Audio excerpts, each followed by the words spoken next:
What it did do, though, we had the recovery drive from the 64 Corvette, and that really put it on a plate for them. But it seems the pace Alexander Sims and before him Nick Tandy were setting in that 64 Corvette might have been enough to take them to the front anyhow. And if we cast our minds right back to the start of the race, the Corvettes were running 1 and 2 in GTE Pro. They've got back to that form, the temporary glitch, but it did require a little bit of a helping hand to this point in the race, but we've still got just a whisker under 7 hours remaining. And you think even without the problems for the 92 Porsche, they'd still have made their way to the front. In the pit lane, Peter Snowden back with us again, who can offer a technical update to the Proton competition. Number 93, that's the Zach Robichon, Matt Campbell and Michael Fassbender car. Peter, good morning.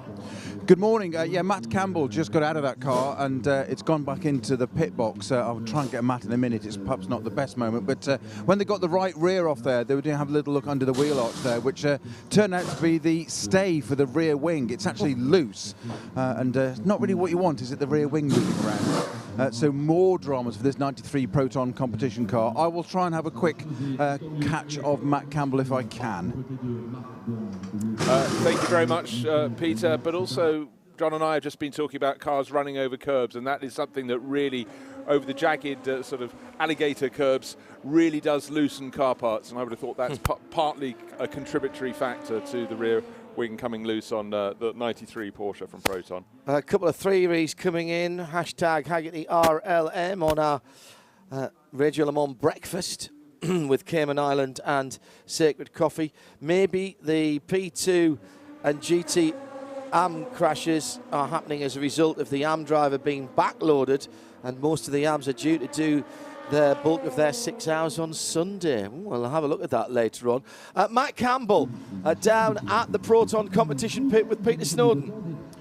Matt, some concerns on the rear wing. You obviously just got out of the car. What's going on? Yeah, just before the slow zones, the car really started acting quite strange all of a sudden. And then we kept reporting, trying to think of and find solutions on the data, what it might be during the slow zone stuff. And it looks like we've just had another part break from the crash earlier in the night. But luckily we've been able to find it and hopefully rectify it now. So yeah, it's just an extra mount for the rear wing, so hopefully we can get that fixed and then it's back to normal. I like the way you say casually that we're lucky to be able to find it. Rear wing coming loose is not ideal, is it, around here? No, less than ideal. Obviously, this track is so error dependent, so sensitive, but luckily we had a lot of slow zones then, so always getting up to speed quite slowly and just feeling the car out. So at least we've been able to find the issue, and yes, now we just have to fix it and go back out on track.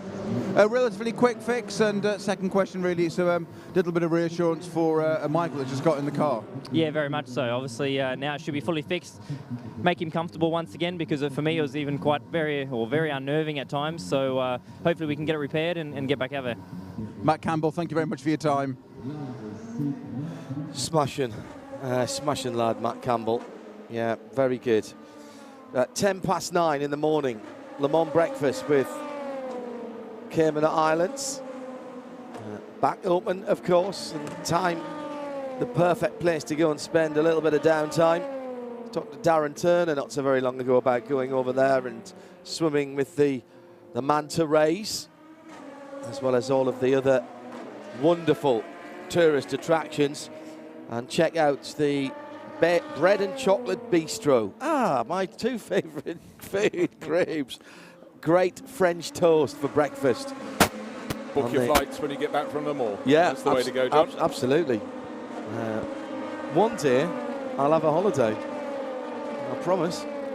Been saying that to Eve for the last 16 years. We still have to have some honeymoon days that we never really got 16 years ago. In the back of the studio, John, I just heard little ribald laughter. Yeah. I have no idea who it was from. Yes, Book Holidays. Very good. Very good. Toyota Gazoo Racing then. Brendan Hartley, Jose Maria Lopez, about 5 minutes apart. The Glickenhaus just 3 laps behind.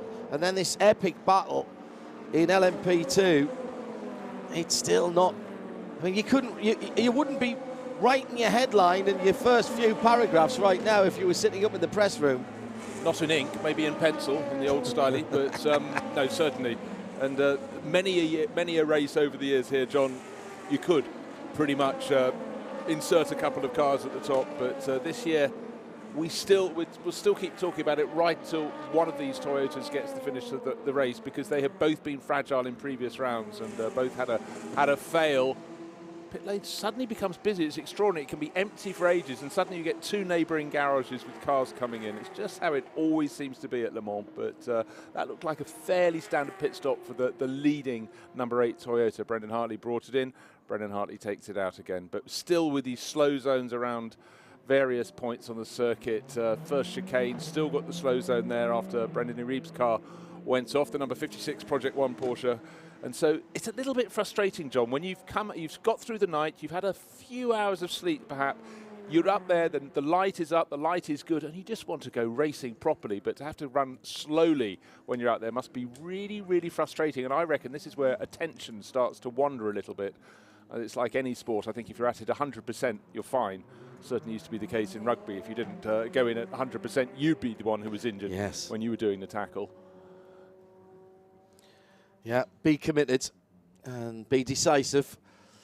The GTE Pro battle slightly broken up by that problem for the Corvette earlier on, and then the number 92 Michael Christensen car now with Laurens Vanthoor behind the wheel. Some long faces up at Porsche earlier on when that right front tyre went. They were there. They could almost smell it as clearly as the breakfast bacon. And now it's 3 manufacturers in the top 3. And after all of their trials and tribulations and all of their worries about BOP, AF Corsa and Ferrari sitting in second position, 2.5 minutes behind the leading Corvette, 64 from 51. And then Fred Makowiecki in the 91 in third position.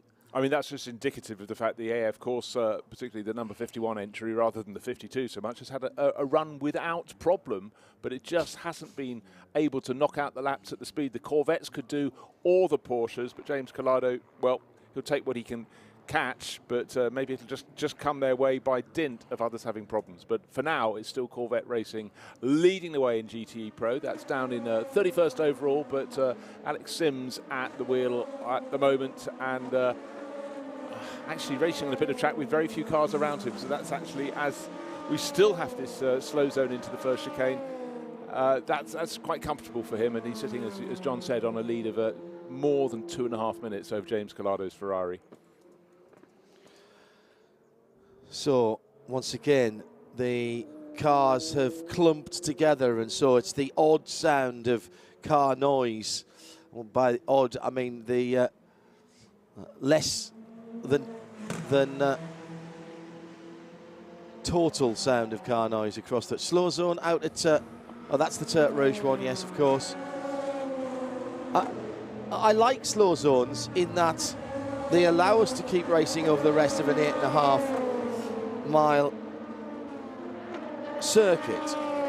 I can't help thinking, Bruce, that it does put a little more strain on the equipment with all this slowing down and speeding up. Off Alpine, Max Vier, the young Frenchman, is in the wall, and this is quite a big accident. The left front of the car is being pulled right off. This is down at Porsche curves again, isn't it? Marshall's post 30 is the entrance. You don't have a small one there. He's lost it on the way in, maybe on that bump, and that will put a slow zone out there straight away.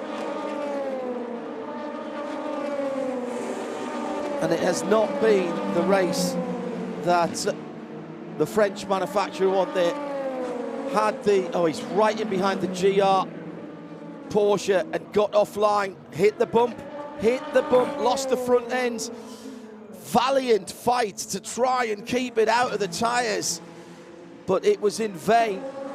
Just catching up with the number 86 Porsche, the GR Motorsport car. What was he, half a car's width, maybe a car's width offline? Just got to the wrong point, right up in behind the Porsche, and Vaxivier was a passenger from that point onwards. After there's a really, you feel it even in a road car there, as you turn in, you feel that bump, nothing Vaxivière could do once he'd made that decision to try and go around the left-hand side of the GR Porsche. Yeah, Mike Wainwright didn't pull as far to the right as clearly Mathieu Vaxivière reckoned he ought to have done, or maybe could have done, and then it was diminishing returns magnified, as John's pointed out, by the bump on the outside of the circuit. That's the first part of the Porsche curves. And now on-board camera looking into the face of Mathieu Vaxivière, you can sense every ounce of his body, every atom shrugging in the disappointment now. And that's when the tiredness suddenly is like a yoke over your shoulders, where, yes, the Alpine had fallen down way down the order, away from the other cars in the top class, but it'd been working its way back and just gaining time, hand over fist, was going to try and pick off a few more of the P2 cars, but unfortunately nose into the tire wall there.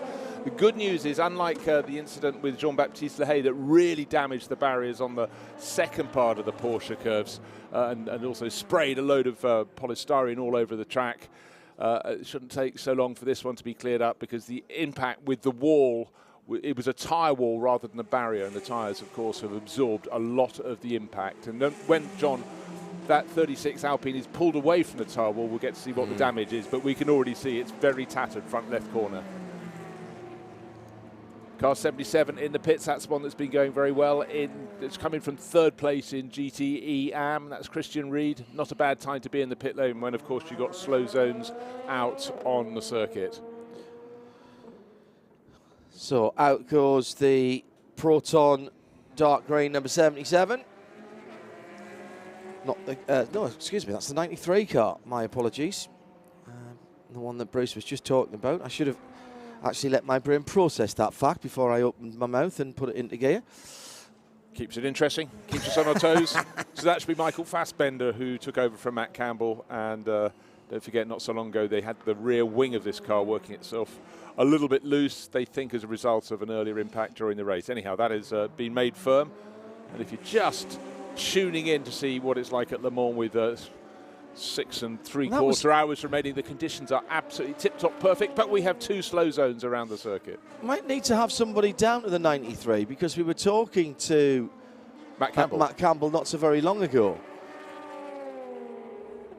So that must have been an unexpected stop, because he should have been gone, and that was only, what, not less than 15 minutes ago. Well, I'm just wondering if Michael Fassbender just wanted to come in and, wanted to be absolutely sure, because the last thing he wants at this late stage in the race is for that wing to come loose again. May have been another problem, but clearly an extra pit stop for the 93 crew from Proton competition. But I must say, the body language down in the pits and the sort of almost high fives from Patrick Dempsey, of course, very involved in that area, is indicative of the fact that he thinks the mechanics did a great job. Couple of quick notes. It was sitting there waiting to be fixed, and that it has just gone out after being fixed with that rear wing issue. So that's why it was there. And we can take a quick word with Ben Keating down in the pit lane. Hi John, it's Owen. I'm just waiting to get to talk to Ben. I'm just with the TV crew at the moment, but I'm in the queue, so hopefully I'm next. He's obviously had a long stint, looks very happy when he came in. I'm just going to step in here. Hello Ben, well done. That looks a really long stint. You look like you've worked hard there, but you've got a massive smile on your face. Came into the pits leading the class. Team looked really happy. Tell us about it. Yeah, really happy. We had this plan going in. We've talked about changing it all throughout the yesterday afternoon, and I asked that we stick with the original plan, and hey, we'll see. So far, so good. The Porsches with the pros driving are still about 2 seconds a lap quicker than we are, and we've still got 6 hours and 40 minutes left. And so, obviously, I'm very excited to have a 70-second lead, but I think it's going to be really hard to keep that lead. But we'll see. I still need to do another, I think, 2.5 hours or so in the car, and I think it's going to be really close when it gets down to it in the end. Brilliant. Thanks a lot. Best of luck. Thank you. Owen Mildenhall down there. You've got a feel for Vaxivière. However, we've now seen the car drive away, Bruce, and yes, there's damage to the nose cone and to the area of bodywork over the left wheel, but the steering wheel looks pretty straight and the wheels are pointing in the right direction, or an approximation thereof. Yeah, and that was probably more by luck than judgment, because trying to control the car when going through the gravel, it was going fairly sideways, but it hit a tyre wall. That's the thing. It wasn't a barrier, but yes, those front wheels, I did expect at least one of them to be not true. The suspension, well, actually, so far, I think he's had a very, very lucky escape, Mathieu Vassivière. Peter Snowden is looking at the damage a little closer to it than we are. Peter, what's going on? Well, it'll never polish out, but Brute is absolutely right. A very, very lucky escape. There's it's collateral damage, bodywork, etc., etc. at the moment. Just the car's in the box straight away. Max Laxier staying in the car. It does look remarkably like the left front suspension and hub and wishbone is completely intact. There's the light box has come off completely and is literally the other side of that, so where the wing used to be. We're just checking steering arms, and that's at the moment. Front nose coming off, not the rear nose, the front nose coming off. That was Bolan that started all that, by the way. I'm Before sorry, I just had to join in. Yes, sorry, I know you did, Peter. I thought I was missing out. I was getting FOMO, sorry. But yeah, there's a bit of side pod damage where the air outlet is from the front brake area. That's being sorted. Max Vier is out. Possibly not the best moment to try and get hold of him. It's very, very busy down here, as you can imagine. I'm treading on the toes of a TV crew, but that's their loss. Yeah, side pod going to come off. I think it's going to be here for a good few minutes yet, but I think the most important element is that the front left suspension doesn't look too bad. Of course, I'll probably just jinx it now by saying that, haven't I? But let's see what happens. Thank you, Peter. Peter Snowden down there. We'll keep a good eye on that. It is Le Mans Breakfast with Visit Cayman Islands and Sacred Coffee.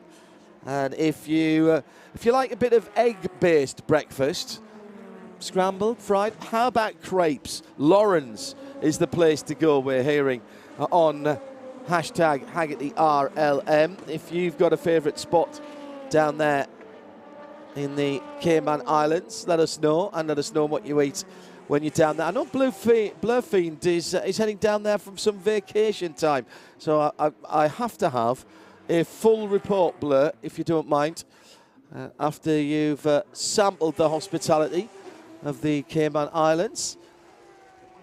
Our weather partner for Le Mans 2022. Beautiful day in prospect there. Not a bad one here, in fairness. No clouds in the sky. It was already warming up quite nicely when I went off shift at 6 o'clock this morning, and beautiful by the time we came back on. I arose from the pit of slumber. That was the front seat of the Panamera. You did better than I did. I sat in the car for 20 minutes, realised I had spent a huge amount of energy trying to go to sleep and failing, so we'll have to do it a bit later. But it is in for everybody, up and down, whether in a campsite or as a mechanic, just trying to snatch a moment when you can. Number 44, the ARC Bratislava Pro Am car, Bent Viscal driving that. Drive-through penalty for not respecting slow zone procedures. That'll cost them 32 seconds down the pit lane. They've dropped out of contention a little bit. They were leading that category in the subclass, if you will, of LMP2. At the head of that, Will Stevens for Jota, coming through the Porsche curves at the moment in the black, green and red. Mighty 38. What a history that number has had with Jota down through the years. Prema in second place with Louis Delatraz. Laps between those cars at the moment. And Will Stevens into the pits from that lead, and a sizable lead ahead of Louis Delatraz for Prema All-in team. And don't forget, Prema has only been a single-seater team until this year, so here they are second in the P2 class, a very, very competitive 27-car class. But they're the meat in the sandwich. It's Jota 38, Prema number 9, and another Jota, number 28 in third. Not the battle that we were expecting, in fairness. It's been a good one, Bruce, but we expected WRT, we expected the various WRTs, the two United Autosports cars in there, but Jota looked comfortable in normal motor racing terms, but this is Le Mans, and they have to stop the engine every time they come into the pit lane, and a fumble or a stall or an engine that's slightly recalcitrant. Yeah, and well, also don't forget the pack of cards was shuffled as early as the first corner on the opening lap of the race. One of the two United Autosports cars pitched into the gravel. That was Will Owen, who was caught in a pincer manoeuvre. One of the WRT cars, number 31, was then adjudged to put it there and was given a drive-through penalty, and that dropped that down the order. And another of the WRT cars, the real speed by WRT, number 41, was also delayed enormously on the opening lap. So suddenly, really, you lost 3 of the top challengers within the first 200 metres of this race. This 24-hour race. Someone forgot to send that memo. Yeah, well, very true. Very true. In and out then for those first 2 cars. They will not lose their positions. And now the pit lane count for the leading LMP2s. I retract my second statement there. The Jota number 28, sorry, Jota, not Jota, has gone through into second. So for the moment, take the picture of that. If you're a fan of the Kent-based team, 1-2 for the 38 and the 28. 30 and 31 stops there. 32 stops for United Autosport number 22, and we still have got 6.5 hours to run in this race. Still a quarter of this race to run, and we're well over 30. Paul thought it might be late 30s. I was told it was going to be between 40 and 43 stops, depending on slow zones, etc., etc. No requirement for full course yellow or the intervention of the Porsche turbo safety cars yet. The Manthey prepared fleet of 5 cars have sat with their engines, I'm sure, gently ticking over, ready to spring into action with their 500 and plenty horsepower. They will have been changed during the night. You can access where they're parked from the internal roads, and so they will have been changed out and taken away and filled up. And the safety car teams will have been working shifts in the same way that we and the rest of the broadcasters see in the TV compound, and indeed the drivers have. It's the mechanics that don't get to work shifts. They're on all the time, particularly in LMP2. Yeah, in LMP2, 9-lap stints. In Hypercar, Toyota, and from time to time, Glickenhaus have been managing 13-lap stints, which is far, far kinder. So instead of around 35 minutes is the sort of stint length, sometimes 32 minutes in LMP2. So you can hardly, literally, sit down, have a biscuit, have some coffee, but that is about it for the mechanics. So they will be absolutely fatigué come the end. Motor Racing UK Marshall nodded up for a couple of hours. My internet must have dropped out because suddenly I was woken up with familiar voices. Let's have a quick word with Mathieu Vax-Villiers before we take the next Valkyrie AI update. Peter? Mathieu, absolute heartache for us. Just talk us through what happened. I mean, we are taking no risk, just finishing the race because we have some issue at the beginning of the race. And yeah, in the Porsche curve, I went for the outside of the Porsche, but she moved just when I arrived. I think it's due because she think the headache was inside. I think she didn't saw me. So then I went for the outside. He went completely on the left. So I mean, to avoid him, I need to go on the grass, and then I touched the wall, unfortunately. But yeah, it's a shame that we are working quite well during this night, and yeah, I mean, to crash like that, it's a shame, but it's part of the game. You say very kindly it's part of the game, benevolently, but we saw the in-car footage. You did an awful lot of work to try and avoid the impact. What, sorry? You did an awful lot of work trying to avoid it, a lot of steering. Yeah, I tried to avoid it, and I mean, I know that I will touch the wall, but I just try to go as much as I can parallel to the wall to not damage the car. And I think, yeah, I mean, I avoid what I can do, but not the maximum, I think. Mathieu, thank you so much for your moment. Just a very, very quick update on that car. They are changing that front left corner by the look of it. Just have a very quick walk around, John, while I'm in here still. And, well, yeah, they're doing something to it. It's not completely coming off. So I think the suspension may be okay, but it looks like the brake duct and backing plate is the issue. But I'll keep you updated on that if anything changes. Barry McCoyner is up at about 3:30 in the morning in St. Pete, Florida, ready for the run to the checkered flag and waiting for the next hourly update. Barry, wait no longer. The Valkyrie AI Update. Data-driven solutions for a data-driven sport.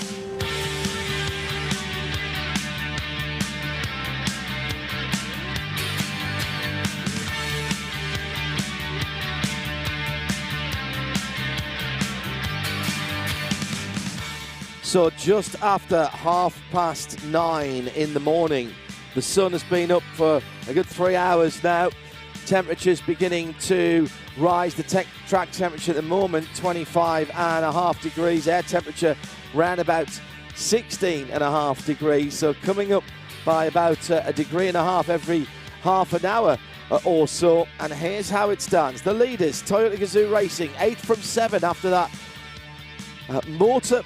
electric motor problem on the front of the number 7. Dropped Jose Maria Lopez off the lead lap, having to reset it on the track, then come into the pit lane. The mechanics couldn't touch it because it wasn't showing safe.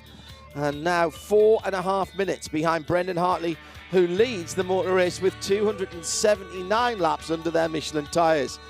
8 from 7 at the top of the shop, then 3 laps further back. It is Ryan Briscoe for Glickenhaus and the 709, the only real challenger right now to the 2 Toyota Gazoo Racing GR010s. In 4th position is the second Glickenhaus, working its way as it does through the top half dozen or so of the LMP2s. Then it pit stops, and because it's so close at the top of the LMP2 field, it drops back down again to 5th or 6th, and then has to fight its way back through again. It's Ollie Pla at the wheel of that. The Alpine, Mathieu Vaxivière, we just talked to him with Peter Snowden, trying to go around the outside of the Mike Wainwright-driven GR Porsche. Sure that Mike did anything wrong there, to be honest. You told to hold your line, and he was on the racing line. Vaxivière tried to go around the outside of him, and there just wasn't the grip there. Even sure Mathieu did anything wrong either. Earlier in the race, I think he might have got away with that. He's down in 25th position, 14 laps off the lead and dropping more ground, of course. Came into this net as the championship leader in the WEC. Double points here. This is going to be a bad race on so many levels for Alpine. Here's the LMP2 rundown. Jota 1 and 2, 38 from 28. There's laps between them, but there's only 1.1 seconds between Ed Jones in the second Jota, the number 28, and Louis Delatraz and the Prema Orland team. What a Le Mans debut it's been for the slick single-seater outfit. They've taken to this, well, like a duck to water, haven't they? In 4th position, Cool Racing has Ricky Taylor on board the number 37 car in LMP2. 5th TDS Racing by Valiente, fighting back with Nick De Vries. Remember, he was sitting around at the start of this week thinking that he wouldn't be racing. He got the call when he was in bed that he would be taking over in that car. And the top 6 made up by Team Penske, Felipe Nasr. They were right up at the sharp end until a couple of little niggles in the middle of the night. In the subclass, the Pro-Am category, they will get their own podium. It's Algarve Pro Racing, the number 45 car.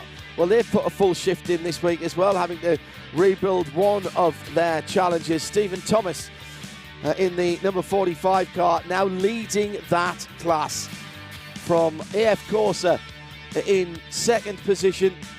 In the number 83, Francois Perraudot doing his driving stint there. And Jean Glorieux for DK Engineering, the number 3, in 3rd. In the Pro GTE class, Corvette leads AF Corsa from Porsche, 64, 51 and 91 laps between... I'm just looking there. No, not laps between them, actually. 1:09 between Sims and Collado in 1st and 2nd, and just 25 seconds further back is James Collado. And then another 3 minutes back, Fred Magovicki for the better placed of the 2 Porsches. The most recent drama there for the number 92, Lawrence Vanthoor, now driving the Porsche GT. It was Michael Christensen in that car a couple of hours ago that took a front puncture that took out the front bodywork and the under tray at the front, costing them a longer pit stop than they would have liked. TF Sport and the Aston Martin Vantage lead Henri Chavez in the 33 in the AM category. From Northwest Aston Martin, Nicky Team, two front-engined British sports cars with the German engines coming to the fore now. Long-time leader WeatherTech Racing has dropped behind Hard Point Motorsport. Andrew Harrianto, the number 99, the absolute run car. And then WeatherTech Racing, as I say, in 4th position. And did we get to the bottom of why that car dropped out the lead? I don't think we did. Well, I'll look back through some notes when we get through. I think it was actually the cycle, because when Julian Andlauer took over from Cooper McNeil, he dropped back. I think he had a longer pit stop, and then he worked his way forward. They're just out of sync with the two Aston Martins from TF Sport and Northwest AMR. And also expect greater speed from Andrew Harrianto's car when it gets handed over. Just noticed that again with the number 98 car, Nicky Team getting track limits warning. That car's already had one drive through the pit lane, and it's coming in to the pit stops now. At the front of the field then, with 280 laps completed, it is the number 8 Toyota Gazoo racing car. The Valkyrie AI Update. Science applied to motorsport. So, battle for second and third. We were talking about it in LMP2. Mere cars lengths between them. What?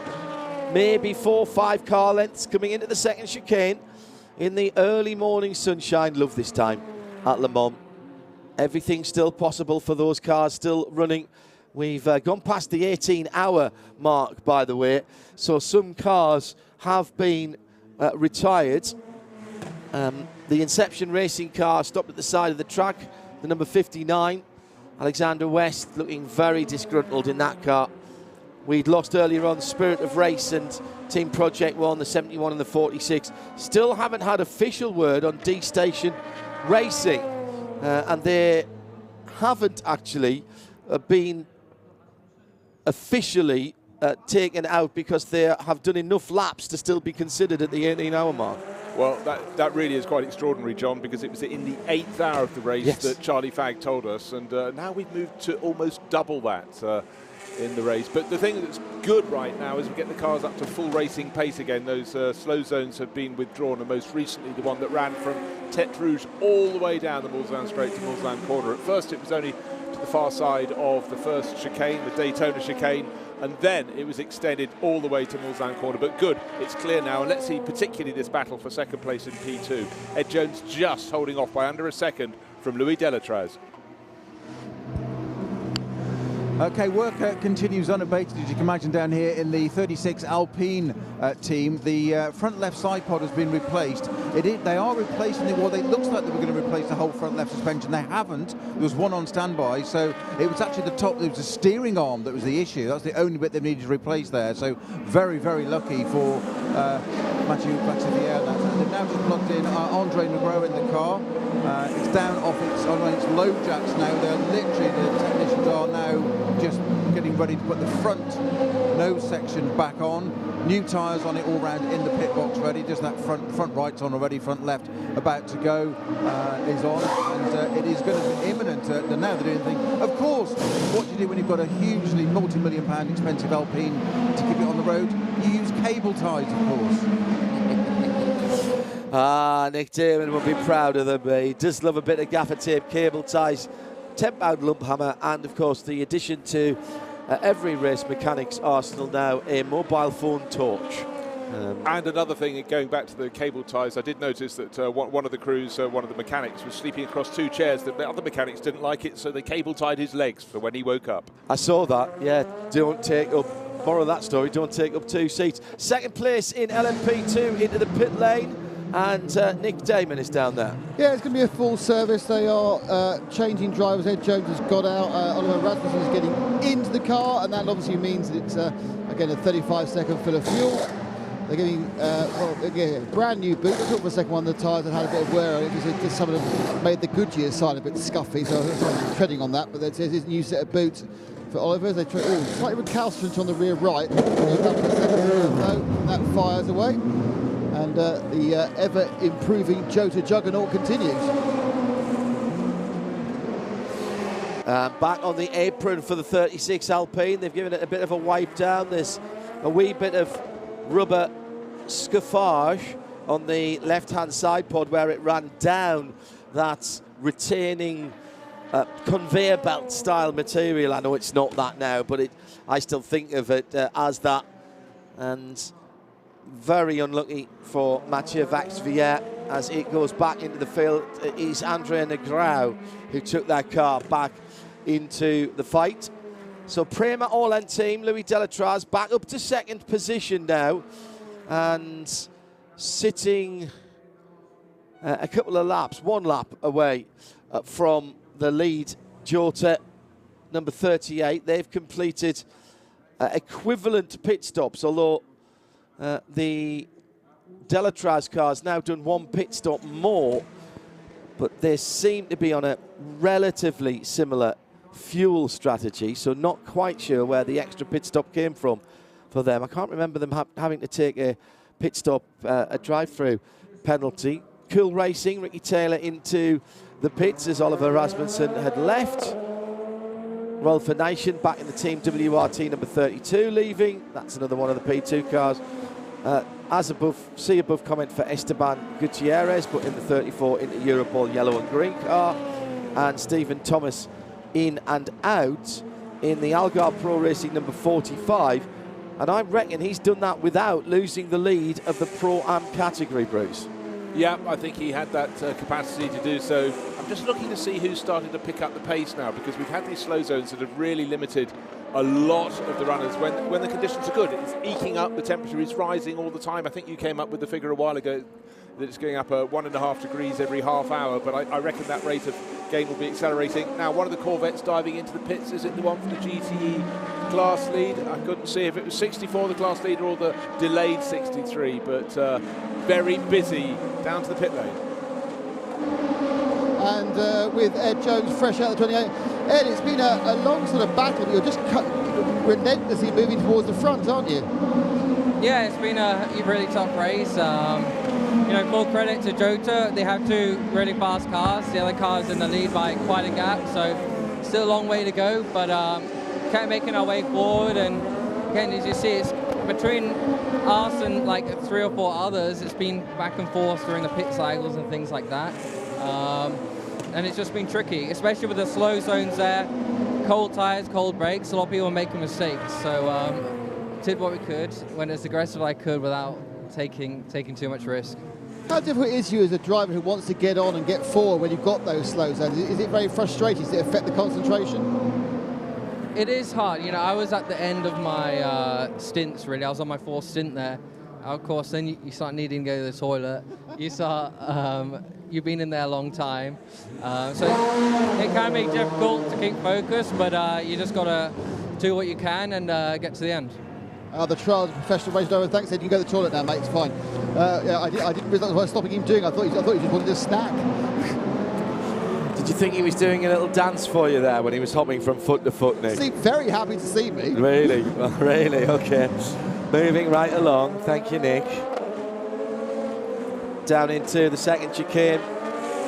Once again, LMP2 action is the battle for 7th and 8th with United and WRT. We thought they might have been further up the field, carving their way past the Proton Porsche. And right in there as well is the number 1 Richard Mille car as well in there. So I think that's 7th, 8th and 9th actually. Yes, it is. Absolutely together. And in the number 1 car, it's Lila Radu, who is the one most likely at the moment to make that pass. And she might have gone through under braking. Let's see in the morning sunshine as we see those cars coming towards us with Josh Pearson and Robin Franks and Lila Wadu. No, they're still in that order. Yeah, well, Robin Franks had a little stab to see if he could get past Josh Pearson, and it was pointed out by Paul Truswell that Josh didn't really drive in the night, didn't fancy that as a 16-year-old. when your eyes are that good, why waste them? But he's at the front of this little group. Yeah, my apologies. That's not lit. That is France on the back of that. Then Pearson and Felipe Nasser just up the road a little bit. But that still is 7th, 8th and 9th. And they are coming through. I saw the bright red car and immediately thought of the number 1, which is the next car down the road, actually. Yes, yeah, 3 minutes or so down the road. Yeah. I thought exactly the same. It's very difficult with the sun hitting them at that angle, but what we can tell you is Josh Pearson still just holding off Robin Freitz. No easy task, it must be said. Being urged on by the team, United, and Richard Dean here. And Josh Pearson already re-signed. He's won a race this year, being part of a winning team at Sebring. First race of the season. He's changed his teammates here because Paul de Resta moving over to his Peugeot driving duties as in comes the 23. And this is the 7th place United car for Josh Pearson.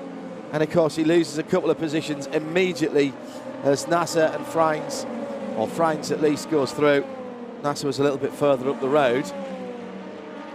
And for Josh Pearson, this is all just new experience. He's 16 years old. Shall I say that again? 16 years old. The youngest ever starter at Le Mans, and he will have learned so much. There's no doubting his pace, but John, you can't just imagine your way to experience in a 24-hour race. But that was a drive-through penalty by the looks of things.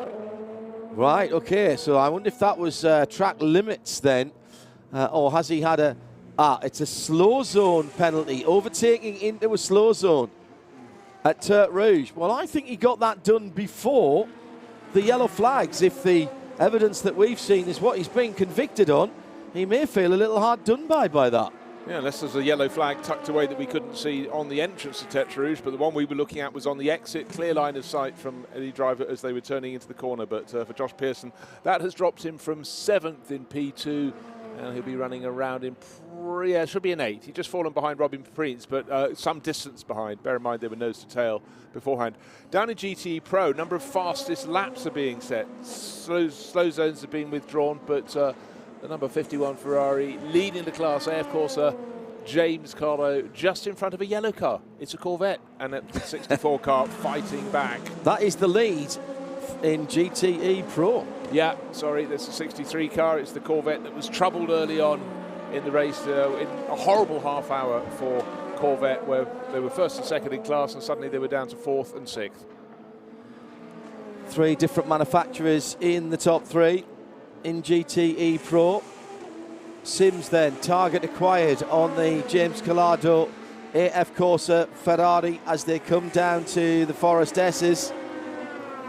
One of the most important corners on the circuit coming up. Tertre Rouge, take the curb on the outside, run the curb.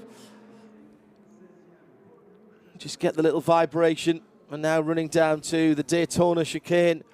Will the American car, which won on the resumption of racing in the WeatherTech Sports Car Championship on, would you believe it, Saturday the 4th of July 2020 at Daytona on what was supposed to be an afternoon race. Right. Now, this news coming in from Corvette,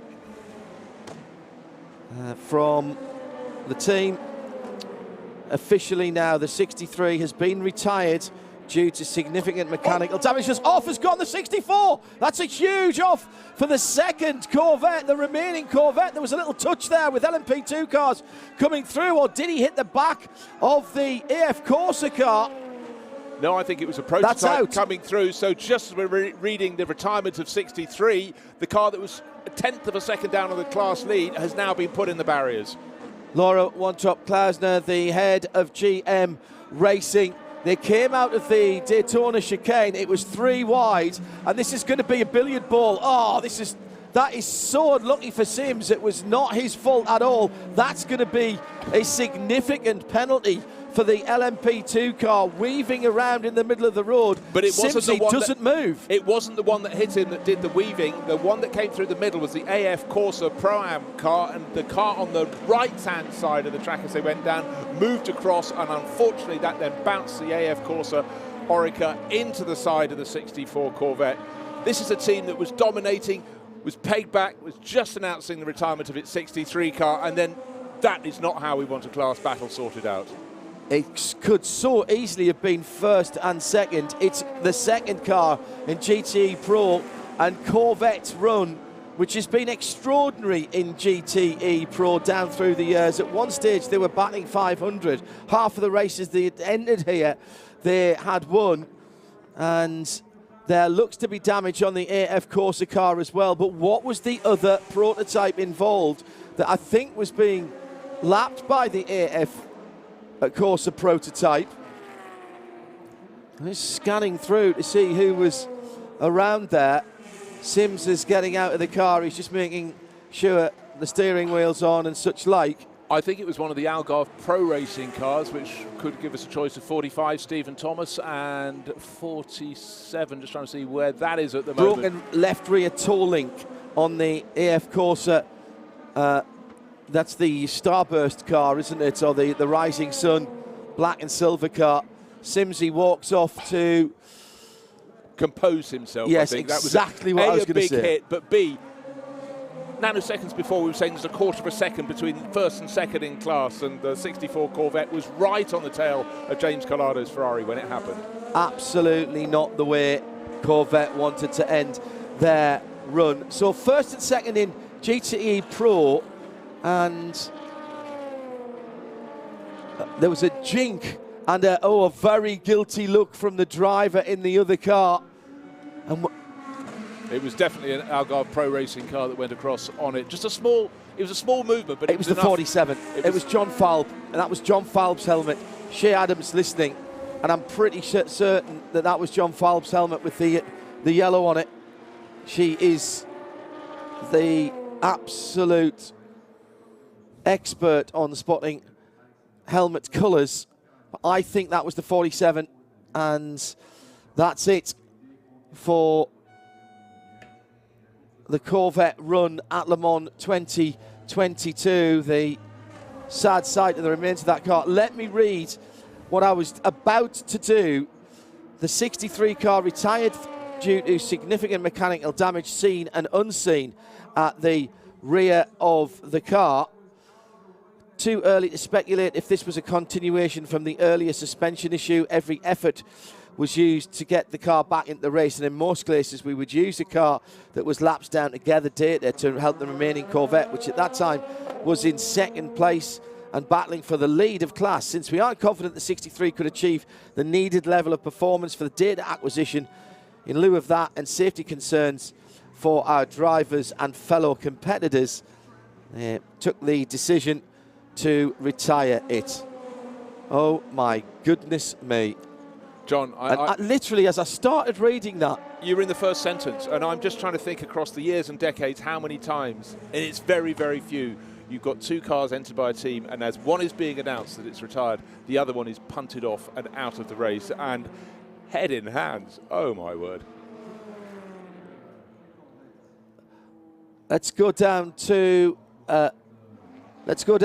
Peter first of all, and then to Nick. We had a drive-through for Josh Pearson, which we were shown on the TV monitors here in the Hagerty Global Broadcast Centre. A pass going into a slow zone, Peter. Was that the offence? Yes, it was, and I just literally got that piece of information exactly like yourself and Bruce when unfortunately the Corvette thing had happened. But yes, they too were a little unsure whether it really was a pass under the yellow, but they thought on the replay it might well be. So as the direction had come, they thought they'd better just take it now and be done with it rather than try and argue it later. And Nick Damon at the other end of the pits. Yeah, the 83, the AF Corsa P2 cars come in, and honestly, considering the wreck that is the Corvette, there is nothing really on that car. Francois Proto gets out, and as we know, obviously it's a wheel check, hence the reason it's probably broken the rear toe link, but you couldn't tell anything. I mean, honestly, that car came in looking no grubby or more damaged than any car we've seen so far. It's a tiny incident with a massive result, and yeah, John Falb may well find himself in trouble. There was a double jink, and I'm not sure if Francois is completely innocent in this, though he's not 100% guilty either. There was a very, A very guilty look across to the left from the driver of the Algarve Pro Racing number 47, which I'm pretty certain was John Falber and that car.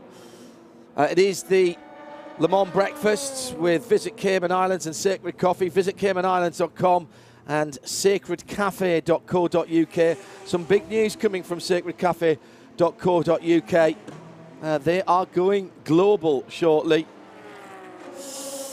Oh yeah, very guilty look across to the left from the driver of the 47. Yeah, it wasn't the biggest of moves, but no, it wasn't. They were side by side. The cars were 3 abreast, and your consequences there. The track's not the widest in the world at any point around the circuit, but there you're at full acceleration. And as we've seen, it's very dusty offline, and for Alexander Sims, it was just looking so good. It was a recovery drive. They were 1/4 of a second down on retaking the lead in GTE Pro. No wonder he had to take himself away from the track once he got out and have a quiet thought around the corner. That's both Corvettes out, then add them to the 63 Corvettes and the 64 now. Inception Racing's number 59 Ferrari. Gabby Aubrey in the Spirit of the Race number 71, and the Aston Martin Vantage of D Station all now gone as well. They have been retired. By the way, I got my numbers wrong. 18 hours is coming up right now, not an hour ago. I got rather too excited, so we'll keep an eye. Remember, if you haven't done 50% of the lead car's laps at 18 hours, which 284 at the moment, they'll get at least one more, possibly 2 more in. So that's going to be 142, 143, somewhere near that. I'm told, by the way, from our producer Rob in London, the Sacred Cafe cappuccino pods are phenomenal. We have a stash of them in the London main control room to make sure that our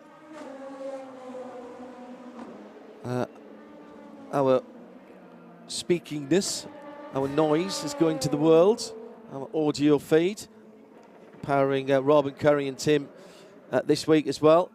On the Sacred Cafe and Visit Cayman Islands breakfast show here. And not quite the same time over there, but for a fabulous Sunday brunch, we are being recommended Ferdinand's. If you've got any recommendations for breakfast or brunch haunts in the Cayman Islands, let us know. Hashtag Hagerty RLM. Nick Damon has a quick update just before the end of this hour. Yeah, they've already fixed the 83. It came in, it was a relatively simple check on that. Those control arms are pre-made, just undo 2 screws, do 2 screws back and up again. There's no other points. They've done it, it's gone out. So yeah, there's 2 cars going round now, one with a minor inconvenience, one I expect to receive an inconvenience from the stewards, and obviously a car on the wall, and that's motor racing, isn't it? Certainly is, Nick. Thank you. Nick Damon down in the pit lane with Peter Snowden. It's John Hindhoff and Bruce Jones in this early morning shift, coming up to 10 o'clock here in France. Le Mans breakfast with Visit Cayman Islands and Sacred Coffee, 91.2 FM here at the track in digital sound with Sirius 138 and XM 202, and of course on RS1 live, free, without block or break around the world as part of the Radio Show Limited network of channels. This is Hagerty Radio Le Mans for 2022. The weather on Hagerty Radio Le Mans is brought to you by Visit Cayman Islands. It's worth the wait. If you are waking up later on today in the Cayman Islands, you can expect temperatures around about the 30-degree mark and some pleasant sunshine.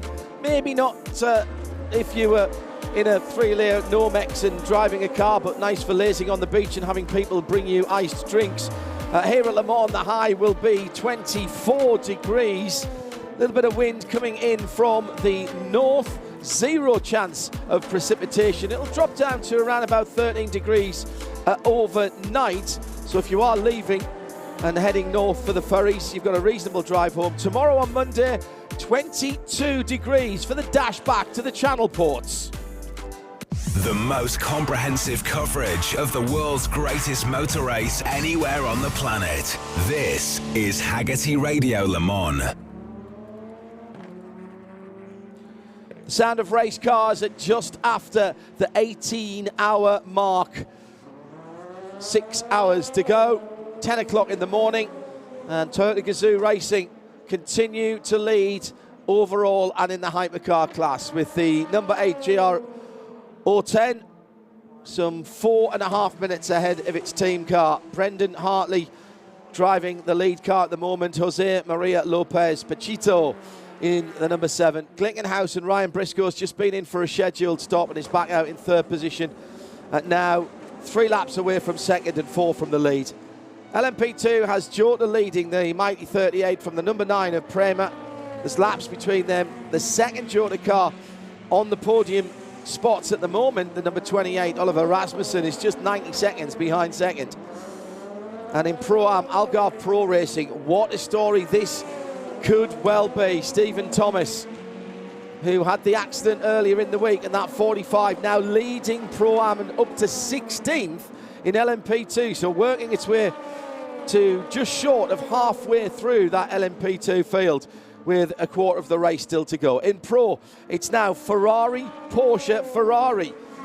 The 2 AF Corsa cars, by dint of still being there, hold 2 of the 3 podium positions. And in Am, it's TF Sport, the number 33 Aston, ahead of the 98 by about 3 minutes and 5 seconds.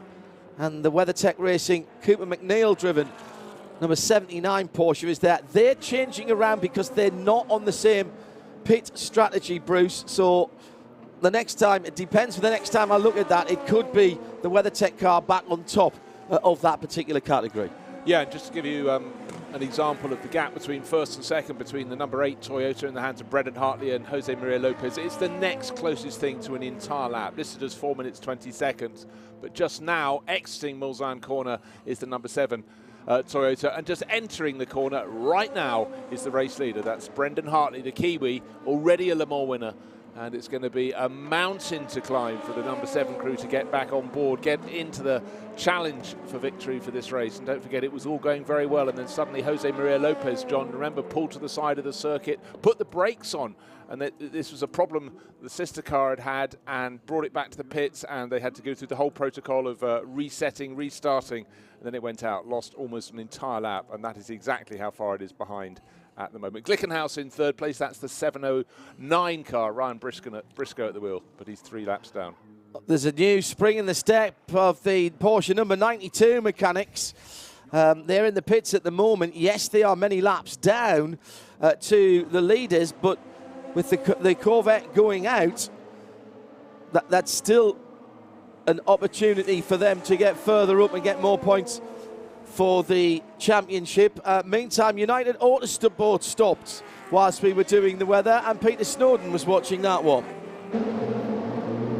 Yeah, John, it was just a very, very simple. It was in the middle of the rundown. Josh Pearson stayed on board and just literally just fuel only. It does amaze me how well these LMP2 cars have been going, given the pace that they've been rattling along at. We're 3/4 of the way through the race, and the lead Jota is only 8 laps off the lead in a race that has seen no intervention from safety cars or full course yellows. So that is genuinely on the pace of the cars. You've got to say, a little stumble, and Toyota have had a little stumble with the 7 car. If you weren't with us in the early hours, Jose Maria Lopez quite animated on the radio, asking what had been going wrong. He stopped on the circuit, had to Control-Alt-Delete the car a couple of times, got it back to the pits, had to do it again 3 or 4 times and get the discharge light to come on before the mechanics in the pit lane could touch it. And that cost them the battle for the lead, and indeed it cost them being on the lead lap, Bruce. They are still on the lead lap, John, but by the skin of their teeth. Really? I mean, we're talking literally, I'm trying to spot where they are on the circuit, exiting. The number 7 is just going out of the first chicane, and wait 1, 2, 3, about 5 seconds time. The number 8 car, the race leader, Brendan Hartley, will be entering that chicane, renamed the Daytona chicane, but for simplicity, the first proper chicane around the lap. And maybe Jim Glickenhaus, just saw him smiling away. Ryan Briscoe's in 3rd place.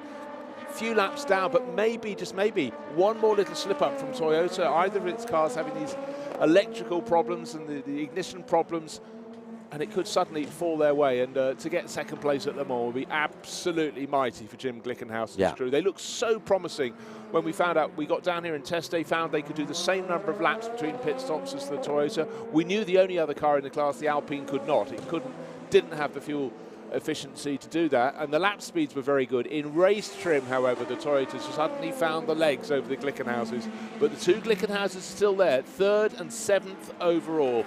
And it's a 709 driven by American domiciled Australian Ryan Briscoe that's still pounding round, knocking the laps off. Just under 6 hours remaining, but we still have that slow zone that's making the lap time so slow. That is just before the first chicane to just after the second. Of course, that's where Alexander Sims was taken out as he was challenging for GTE Pro lead. And that was just the sister Corvette was being announced officially as out of the race. So in the space of literally 30 seconds, it all went absolutely wrong. On Le Mans Breakfast with Visit Cayman Islands and Sacred Coffee, Chris Suku celebrating bacon o'clock with his gang, including Alex and Dave Monks, down at Turtle Rouge on the campsite. Snapper baked in banana leaf and awesome shrimp, I'm being told, about Simboko. I think that's more of a brunch thing than a breakfast thing. And the diner in the Cayman Islands, Cayman-style beef quesadillas is their speciality. Hashtag Hagerty RLM, and get yourself on to visitcaymanislands.com for more information about that destination. Two AF Ferraris for Nick Taman to talk about. Yeah, the 51 car comes into the pits in the lead of the class. No one more surprised than the entire team. Full service. We also have the 52 car, which is running third. No one more surprised than that team either. They didn't stagger them. They managed to get them both at the same time. It's full service for Daniel Serra's getting on board the 52. Alessandro Peguidi getting on board the 51. Obviously, James Collado getting out of the 51. I must be a mystery in the current 52, but it's a very easy set. They're just quite relaxed now. You've got so much time with the fuel going in a GTE car. So they've just got Foyka got in the car 52, and off they go. That's the tyre guns whizzing away, and the result will be that the two Ferraris, who spent the entire week being very, very hard done by, are at the moment occupying the top 2 of the 3 steps of the podium, and may well still be there in a few hours' time. Did two Ferraris equal a Maserati, Nick, in your top trumps world, or not? No, okay. Nick Damon, big fan of the Trident. The 91 Porsche goes back into the race now in second position. Fred Makovecki brought that car in, and there's commiserations going on as head of GM Sports Car Racing, Laura Wantop-Klauser, goes round and passes her commiserations on to the rest of the field. It's still Fred Makovecki, by the way, in the number 91 car. The team car, Kevin Estra, just going through and getting one of its laps back as it went up into Dunlop that time around. So the gap is 591.36475 seconds, apparently. You can tell. You can just tell from the outside, I find. You can see it coming down, couldn't you? Years of experience. But, John, can you think of a GTE Pro battle that has chopped and changed as much as this? And here we have Ferrari leading the way, but of the 3 marks alongside Porsche and Corvette, they just weren't really in the hunt. They were there or thereabouts, but never quicker than their rivals. And here they are, 1st and 3rd in class. And those 2 Corvettes out, and the Porsches, the number 91 in second place in class, and somewhat further back, 5th place in class is Kevin Estra. What's the other car? What is the Riley Motorsport Ferrari that is occupying that 4th place overall? Felipe Fraga at the wheel. With James Collado just out the 51. James, I spoke to you about 10 hours ago, and it was all you were quite negative for your chances, the 51 chances and Ferrari's chances, and we talked about the dreaded BOP, but we didn't talk about Lady Luck, did we? And that's really working well for AF Corsa. Yeah, it's good, but it isn't over yet. Don't forget, this is a long race, and the last few hours are what's most demanding on the car. The cars are at the limit, all of them. I feel sorry for the Corvette, honestly, because I doubt it was his fault. I saw him spinning in the mirrors, and I knew it was going to be nasty. So yeah, sorry to them, but this is Le Mans, and yeah, we're in the lead, and it looks like the fight is between me and I don't know which number is it, 91 or 2, I don't know. One of them. It's 91. All right. Yeah, so me and them. Whatever happens now, because of the elimination of other cars, at least you'll get some decent WEC points. I don't want to jinx anything. Let's see. Thanks, James. Thanks very much indeed. That's the most British. Let's not say anything about it, because obviously it's going terribly, terribly well. It depends not interview I think I've ever done. Yes. Let's try not to snatch defeat from the jaws of victory. Indeed. At 19 seconds, the gap between first and second, and Porsche are back in this one, in between the two AF courses. All of the top 4 are on their outlap at the moment, so they are exactly the same point on their fuel strategy, if not their tyres. About 5 minutes ago, you might have heard a little snigger from me while Bruce was talking. That wasn't anything. That wasn't anything that Mr. Jones was saying to my right here. It was because I was actually on the screens just trying to work out something that Jake Parrott had literally, as I'd done the calculations, had tweeted in. He says, watch out for the 79 WeatherTech Porsche. They only need 1 more hour of bronze time in the Am battle. This is the WeatherTech car, and the 2 Astons, which is now in the pits, this car, the 2 Astons need 2 hours or more, and of course the WeatherTech's bronze time will be undertaken by Thomas Merrill, who is very, very quick indeed. That car is not out of it yet. No, absolutely not, but I'll counter that, because who is the bronze in the TF Sport Aston Martin that's leading? It's Ben Keating. He says he's got 2 more hours to do, and he always is super, super fast for bronze. So I'd say they're in the driving seat, ahead of the Northwest AMR Aston Martin, as Aston Martin are first and second in the class. That was a very big hit from Alexander Sims, and the Corvette stood up well to 2 impacts. Absolutely nothing Simsy could do. He was literally the innocent party there, was driven into. And the Corvette guys, who were trying to get a few moments of relaxation, and all of a sudden sprung to life.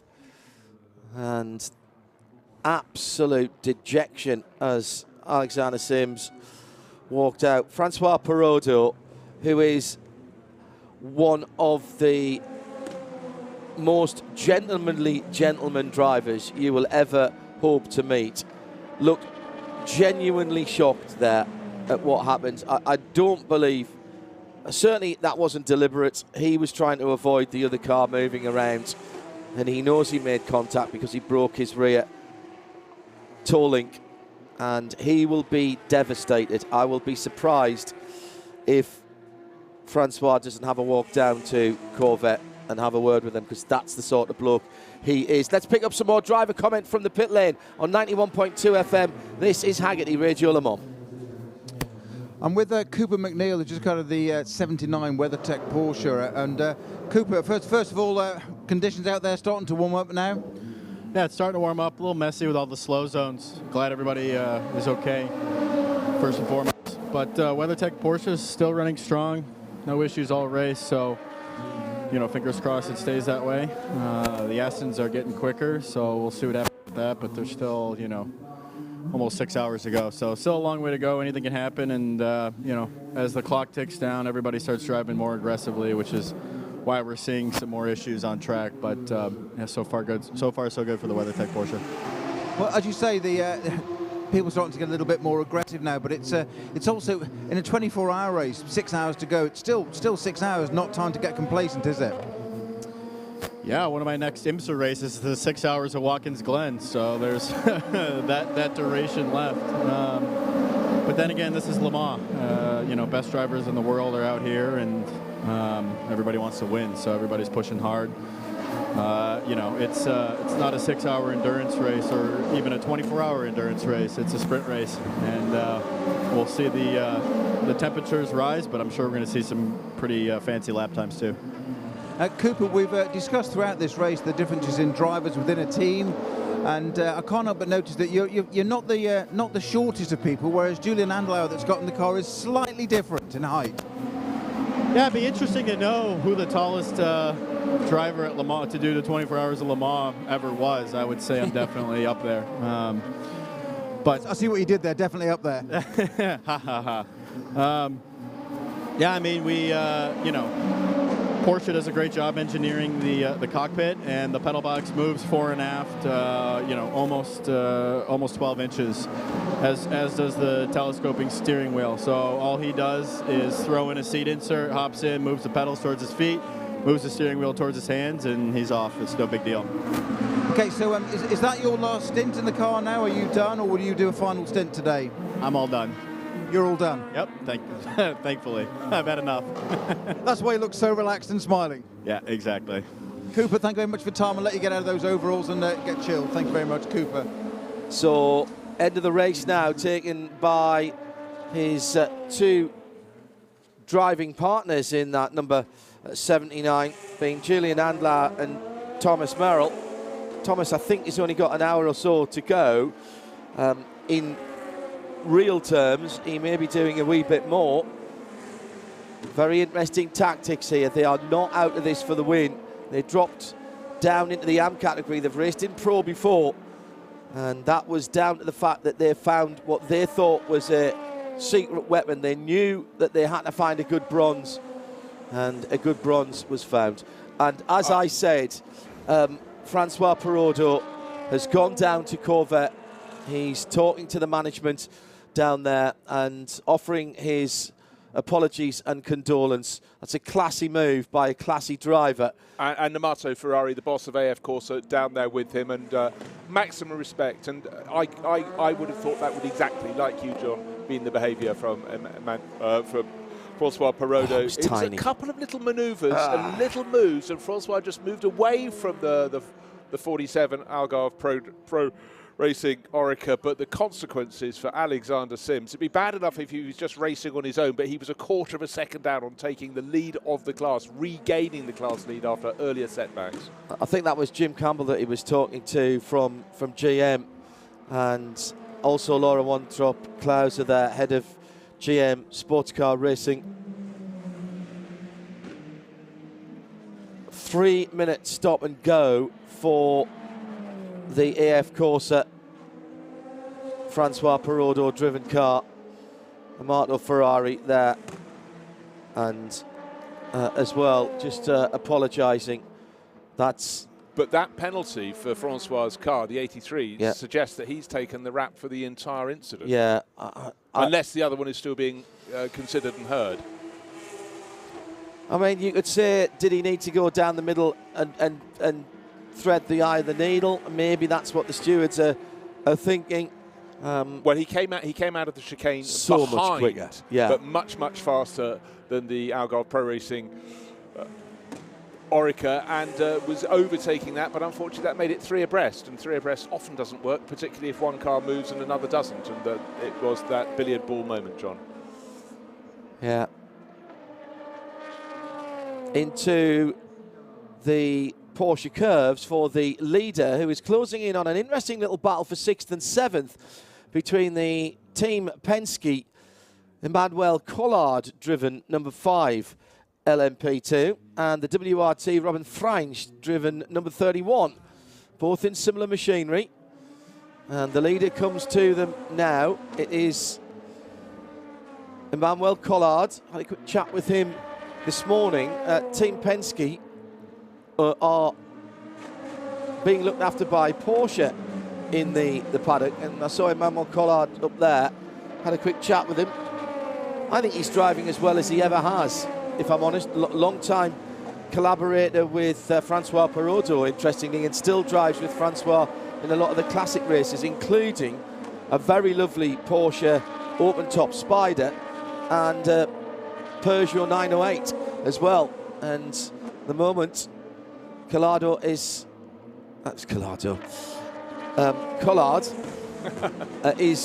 having to defend in that Penske yellow machine. Yeah, he's defending from the EDEX Sport car. So the EDEX Sport car, my apologies. And it's all right because Robin Freinsch is just a tiny distance further back. He's got one car between them, car 31. it's got not just one car, it's a Toyota between them. One of the two, let's pick it out. Is it 8 or 7 as they work their way down the track? And oh well, in fact, the EDEX Sport has unlapped itself. Driving that is Paul-Luc Chatin at the moment. But for Penske, they've really shown great promise, and they're learning as they go. Emmanuel Collard lets him through. It doesn't really matter. There's no point having a struggle with a car that's a lap down. But then they enter the slow zone, and they all have to go nose to tail. Paul M. Cruz says, cheers from Vermont, USA. Thanks for the coverage. Breakfast in Cayman. Wherever you go, carry your own Vermont maple syrup to the restaurant. It's what we do here. Pour it on anything and it'll make you smile.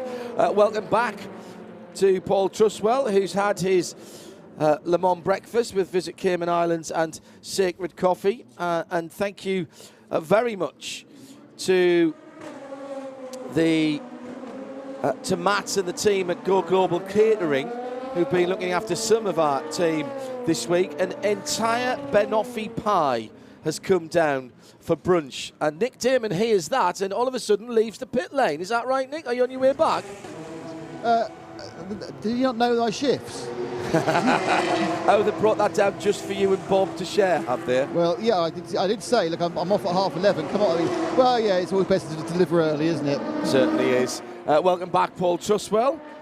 More drama, and it's drama of the wrong kind for Corvette. Both of their cars, as the 63 car statement was going out to tell everyone that had retired because they didn't think they could keep up the pace. Literally, as that was being released, the 64 car pushed into the barriers, and it will not be the ending that they wanted to their GTE Pro career. Certainly not, and you just have to feel sympathy with the whole of the Corvette team. But that's how motor racing is. The thought that springs to mind, particularly with the ending of GTE Pro as we know it, and the knowledge that LMP2 is a very quick class, and the knowledge that hypercar is a very quick class and isn't a lot quicker.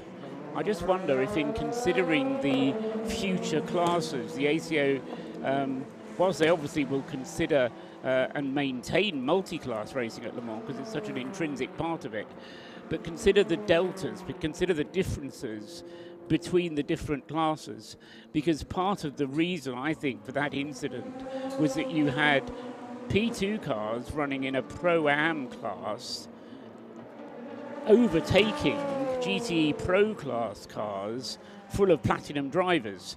And I don't know what the solution is, and I'm sure there isn't a simple one, but it just struck me that it was a little bit upside down in that Alexander Sims, was effectively being lapped when that incident happened. Okay, he was going for the win for the lead of his class, but in effect he was being lapped, and yet there was more to it than that. It was a more complex story. On the subject of P2, I've been just looking through at silver drive time again, because we're getting to that stage in the race where it's getting a bit important, isn't it? Because we haven't got that much longer of the race to go, depending how you look at these things. Less than 6 hours to go. Not one of the top 6 LMP2 teams has yet put all of their bronze-silver time into their bronze-silver drivers. The closest to it is the number 9 car, the Prima All-End team car, whose silver driver is Lorenzo Colombo, who's done 5 hours and 50 minutes. So he's got another 10 minutes to go. But all of the rest of the top 6 have got at least an hour to do on their bronze-silver drive time in the remaining 5. So, that's something for the teams to bear in mind. And just adds to the complexity and the interest that this race still has in it. How many times have people said anything can happen, and it keeps on doing so? Well, it's €10 a pop, and there's a massive pile in the jar. So has, of course, blown open the pro category with now just 13 seconds between first and second. Alessandro Pagidi and Fred Marcavecchi. That was, I think, 19 seconds the last time we mentioned it. Let's get Nick Damon back on the airwaves as he is down with P2 runner Ferdinand Habsburg. From the 41 Real team by WRT. Ferdinand, how's your assessment of the race so far? It seemed to start quite badly, but you're pulling your way through. Sorry? What's your assessment of the race so far for the team? Well, I don't know. I hopefully will have a beer and feel better after the race, but at the moment it sucks because I think that we were all hoping to win, or like one of the cars at least. Our chances got compromised quite a lot through multiple occasions throughout the race. Now it's just about trying to enjoy and going as fast as we can. We were hoping that the number 31 was still going to make it up there somewhere, but their chances are slimming as well. So I've actually just enjoyed myself, just driving along Sunday cruise, you know. Yeah, but fantastic Sunday cruise. Let's go around Le Mans for Sunday cruise. You said your chance would compromise on several occasions. Is it like nothing big happened, but just lots of little problems? Well, the start was the first one where we lost a lap, getting taken out by Rene and the United car. It was just a bit too aggressive or whatever. So that was the first thing. Lots to learn for sure. And then, yeah, we had a spin, and one of my teammates had contact in the gravel, and then we lost another 2 laps, and then I was out, and I had a rabbit at one point, and then damaged the front, and I was shitting myself in the Porsche curves, but brought it back okay. I'm glad I had no contact with a car, really, since the start. And I'm sorry to the rabbit family that I think I might have, whose lives I've compromised, but yeah, after all, I'm here, I'm enjoying, and I just did a 31.3, which I'm really proud of, to be honest. I don't know what the fastest lap is of LMP2, but I hope it's not too far away. You should write a novel about this race because you had so much happen. Thanks, Ferdinand. Thanks very much. And you can tell he's Austrian because obviously he threw the S word in, which every Austrian with Niki Lauda in has always done. Yes, apologies for the language from Ferdy. Sounds like the rabbit was far more compromised than the 31 cars race. We didn't catch that one on camera. Still sitting in 6th position, and just a couple of laps away, just a lap away from a spot on the podium, to be honest. So not a million miles away if it all goes pear-shaped further up the field. There are still plenty of races still to be decided here. Jose Maria Lopez in the slightly delayed number 7 Toyota is into the pit lane. Is that on time, Paul, on that revised pit schedule when they came in during that they came in during the slow zone for the tyre on the Ferrari down at the run down from Mulsanne, didn't they? Jose Maria Lopez back in the pit lane in the number 7. Just turn your mic on there, Paul. Yes, and as the circuit goes back to green, so Jose Maria makes a pit stop, which is a bit unfortunate, but it is bang on schedule now.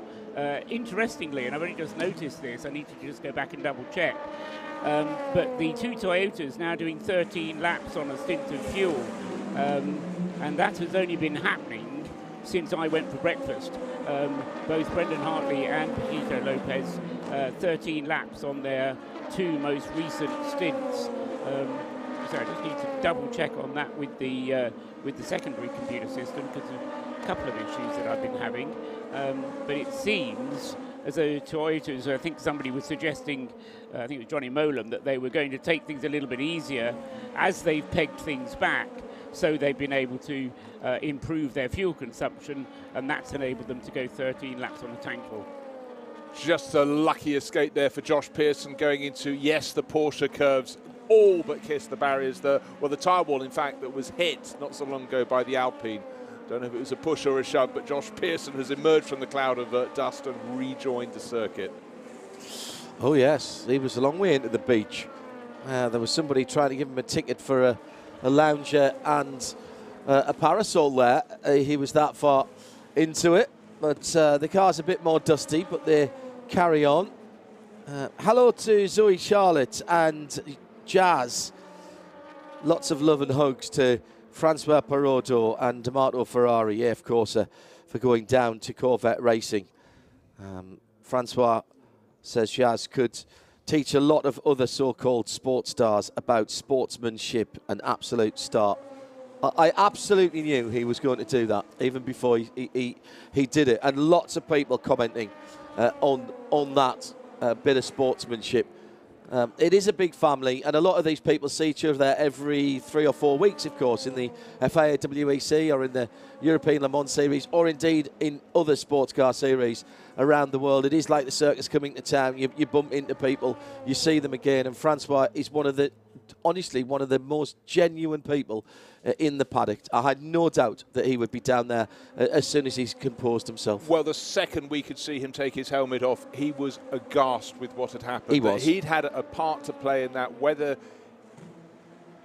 push came to shove and he was caught in the middle, or maybe he reacted a little too much as he tried to go past, but great to see that gentlemanly activity. Well, Nick Damon has gone down to the AF Corsa garage, and not only did Francois, was he prepared to go down and speak to all of the Corvette team and their management, he's prepared to speak to Nick Damon as well. Nick? Francois, I think everyone has been terribly impressed by your very, very classy and respectful reaction to that unfortunate accident. I mean, first of all, did you have, what actually happened there? Did you even know what was happening there? No, to be fair, I didn't. I saw the images when I came back in the box, and I thought, oh no, this is not possible. I cannot believe it. So, I mean, I knew there was a contact. I didn't know it was that bad. So, I mean, there are no words. Obviously, you have to apologize, but it's going to take a long time for me to mend that one, and also for Corvette, I guess. So it's yeah, it's terrible.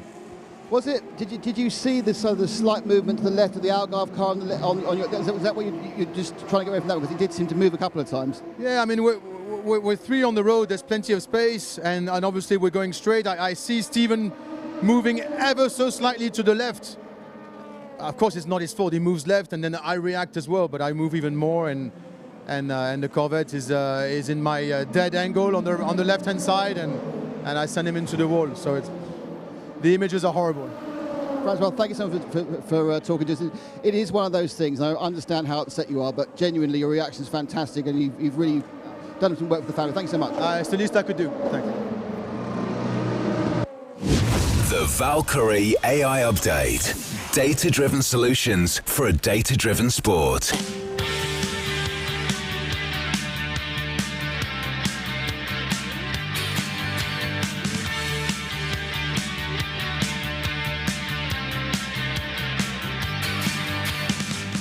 You know, one of these years I am going to get some drum pedals, because that start of that gets me going every time.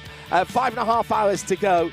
It's 91.2 FM, Sirius 138, XM 202, and this is Hagerty Radio Le Mans with the Valkyrie AI Update. Let's start in the AM category, where there's two Aston Martins leading the way in GTE Am.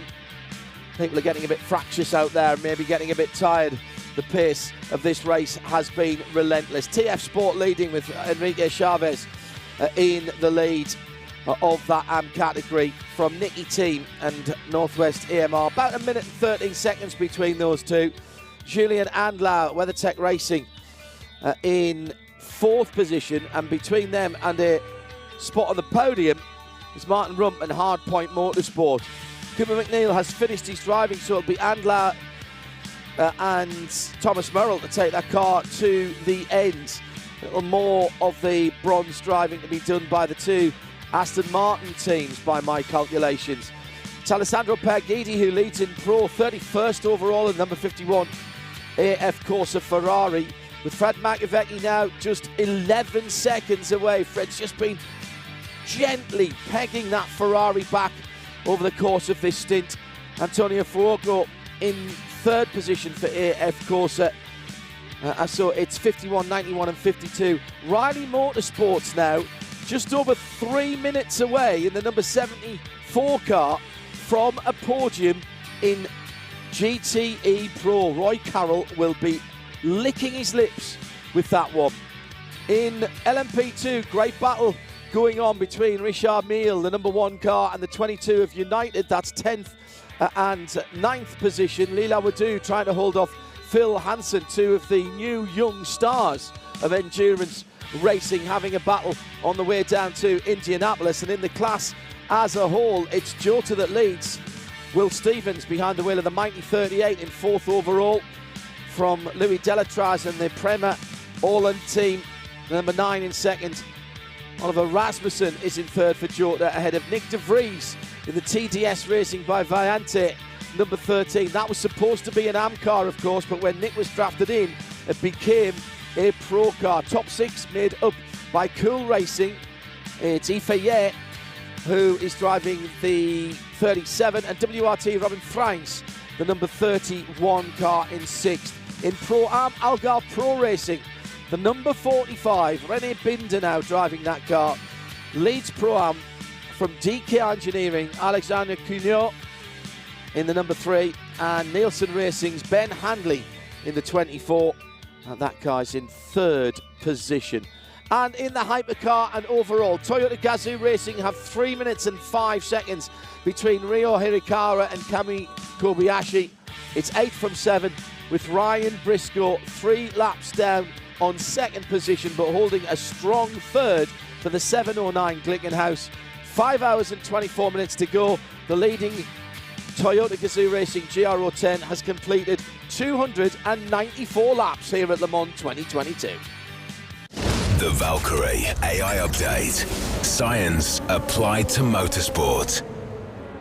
An interesting thing in Francois Perrodo in his interview with Nick Damon, he said Stephen moved across on me. Maybe he thinks it was the 45, the other Algarve Pro Racing car, because we weren't entirely sure. I thought it was the 47, and then Shea seemed to confirm that by saying it was the helmet of John Falb. I mean, she'd have had a tiny second or nanosecond to even spot that, but perhaps Francois was right. We may need to check on that one, but either way, the result was hideous viewing for Corvette Racing. Just they were about to regain the lead in GTE Pro, and poor Alexander Sims. You have to have the most sympathy for him, but also for his crew and for his mechanics who've gone all the way from light to dark, back to light again, and it was all looking as though it was going to be a golden day for the team in bright yellow.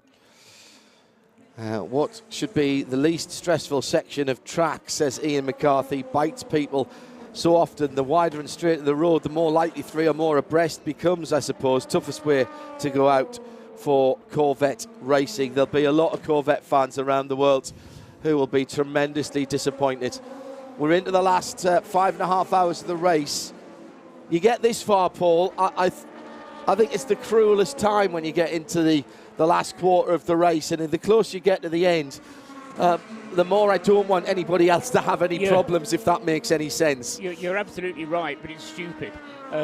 Because all think exactly the same thing could happen on the final lap as it can on the first lap. We know that here. Yeah, exactly. And especially given the history of the last 10 years, I don't know, I just get the feeling that in the last 10 years, reliability in the first 12 hours has been very good. And then in the last 12 hours, we've had the incidents and what have you. And it was quite interesting, Bruce, I thought. I've forgotten who it was who said, but one of the interviewees we had was saying how people were becoming more aggressive in this part of the race. And I thought, really? But actually it makes sense. This being a 24-hour race, you do tend to play yourself through the first part of the race, and then you have to start pushing. But you've been pushing for the last 12 hours anyway. You have, but there's that the element they've got through the night. You know, that often wasn't an option for people 30 years ago, because if their cars got through the light at night, it was a lottery. But now, fantastic battering, and Lilo Wadu has finally ceded to the pressure of Phil Hansen. It was coming for a couple of laps, John. Just a little drag of the right front Goodyear going into Arnage, which pushed the young French driver wide, and Phil Hansen needed no second invitation there. Philip through and up 1 position to 9th. So the United cars, 23 and 22 now in 8th and 9th position. I don't think the pace changes that much as it would have in the old days, Paul, but I do agree with what you're saying. But I think what it might be, either consciously or unconsciously, maybe we get one of the pit lane reporters to ask this to the drivers, are they making slightly different risk versus reward calculations in their head, as I say, either consciously or unconsciously, because they're getting nearer to the end of the race and there's a checkered flag somewhere much closer over the horizon than it was. I think it's genuine that they are pushing harder. But, you know, you've been pushing at 100% for the last 12 hours, and then your team radio is coming on and saying, come on, we've got a car 20 seconds up the road, we can catch him. I'm not blaming the team managers, but, no. You know, you've been pushing as hard as you can, and then you're told to push a bit harder. Yeah, but I think in that situation, Paul, it's also the fact that the cars are so much more reliable than they were in the past. You couldn't really afford to push super hard in the second half of the race 20, 30 years ago. Because your car was more likely to break. You'd be nursing something. But talking about pushing up, the new fastest lap of the race, Kamui Kobayashi has just on lap. He took his while, didn't he? 294 laps, and he finally gets that up to speed. But that's the chasing Toyota. He's 3 minutes down on the number 8, driven by Ria Hirakawa. But the man who's a driver and the team principal, Kamui Kobayashi, really getting that to go. That's all that team could do now. The number 7 Toyota has just got to go 100% from here to the end and hope for no further problems. As like the one that was a setback for Lopez. Question is, are they going to be able to continue to do 13 laps at that pace? And I think the answer is probably going to be no. Let's go down to Nick Damon and to Peter Snowden. Peter Snowden with an interview in a moment after this update from Nick Damon. Yeah, very quickly, the Team Penske number 5 car came in. Emmanuel Collard stayed on board, just fuel. We saw the 65 Panis Racing car that was going quite well as it fell off earlier, as Job van Erten stayed on board on that one. And the 83 AF Corsa car that's been the centre of well, most of the news of the last hour, that is back and running and doing its standard thing with fuel only. Peter. Hello, Peter. Go ahead. Yeah, hi. I'm with Stuart Cox. Stuart, I'm scared to ask this one, so careful how we say this. A little bit of consternation going on with the fuel being moved around obviously the correct side of the apron, but in the garage, you're shaking your head a lot. As you know, there's global distribution problems. It affects everybody. Every drop counts. Looks like the tankers have gone on strike, so everybody should go out and panic buy immediately. But we've managed to get 3 cans, and we're filling up the drum underneath the garage that supplies our fuel tower. Because an hour or so ago, you know, in fairness, they're doing their job, monitoring everything. They noticed we were about 150 litres short to get to the end of the race, so they've had to whiz in here with 3 barrels and fill us up. I saw you carrying one entirely on your own. It was like sort of world's strongest man sort of Christmas time. I've told you they're 50-litre barrels, so it's only 35 kilos. If I should have said 200-litre barrels, I'd have looked quite strong then. Stuart, thanks very much. Well, we'll keep an eye on that out on the circuit at Indianapolis. Robin Freins has repeated an accident we saw early on in the week, dropping his right-hand side Goodyear tyres into the gravel trap on the exit of Indianapolis. I think he wasn't far away from coming into the pits in the number 31 WRT. No, because René Rast was ready to take over. How many times did people crash on their in-laps? In-lap or the one before. Yeah, just hooked the right-hand side Goodyears into the gravel and then coming back on to the tarmacked area at the back of the curb. That I'm guessing again, as it was, I think it was Thursday night or was it Wednesday night that we saw that. The rear wheel spinning up as he came back on, launched him across the track to the left-hand side and straight into the wall. And now, is this a full course yellow, did I hear there? Or just a yellow flag? Slow zone, thank you.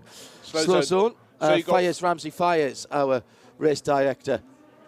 Yeah, so frontal damage, front left corner has taken the most of the wrap, but the barriers, we have concern that they may need repairing after the contact. And the very rapid Dutchman, he was half a tyre width over the top of that slightly banked curbing on the outside of Indianapolis, and that was enough for the car to be unsettled and then snap to the left into the barriers. For Vincent Vos, the team boss, and René Rast, who was about to take over that number 31 WRT Orica that's been spending the whole race since that opening hour and that penalty in the pits, working its way back to the front, and that has wrecked a lot of it. Yeah, the problem is that Robin hasn't been able to restart the car yet. And yeah, not only are we going to have a delay whilst the barrier's repaired, because it did take a fairly hefty knock, but Robin Freins seems to have done enough damage that the car doesn't want to restart. Now we have gone into a slow zone. It was originally a double yellow, now it's a slow zone. Robin was due to run another lap. He wasn't on his in lap, but another lap around, and that would have been his in-lap, so he was certainly getting very close to it. And another of the... Sorry, go on, Bruce. No, I was just going to say an aerial shot from the Goodyear blimp has actually shown the barriers. There's a gantry that just runs across the circuit on the exit of Indianapolis. You can see the barriers on the left-hand side have got a great big kink in them. Yeah. Not for too many panels. Hopefully that will speed up the repairs, but certainly it will need fixing. There is actually already some spare metal fencing at that area of the circuit. This is not going to be the work of a moment, to recover the car. That's the easy part. But then we're going to have this slow zone, again, very Nürburgring 24-hour like, where there's going to be workers on the track there on driver's left for quite some time, Bruce. That makes 34 slow zone periods. And we've just broken what I was hoping we weren't going to get. We have now gone to safety car. Yeah. So that spoiled my little Trivial Pursuit question. When was the last time that we ran a race without safety cars or full course yellows? 1988. It was. And when was the time before that? 1987? You're correct, actually. Oh! When was the first year we used safety cars? Now I know this. It's earlier than you think. It's later than you think. Oh, really? We don't know what he thinks. Was it 1973? 81. Really? Mm-hmm. It is later than you think. Anyway, that's just gone off on the Trivial Pursuit. Pull it back to what I was going to talk about, which was a number of laps per hour, because we can forget about getting any distance records this year. One of the things I like to look at is number of laps completed per hour, and if we're completing over 16 and 2/3, then we're on schedule for a large number, possibly a record. But after the 12-hour mark, actually on the 13th hour we went 17, but then on the 14th hour we went down to 15, the 15th hour 16, 16th hour 16, then we went down to 14, then we went down to 13 in the last hour, and so the way that the race pace has slackened off, although people may be being more aggressive, the number of slow zones and now a safety car has really reduced the pace of the race substantially. So 3 safety cars taking up their various positions to neutralise the race and allow barrier repairs and the recovery of Robin Frine's Orica from the WRT team, the 31 car, to be recovered. And we've just banged the back of the WRT into the arm core whilst it's up off the ground, actually into the crash barriers. But they are trying to get that number 31 car, I presume, off to the other side of the track, and that's why the safety cars have been deployed. I haven't seen Robin get out of that car. No, yet. Me neither. And I think the big problem there, we've got cars coming into the pits right now. Right, so we have to explain the rules under safety car for the pits. The safety cars are scrambled. There are 3 of them, one at start-finish, one at Arnage and one halfway down Mulsanne. The pit entry is open. The pit exit goes to red, and the default position of the pit exit light is red, and it only goes to green as a safety car with its attendant train goes by. It flicks to green for anybody who's sitting there. Once those cars, whether it's 1, 2, 3 or 10, once they've gone, it goes back to red again. If you're not in the queue, you don't get out. Yeah, and that also, just to clarify that point, it does mean that behind the 3 safety cars there's a different number of cars in each of those groups. So if you're in a group that you're waiting for a group that's only got 4 cars in it, you're not going to be delayed very long, as long as they're relatively close together. But the safety car hasn't been out long. But in the pits at the moment is the car that's leading the P2 class. P2s, Will Stevens going back towards pit exit, but won't be flagged straight away. It will be red light, one presumes, when they get to pit exit. Yeah, and the second safety car is at Arnage. So they'll be stopped at the moment. It's actually the 3rd safety car that's coming around. The first safety car is at the second chicane on the second chicane in the Mulsanne. The second safety car is just coming out of Tertre Rouge with, I would say, the biggest train of cars behind it. And the 3rd safety car, which started halfway down the Mulsanne, is just coming out of Arnage. And Nick Damon is watching a very expensive traffic jam. Yeah, we got the 38. I'm at the obviously I'm up by the WRT, so I'm right at pit exit. So the 38 has had a driver change. Will Stevens got out. Don't know who got in. We have the one car, the Ricard Mill machine. Then we have the 54, which is the Vista Jet, the silver Frankie Castellacci, Nick Cassidy, and Thomas Fleur GTE Am. Then we have the 708, the Glickenhaus machine. That of course is the Durrani Dumas and Pla car. Just as before this happened, just after the accident, before it happened, we saw the All-in Premier team coming up from second place in P2. And at that point, they elected to keep Louis Delatraz on board and not get those last few minutes with. It's a Colombo, isn't it? Colombo. Now, obviously, that turned out to be a mistake because they could have had him run his last few minutes during the safety car. One final point, and it's really interesting. The number of people who've done that, put that wheel over on the outside of Indianapolis and speared off. That is something that anybody who's done a Le Mans game virtually knows you just don't do. And I'm really surprised that professional drivers are making that mistake because if you go wide, if you just don't floor it, you're fine. Meantime, on the piste karting Alain Prost, there's a Sunday morning race going on, but people are oblivious to what's going on the track. I've just gone karting this morning. Seems to be a lot of people wanting to get into the karting this morning. What's going on here? I think there must be a Sunday market in the field. Yes, exactly. Right, the 31 Orica has finally been removed behind a barrier. We still haven't seen if Robin Freitz has got out, but what we can tell you is that very disproportionate bunching behind the various safety cars, and it's the third one is the one that's got the car that's second, the number 7 Toyota, and it's about a quarter of a lap ahead of, let's look at the other way around, 3/4 of a lap behind. Correct. The fellow Toyota, and every lap has to count for the 7 Toyota. This is not good for them. Which means the number 8 car, if it wanted to, would be able to take a pit stop now and still be ahead of the number 7 because it would only drop one safety car behind. So as the safety car C has passed the pits, the 5 cars that were waiting, as described by Nick Damon, which included the Glickenhaus of Romain Dumas, the light goes to green, they're allowed to go out. As soon as the Glickenhaus has gone past, it flicks back to red again. And in the P2 class, we had that pit stop with the number 38 car, Will Stevens, handing over to Antonio Felix da Costa, which is right on the rotation. There may well be a theory down in Nick Damon land that they should put the bronze driver in the car for the 38, which would be Roberto Gonzalez, because he hasn't quite done his 6 hours yet. But on the grounds that the car is now going to stay out for a long time, they've got da Costa at the wheel of that car, but he will have lost half a lap of his advantage over the 28 teammate Jota car. So we've got Jota's 1 and 2 in P2, but with the Oliver Rasmussen car having caught up because of this safety car. Right, let's go down to Nick Damon, who's at WRT, and the chef d'équipe is Vincent Voss. Sorry, Vincent, I didn't know that. But very quickly, first of all, is Robin okay? Robin is fine, yeah. Well, at least we had him on the radio. He got out of the car on his own, and he probably will, well, I don't know. He will maybe go to the medical center, but he's fine, I think. That's the best news. It's been a very difficult race for you. It's not been the race you expected anyway, has it really? It's just kind of slowly crumbled in every area.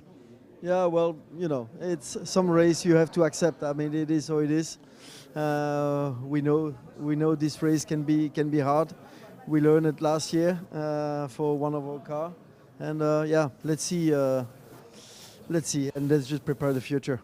Thank you, Vincent. And just to confirm, Robin Frimes came back in the medical car, and he is back in the pit lane now, and the medics will have given him the once-over at the scene and be deciding whether he needs a check-up. There is a medical light now on the cars, and if a certain G level is exceeded in an accident, that lights up, and then it's a mandatory run, but quite often they'll just take a driver who's had an accident down there anyway and make sure that the adrenaline is not hiding anything it shouldn't. A quick word about what's going on in GTE Pro, Bruce, where things have closed up at the front of the field between Ferrari and Porsche. Well, even before the safety car was coming out, the gap was coming down by the lap. Fred Machiavicchi in the 91 Porsche catching Alessandro Pierguidi. But now, with the safety car in front of them, and the car guy racing Ferrari from the GTE Am class just in front of Pierguidi, but immediately behind, so just a second or so behind, is Fred Macco, and he's closing in. And they're behind the car, the safety car that has the biggest group of cars behind it, which is heading into the Porsche curves at the moment. What I'd be interested to see here, Paul, is where they all are on their fuel and whether they feel they have to come in here. And I don't think if you're first and second, you take a chance. But maybe the third place AF Corsa car, if it's in the same... Well, it's in the same group, but it's a lap behind. A lap down, yes. So I would generally counsel not to come in if you've got a safety car out there, because... If you've got the fuel to stay out. If you've got the fuel to stay out. And in the case of Will Stevens, he had to come in. He was at the end of his fuel allocation. In the case of the number 13 TDS car, which is now in the pit lane as well... Would you not bring the 8 car in with Ryo Hirakawa, because he'll only drop back one safety car, so he'll get a stop and he'll still be ahead of the 7 car? No. Okay. You will... yes, he will. I mean, what you said is correct. But by staying out there, his next lot of fuel he can get, and it won't cost him as much. Because you're basically losing a third of a lap, which is a minute and a quarter. That's the amount that you would use anyway, but you get a full tank of fuel instead of only not a half a tank of fuel, but whatever. Whatever it is, yeah. Is the rest to do. Hirakawa currently on his 11th lap, so he'll probably want to stretch it until the safety car goes in and get a full tank full when his time comes. The other one which came in, I was just saying, as a result of being out of fuel, Nick de Vries with the number 13 car, considering he was not even going to be in the race. That car, the TDS car, currently running in 6th place in LMP2, but I think that LMP2 order is going to get shaken up a little bit. So our Le Mans breakfast with Visit Cayman Islands and Sacred Coffee has produced drama, with both Corvettes going out in the last 2 hours. One retired because they didn't feel it was the right thing to do to keep it running. It couldn't keep the pace, and it may not have been safe. And as that announcement was being made, the 64 car battling for the lead with the AF Corsa Ferrari number 51 in contact with Francois Perraudot in the LMP2 car on the middle section of the Mulsanne Straight, and hard into the barriers. An instant retirement for Alexander Sims and the rest of the team. We've now also got our first full course yellow safety car period, I should say, of the race in 2022. Slow zone 6 is now deployed. Slow zone 6 is now deployed. We will bring in the safety car. Slow zone 6 will continue being deployed. Now that is interesting. So they're now, having recovered the car, will continue to do the barrier repairs under slow zone only. So they'll withdraw the safety cars back to their places. They don't necessarily have to go back to where they started, I suppose, but they generally do. To make sure that everybody's back where they were in the first place.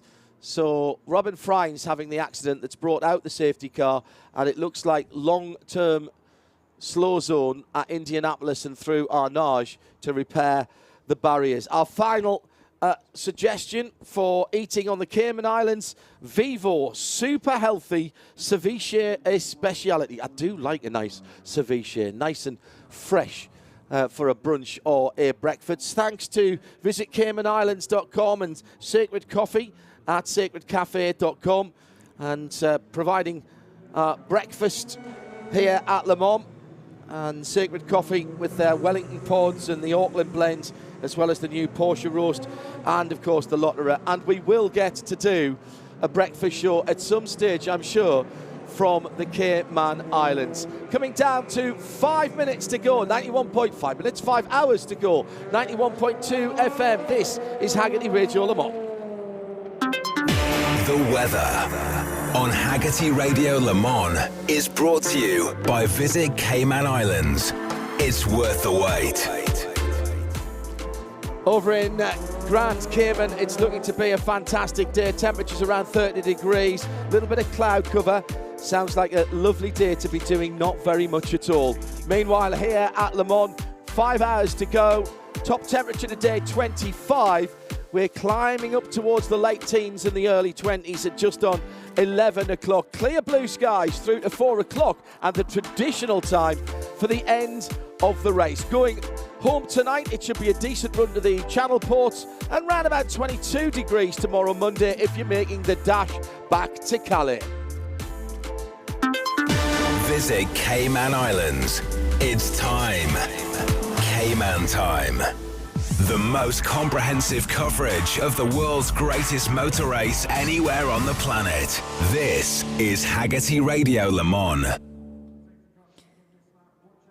Good morning still? Yes, morning still to everyone out there around the track. You've got me, Shay Adam, back with you for another couple of hours here in the booth, being joined by JMO and Paul Trustwell still, because, well, he's not glued to the booth this year, which is the good news. But, Paul, are you still enjoying your perspective here? Too much to leave? I'm enjoying this. There's been too much going on. But I can't say that this has been a classic. I mean, here we are talking about it before it's even over. Thus far, it's not been a classic race, but it's always held the interest, and I think that's the key thing for me for any Le Mans 24 hours. It has to hold the interest, and there's always been some kind of intrigue. There's always been a mystery to solve. There's always been a strategy call by one of the teams that we've been questioning.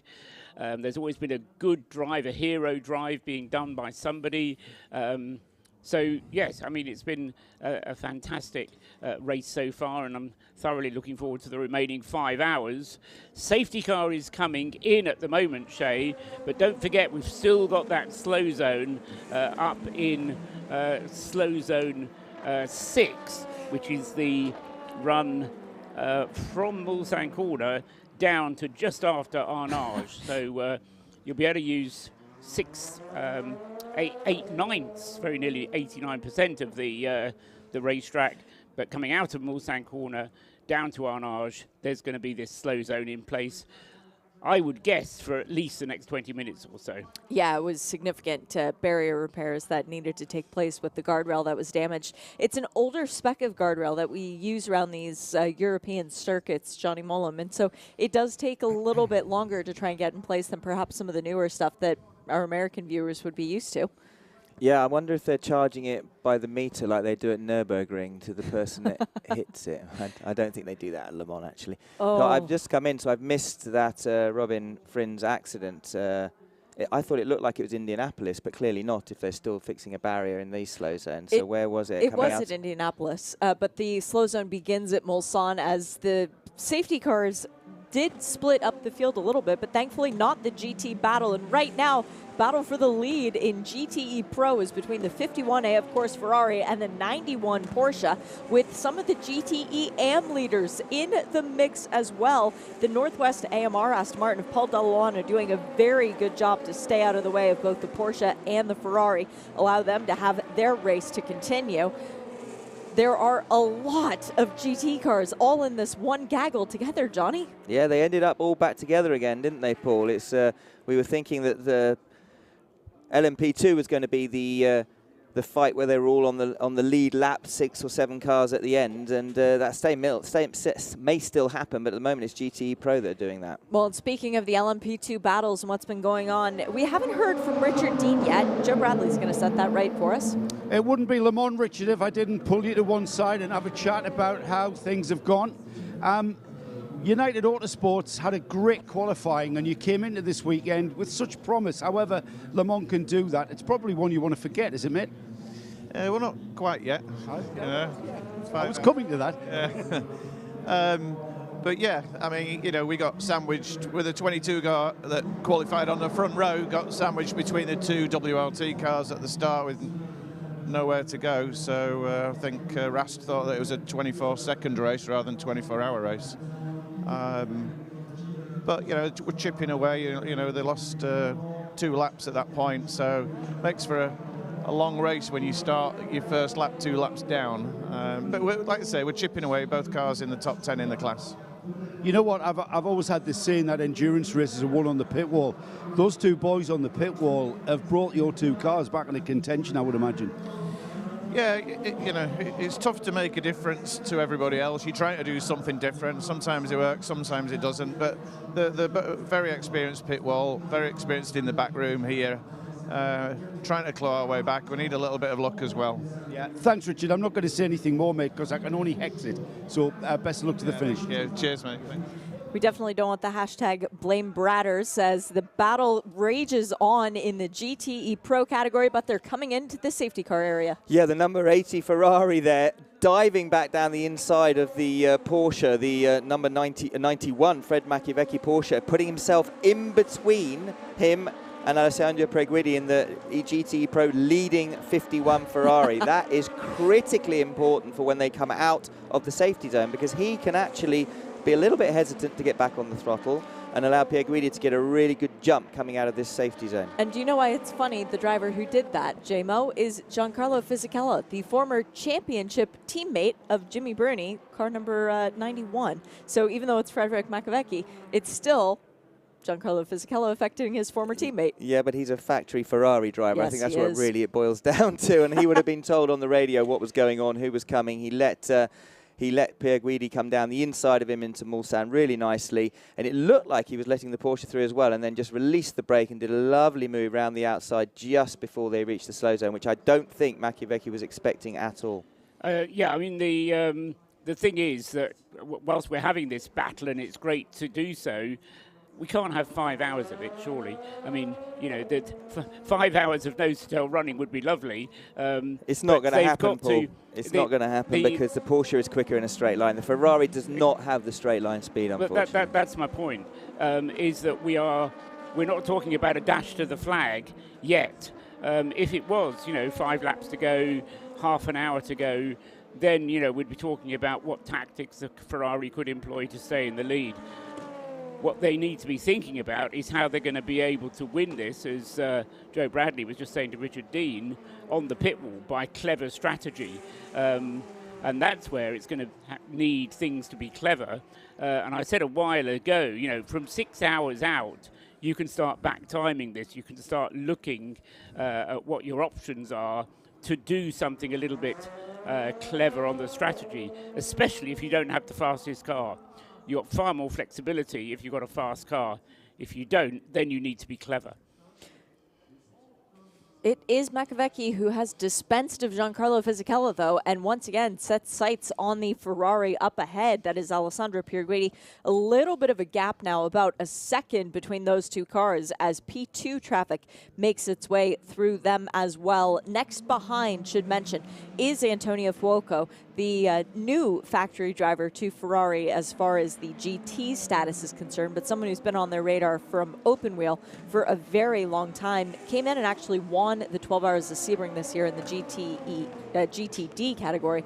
Very capable driver, but actually quite far back. Yeah, that actually looks like the 55 car there that's in the Pro Am class that Pierguidi's flashing at to let him through. He'll maybe also know, but he probably won't be as predisposed to getting into a battle as Giancarlo Fisichella was, and it looked like he went straight there at the Dunlop chicane. He did, in fact, just to get out of the way of both, and didn't play any part in any of that. But as it's heating up, Shay, it looks to me like the Ferrari's losing that little bit of downforce, extra downforce that they had at the Porsche curves. I noticed earlier on in the race at night that they seem to have the legs on the other GT cars going through. And you see Pierguidi covering the inside there into Tetra Rouge with the LMP2 car behind him, because he didn't want the P2 car to come down the inside and compromise his exit. So some clever driving there by Pierguidi. The P2 driver won't have liked that. But as the temperatures heat up, some of the aero downforce is being lost. That Ferrari seems to have lost his edge. Having said that, he's stretched a little bit away now going down the straight, and that earlier block and that little move by Fisichella seems to have given him a little bit of breathing distance. That is what Daniel Serra said to me a couple hours ago when I interviewed him when he was fresh out of the Ferrari. He seemed very dejected at the thought of the day getting warmer, because he said the car was much better in the cold, and we see now the advantage ebbing away from the Ferrari and going back toward the favor of the Porsches. I don't think they ever had an advantage. I think maybe in some of the faster corners, but I think what's really made it difficult for them to race is having a car that's quick in the corners and then having a car that's quick on the straights. I'd pick a car quick on the straights within reason. Obviously, they have to be still reasonably good in the corners every time, because for raceability, for dealing with traffic, everything else, it makes it much, much easier car to win a race with. Slow zone procedure will end in about now, as far as time is concerned. I was going to say 15 seconds, but that was a while ago. So now we do have a fully green racetrack all the way around. Good work by our corner marshals and barrier repair people to get that done safely. And we've got the prospect of the race leader, the Toyota number 8, Ryo Hirakawa, coming into the pits at the end of this current lap. And he does no longer have a lap lead. So in second place, Kamui Kobayashi is on the lead lap as well. However, he is very nearly a full lap behind. So even though they're both on the same lap now, Ryo should be able to get into the pits, get more fuel, shouldn't need any more tyres. So it'll be a fuel-only stop for the number 8, and he'll get back out again before Kamui Kobayashi can come through in the number 7 Toyota. But what was a lap of a lead for the number 8 is now a lot less than that, and will be a lot less than that once Ryo makes this pit stop. He'll only have 3 laps of that, though, before Kamui has to come in for his pit stop. So both of the Toyotas due in, as I say, in the case of number 8 coming in at the end of this lap, and in the case of the number 7 coming in 3 laps later. Is the 38 Jota that leads LMP2 still a lap clear of everyone else in that category, or has the number 9 Prema closed the gap? He has closed the gap down to around about a third of a lap as a result of the Jota car having made a pit stop and Prema Orlen staying out during that safety car. Unfortunately for Will Stevens, who was in the car when he brought the car in, the 38, he had to come in because of fuel. And then he was held at the end of the pit lane, and that was lost him all the time. So this is the problem with pitting under the safety car. You lose an awful lot of time. And in the case of the 38 car, it's come down from being a lap ahead to being just a third of a lap ahead. And that's the peculiarity of Le Mans, isn't it, Paul? Because if it was just a 1 safety car, actually it would be an advantage. But when there's 3 safety cars and you then get held into the next safety car back, that loses you a third of a lap, which is more time than you'd actually lose even under green in the pits. I understand exactly what you're saying, but if there was only 1 safety car and they applied the same rule, you'd actually lose a whole lap, because you have to wait until the tail of the safety car train goes past before you're out. Safety car default closes the pit lane exit. So you get into the pits, then you have to sit around twiddling your thumbs until the safety car comes around. Because there are 3 of them, it actually only loses you either a third or 2/3 of the lap. But if you were in the safety car train, you could pit, then go back out and join up to the back of the train again in normal situations in a normal race. Obviously, that's what I'm saying. The peculiarity here of Le Mans is that doesn't work. Yes, and it's not because of the number of safety cars, it's because the rule says that the pit lane exit is closed except for when the train is going past. Fred McAfee still staring at the back of the Ferrari. It looms ever larger in his windshield as he closes in, going down the Mulsanne, the straight line speed, a clear advantage to the Porsche, and it's just a matter of when, not if, the Porsche will be able to make the pass for the lead. Yeah, you'll probably see Pierre Guidi start to weave slightly on the straights just to try and break some of that aerodynamic toe that he's giving the Porsche. And it's at this point here, towards the end of the straight, that the Porsche seems to come on strong. Didn't actually have to defend then, Pierre Guidi, but down into the second chicane. Coming out here, this is actually not too difficult to defend going down to Mulsanne. If you take the inside, it's very difficult to go around the outside of someone at Mulsanne when you're in the same class of car. But if anybody can hold the Porsche off, it's Alessandro Pierre Guidi. Obviously, if thinking back to the last race in Bahrain, he always seems to deliver when it matters, and he's a fine racing driver. I remember many, many years ago when he first arrived actually in the International GT Open Championship. Gosh, we're talking 2006, 2007, around that time. A very, very young, fresh-faced Italian driver, and he's come a long way since then. and in a couple of laps, it's going to come down to pit stops. Both of the Ferrari and the Porsche here leading the way in GTE Pro. They're both on the same pit stop strategy. They'll finish this lap, and then it'll be in next lap for the pair of them. And then the race will be on, not on the racetrack, but in the refueling area, getting the fuel in, getting new tyres, possibly, probably. That's where maybe you might even think, Paul, what do you think, Paul? With the Porsche seeming to have at this point a little bit extra pace, maybe they might short fuel them a tiny bit, take that risk in order to jump him and then stretch a bit of a gap that hopefully will pay off later. It all depends on how many pit stops they can get from here to the end of the race and how much putting in maybe a little bit less fuel, saving a couple of seconds there, will actually come back to bite them or not at the end of the race. They'll be doing that calculation for absolutely certain. In the case of Macavici, almost certainly they're going to be changing the driver. Pierre Guidi, possibly they'll leave him behind, leave him in the car because he's only done a single stint, but Macavici has already done a double in the 91 car, so will be changing. Yeah, in that case, you'll probably expect after the stops Ferrari to have around a 15-20 second lead, won't you? Because if he's going to stay in, I doubt they'll change tyres. Exactly. So Ferrari will be working out the calculations, doing the sums, and then, as you say, Johnny, working out exactly how many more pit stops after this will get them to the checkered flag, and I reckon the answer to that is going to be 1, 2, 3, 4, and then you'll be in. So 4 more pit stops after the one that's coming up.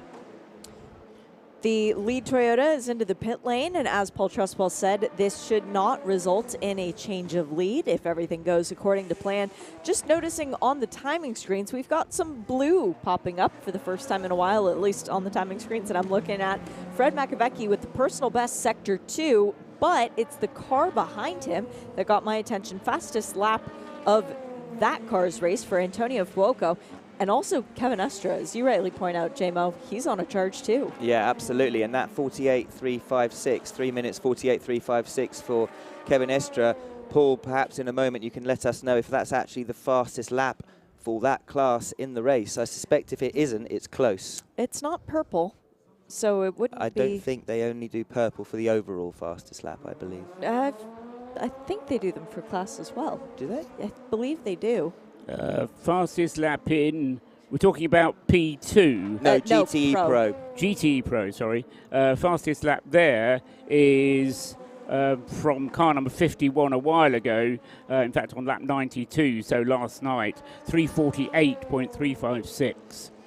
So that that's it's the same that's time. The same as Kevin Estra's just done, a 3:48.356. But that can't be right. Since the Ferrari did it first, they're credited with the lap time.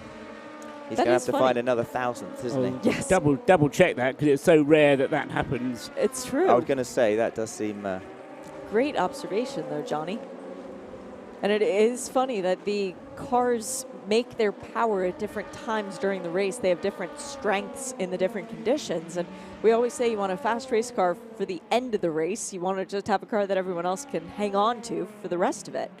And it also, I mean, it's all about engine maps as well. And this is where the BOP does get tricky because all of the manufacturers will be running certain engine maps and all of them will tell you what engine maps to run so that you don't show your whole engine power.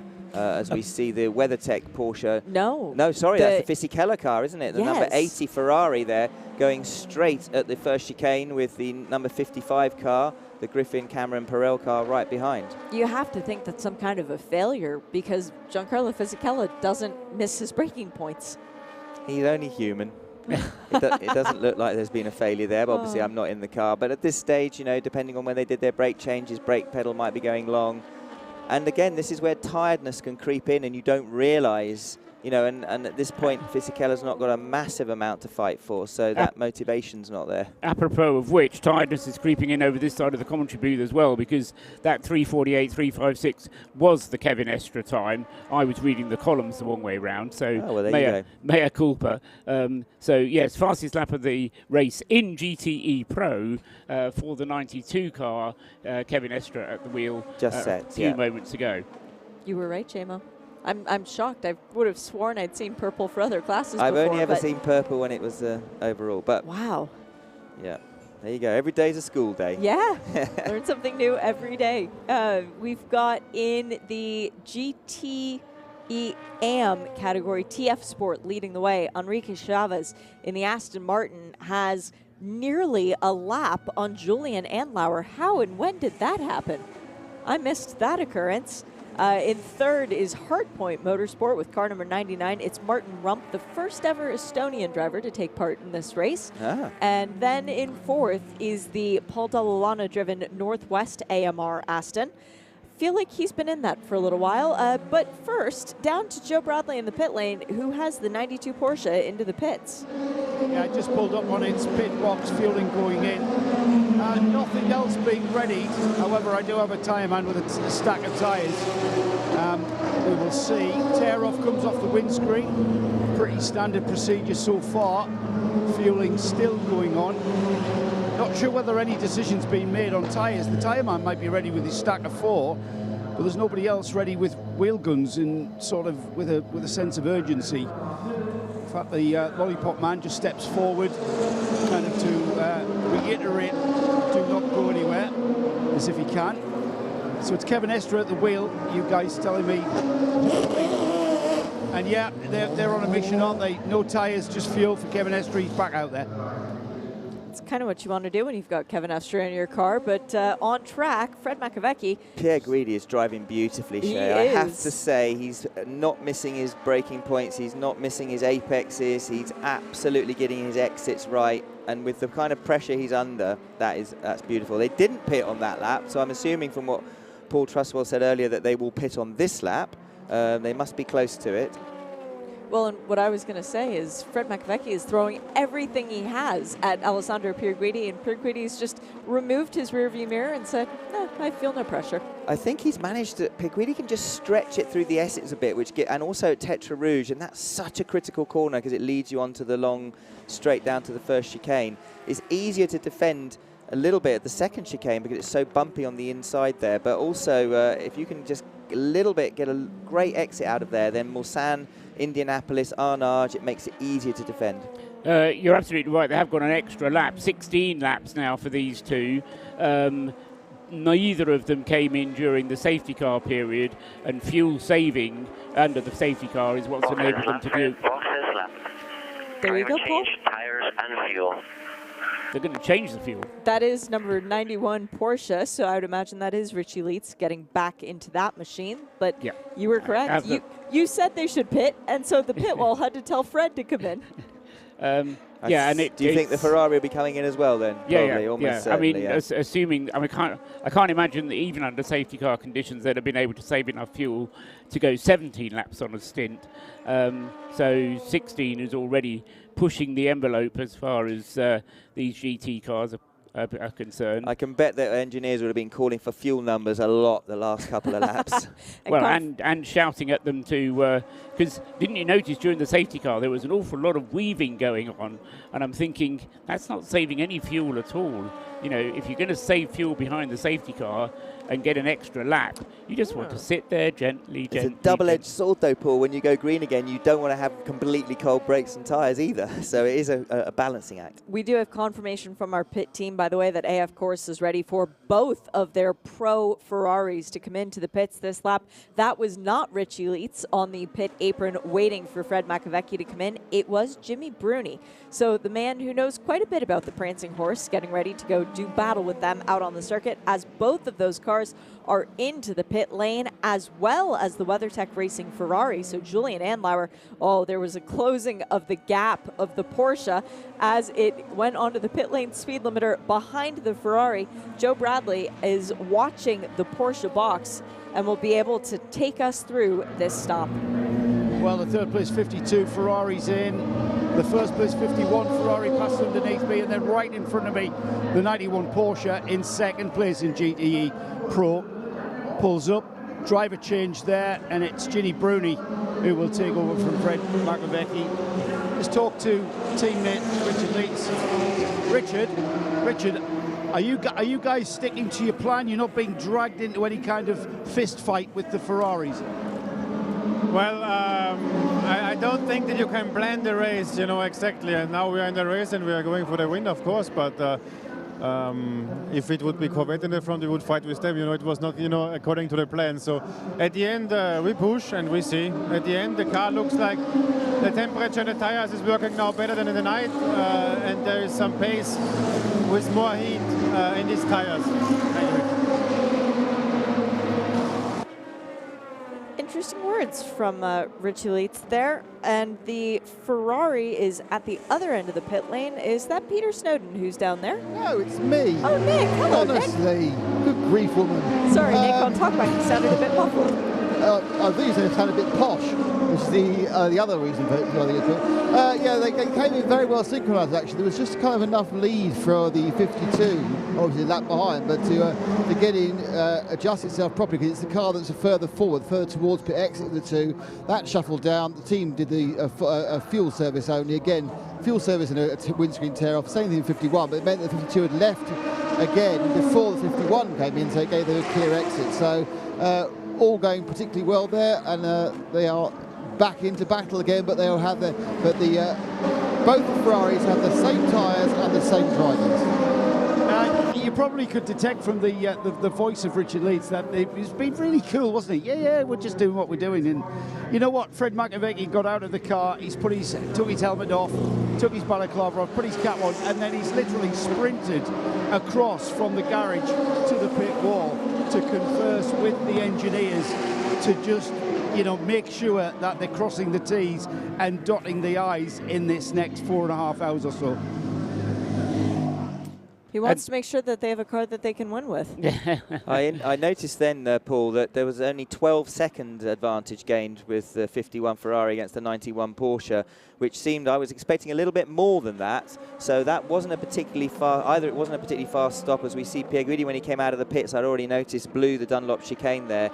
I think probably just because he had cold tyres, went to brake, turned in, sensed he didn't have it, and just blew the chicane. He might get a warning for that, but he should get away with it just once coming out of the pits. But going back to what I was saying, either Porsche had an incredibly fast tyre change, or Ferrari's pit stop was a little bit slower than normal, because I was expecting a good gain of about 15 to 20, and they only gained 12. That's right, and of course it certainly didn't happen on the way in, because they came into the pits absolutely nose to tail.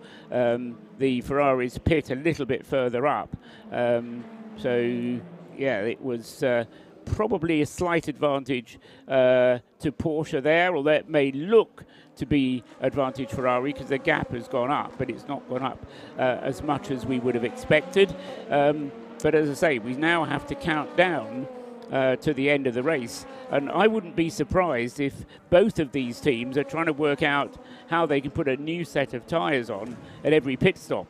It's going to cost them a little bit of time, or maybe they're just going to put two lefts on just to give them that extra little bit of grip, depending on how many tyres of their allocation they've still got left. And as I say, we don't get any information about the tyre usage. The TV director does, and occasionally puts up information on the screen telling us how many laps a particular set of tyres has done.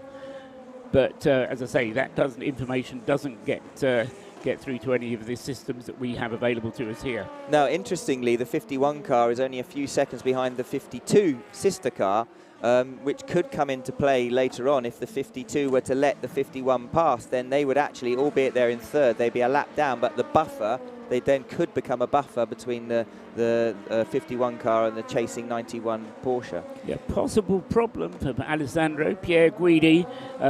He has been reported to the stewards for cutting the chicane on that outlap. Up to the stewards to take any decision. The race director has merely noted that Pierre Guidi did cut the chicane. He's passed it over to the stewards. The stewards will look at the video and then decide what sanction, if any, to apply. It'll be difficult there because they can look at the pit stop time. He probably gained about a 1.5 seconds advantage by doing that, but it's very difficult to actually quantify that when he was actually on his outlap coming out of the pits. And if you can't see a clear advantage, I would think that they could give him a penalty, a time penalty of some sort, but if he's lucky, they won't. They would be more likely to just watch for any further track limits transgressions. Well, I think that was Alessandro was probably thinking in his head when he decided to abort and go through the chicane. But I noticed Antonello Coletta in the Ferrari pit box sat next to Batti Pugliasco, the team manager, saw that and was obviously had a face of slight concern, because you just never know. And if you give us a bit like playing a football match, if you give a referee a chance to make a decision, you never know 100% if it's going to go your way or not. Yeah, the tuck rule still haunts me. But that's football. Paul, quick question for you. GTE Am, fastest lap of the race thus far? Because Enrique Chavez has just done the personal best lap time for the 33 TF Sport Aston Martin, a 3 minutes, 53 seconds, .277. And I just have a niggling feeling that that's kind of close to the best time. It's not that close. The WeatherTech car is the quickest, 3 minutes 50. Oh, .445. They've been flying. Wow. The Am Porsches were actually quicker at points than the Pro Ferraris. They've been flying, the Am boys. That is very impressive. Decision has come down from race control, by the way. It is a warning for car 51 for cutting the chicane, so I think they will slap on the wrist and don't do it again. Yep, they'll have the little tracker on the 51 car, and if it just happens to drop a wheel in the wrong spot again, it'll be like playing Operation, and you'll just get that little zap. And I've just been looking at those pit stop times again, Johnny, and I just wonder whether they did actually do a couple of tyres on the Ferrari. Yeah. I mean, we'll have to find out from the pit reporters. I think Nick was there, wasn't he? Was it Nick or Joe? One of them was there. Yeah. So double check on whether the Ferrari may have taken on 2 tyres, because 1 minute and 17 is too long of a pit stop for a fuel only. You're listening to Hagerty Radio Le Mans on 91.2 FM, and it is the bottom of another hour. The Valkyrie AI Update. Data-driven solutions for a data-driven sport.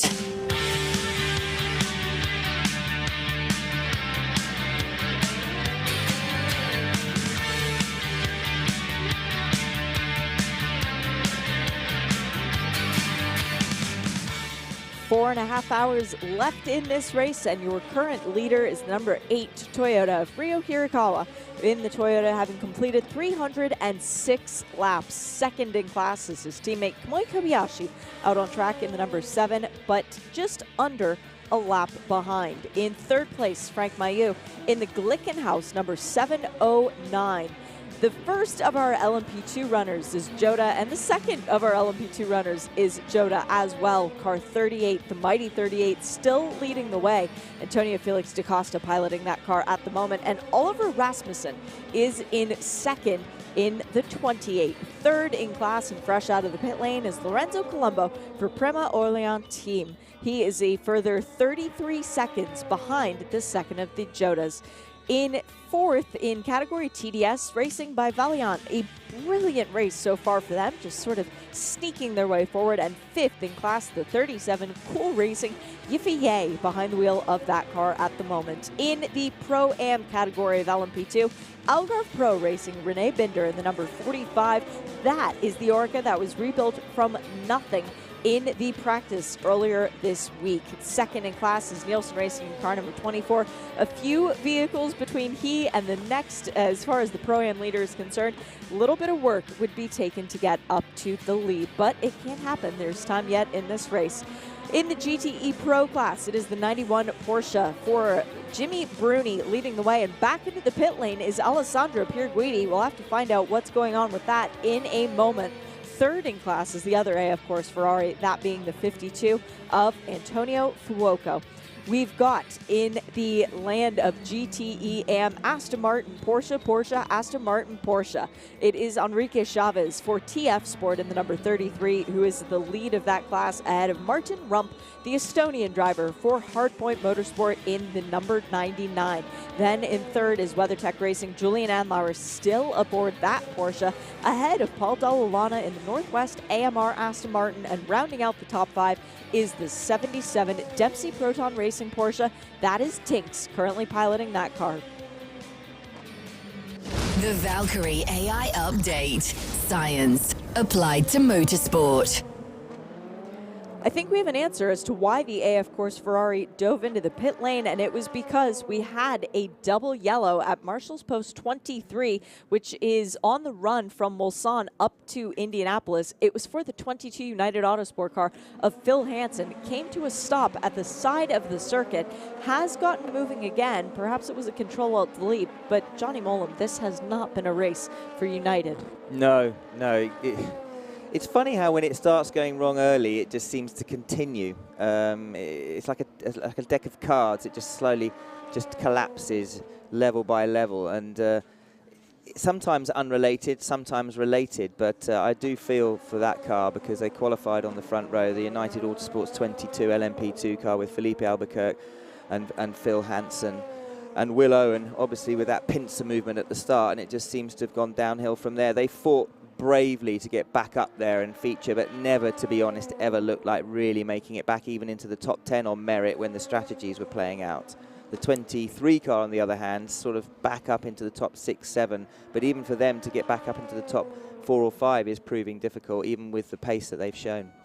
The 38, which is the Jota leading the way, has come into the pit lane now with the 2.5-minute advantage over the sister car. It should maintain the lead, Paul Tresswell? Yes, it should, provided this is a routine pit stop. And Felix da Costa, actually, with the help of the safety car, managing 10 laps with the mighty 38 Jota car, the car that he took over from Will Stevens at the beginning of that safety car, and lost all the ground. Oliver Rasmussen will now be desperately trying to close up in the sister car, and he will close up, but he won't be able to take the LMP2 lead. As far as Phil Hansen is concerned, I thought for a moment that might have been out of fuel, but looking again and having to keep my own concentration levels up, he was actually on his 9th lap, so it was an in-lap, but as I say, with the benefit of the safety car, he should have maybe been going on to 10 laps, but as Johnny was just saying, United's race didn't start well, and they've been playing catch-up throughout, but we heard from Richard Dean as well, you don't give up, you keep pushing, because you never know what's going to happen. And that's what United will do, and that's what an awful lot of the teams are out there doing at the moment, getting to the flag. And why do you think? I mean, Shay said it when she was doing her update. We suddenly saw Pierre Guidi back into the pits.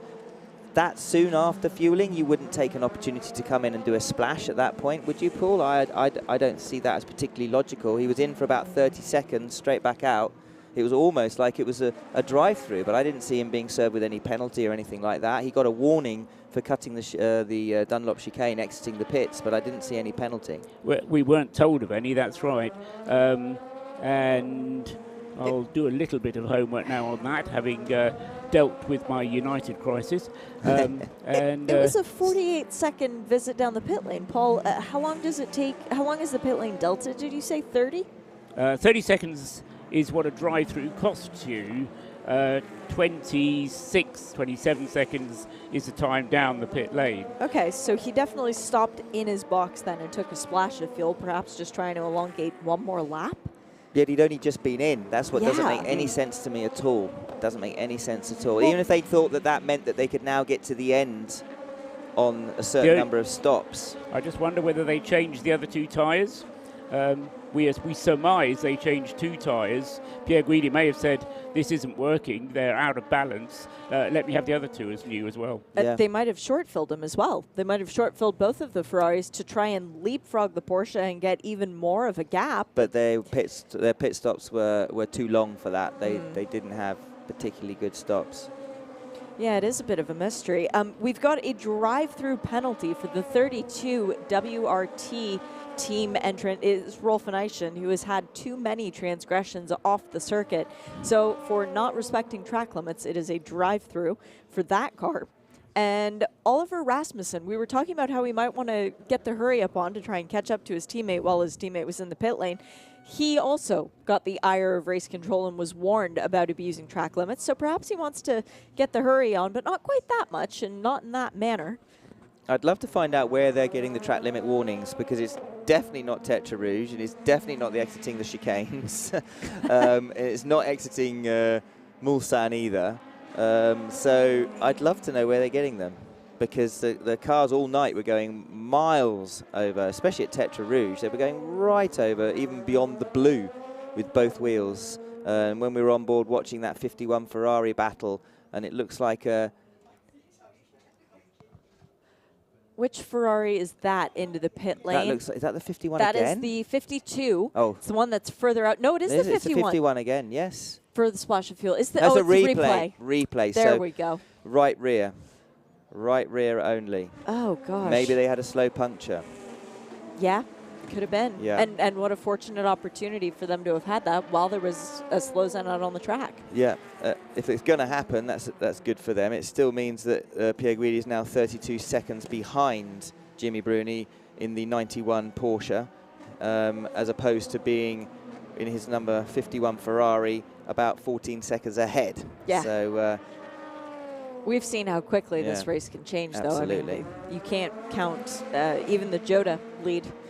Let's go down to the pit lane and Joe Bradley, who's managed to track down a driver that we've really wanted to talk to all weekend. It's Lilu Adu is with Joe. Lilu, you are in a good fight at the moment with other cars. Yes, good fight, good moment in the car with the good battle with the other LMP2. It is, was very, very good, and it is important to take a pleasure in the car. Le Mans is a very hard race for a driver. How are you? Fine, I am very excited, but I am tired. It is normal. I sleep only 1 hour. It's not a lot, but I am very happy, and it is so very good to be here in Le Mans, and I am very excited. Merci beaucoup. Good luck. Thanks, Joe. She sounds like she still has that shiny excitedness about the first Le Mans. We were actually talking about this the other day. And Joe, do you want to come back in on that? Yeah. She was. I said, "Are you okay with your Polyvore Glacier we play?" And she said, "Little." And I says, "Okay, we'll try." And I thought she was brilliant. Yeah, it is. I mean, Joe, it goes back to the conversation that we were having the other day about, do you remember your first Le Mans, how you didn't want to sleep? And little Joe, or Giuseppe as we've been calling him, our intern this weekend, Joe Bleasdale, he was telling us all about, how he's so excited the first time he did this race, and now he was prepared to sleep, what was it, half the race? And you were saying, no, you've got to stay up this whole time. It's the intern. This is your responsibility. Do you remember your first Le Mans, Johnny? I do, vividly. How much did you sleep? 2,000. I honestly don't think I slept. And if I did sleep, it was sort of like we were talking about earlier, that sort of your eyes are shut and you're resting, but you're not actually fully asleep, and you're ready to go at a moment's notice. But I remember it vividly, and it was hot. God, I don't know why, but it seemed hotter sort of back in. I remember doing Le Mans where it was absolutely sweltering, sort of in the 30s, and then it seemed to. They used to say it rained every 7 years, but I think it's a bit more often than that these days. There's another rookie in this race in the form of Matt Bell. And how tired does he look? He doesn't look tired at all, actually. He looks really fresh. So, Matt Bell, we've been wanting to talk to you all weekend because we haven't had the chance yet. But obviously, this is your massively experienced in endurance racing. But this is your first Le Mans, so tell us about the experience for you. How's it going? Yeah, it's taken me a while to get here. I've done pretty much every other 24-hour race. But, sorry, one sec.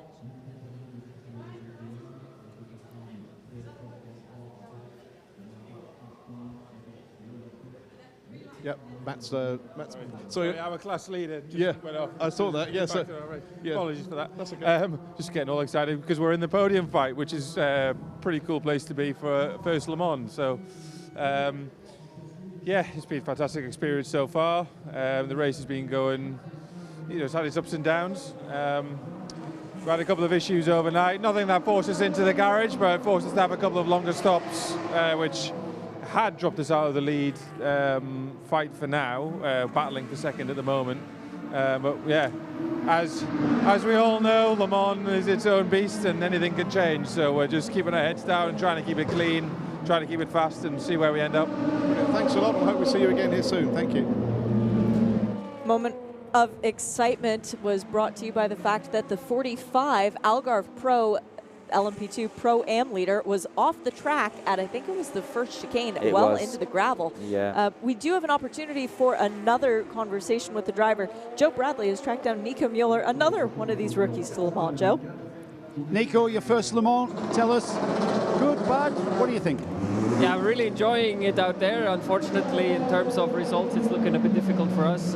Ryan's had a little off last night, and we lost 6 or 7 laps back then, and you know, it's very hard to recover those. The pace was okay, so you know, in the end, I think we had a shot at a decent result. The car's running smoothly, team is doing a great job, so all in all, you know, bittersweet, obviously. We would have all loved to score a good result for a completely new team coming here and, you know, doing pretty much a perfect job, and one small mistake here can be very costly, but it is what it is. We'll try to finish it off in style and enjoy the last hours of this great race. How have you found driving this legendary track? It's awesome. I mean, it's been a dream of mine for a long, long time, and now to finally be here and be part of this race is great, and the track itself is just phenomenal. It's uncomparable to anything else, and especially at night, you know, going through the Porsche section is, yeah, addictive, I would say. And do you, so far this week, have you had what we would call a perfect lap? No, no, definitely no. I think I've maybe had one free lap at some point in practice, but other than that, there was always, you know, some kind of traffic or yellows and stuff. So that's Le Mans, you know. I think it's just a part of this race, and you try to maximize any kind of situation, and it's a very valuable experience to finally be here and, you know, make my own experiences. Are you in the car soon? Yeah, I will be in about 15-20 minutes. Okay, I'll leave you to get prepared. Thank you, Nico. Nice to hear from him. He's got that genuine enthusiasm still about this race, and pretty cool when you consider all the races that he's taken part in the past. And to have that kind of excitement still at 11:45 in the morning, that is commendable. He's had far too much sleep, clearly. Yes. I think, but seriously, I think there are certain racing drivers who understand the sport and the history of the sport and the importance of this event. I have been saying all week, you know, this event is an important event, and you can't really be involved in motorsport without understanding that. And it's a bit like everybody, you know, having this dream to be a Formula One driver when they're 10, but they want to drive at Le Mans. We've got an incident out on the track. Well, we did have. That was the LMP2 Pro Am leader, car number 45. It's in the pits now with Joe Bradley. Yeah, it's a, as Johnny Molan would say, a front nose section being replaced. Clear signs of damage there, going in hard, cracked around the front splitter, etc. But easily rectified with the bolt on, bolt off nose section. And that's the engine. That's the engine you've just heard behind in the back, in the background. And that's how quick they can change these things. Were you about to say in the back nose there, Joe? I have no idea what I was about to say, Shane. You deserve that, Joe, for taking the mick. And moving on, we do have another personal best lap time on the board. This time it's from Alexander Lynn, pushing really hard to try and move that 23 United Autosports entry up further into contention. Alex is pushing hard, trying to find Dane Cameron, another guy who is really enjoying his Le Mans debut, since we've just heard from 4 drivers of that ilk. Yeah, no, and Dane also just set a 31.9, I think, the lap before. Both, I think we're almost into, I mean, we're not traditionally now in the time when the quickest times are set. Having said that, we're having walked down here, it's still relatively cool. The track is still going to be evolving, and so you can see some quick lap times happening, as we saw with Kevin Estre literally only sort of 15-20 minutes ago. So the track is clearly getting quicker and quicker and quicker, and Alexander Lynn, I think, knocking about 4 or 5 tenths off the fastest lap of that car. I think it was a high 32 that they'd done up until this point. Now pushing on, trying to actually see if he can get himself back into the top 5. The third place car is into the pits. That's Frank Mailloux, who brought the car in. He had taken it over from Richard No, from Ryan Briscoe, not terribly long ago. And Richard Westbrook will be next up on deck to get in that car, you would think, with 4 hours and 11 minutes left in the race. Slightly shorter stint for Frank Mayer there, only doing 12 laps. Ryan Briscoe did 14, but that was largely due to the fact that the safety car was out while Ryan Briscoe was out. But even so, Frank, well, maybe 12 is what the standard was earlier in the race for the Glickenhaus. And as you say, no need to take any risks, Jay, with this fairly safe third place. They may be 3 laps away from the second place car, but they're also 4 laps ahead of the next place car up, which is the fastest of the P2 cars.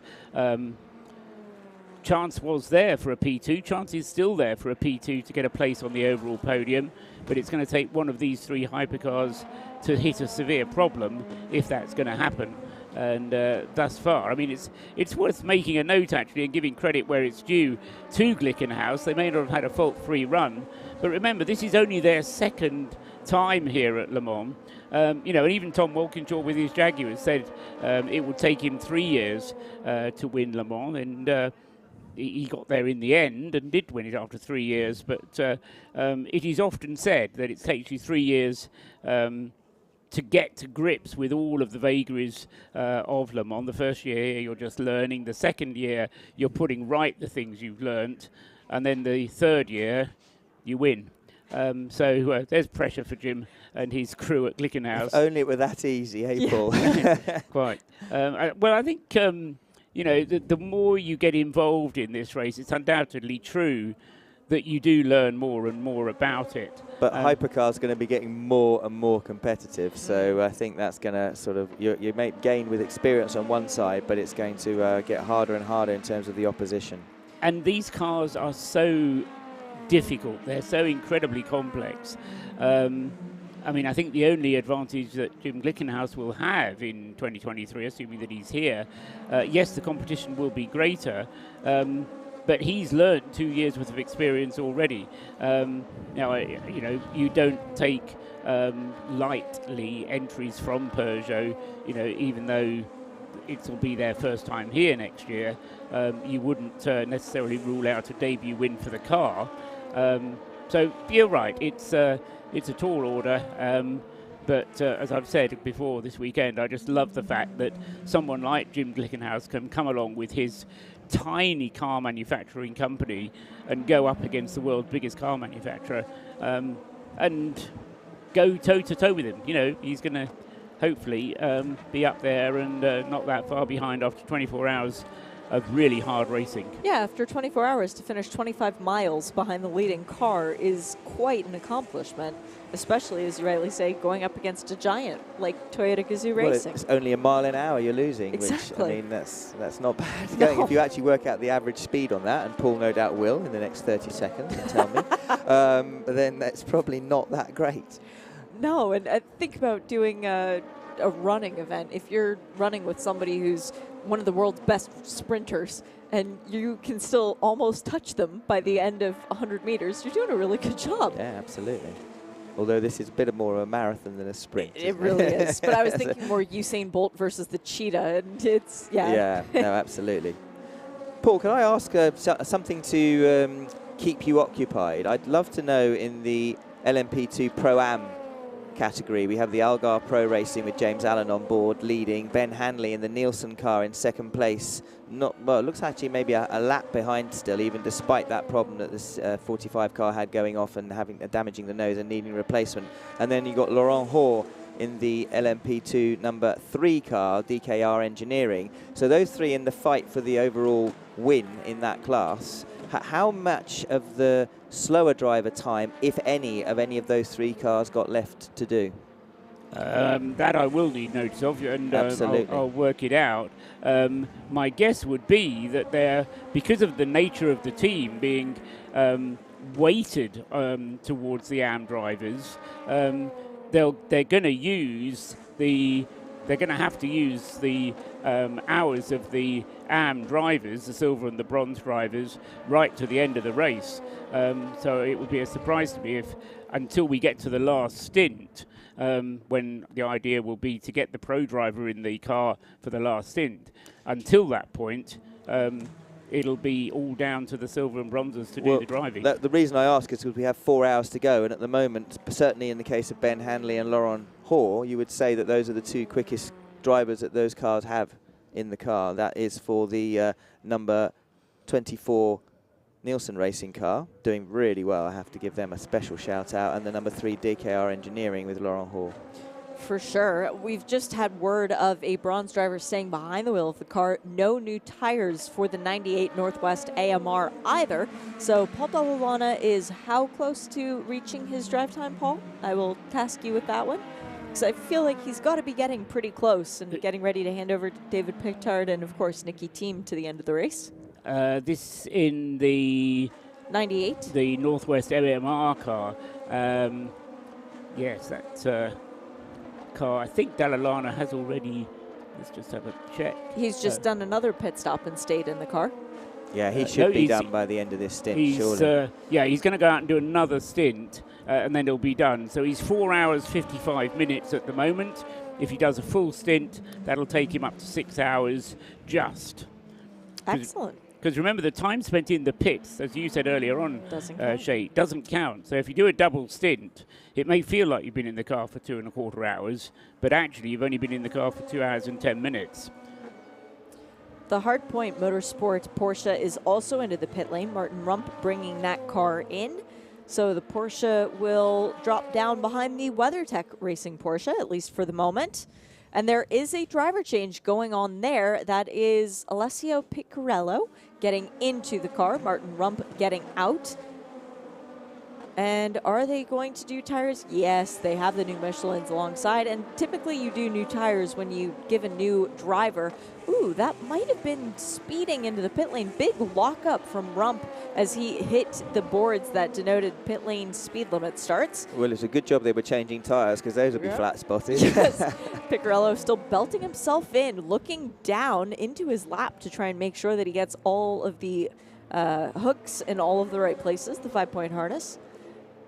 It is instinctual, and most drivers don't need to look, but Joe Bradley was in my ear saying, I think the car's going into the garage. Never mind, just tires, just tires. The crew members panicked him for a moment. It's all good, which means that the leader still out on track, Ben Keating in the Aston Martin for TF Sport, going round and round. Does he owe us a pit stop, or...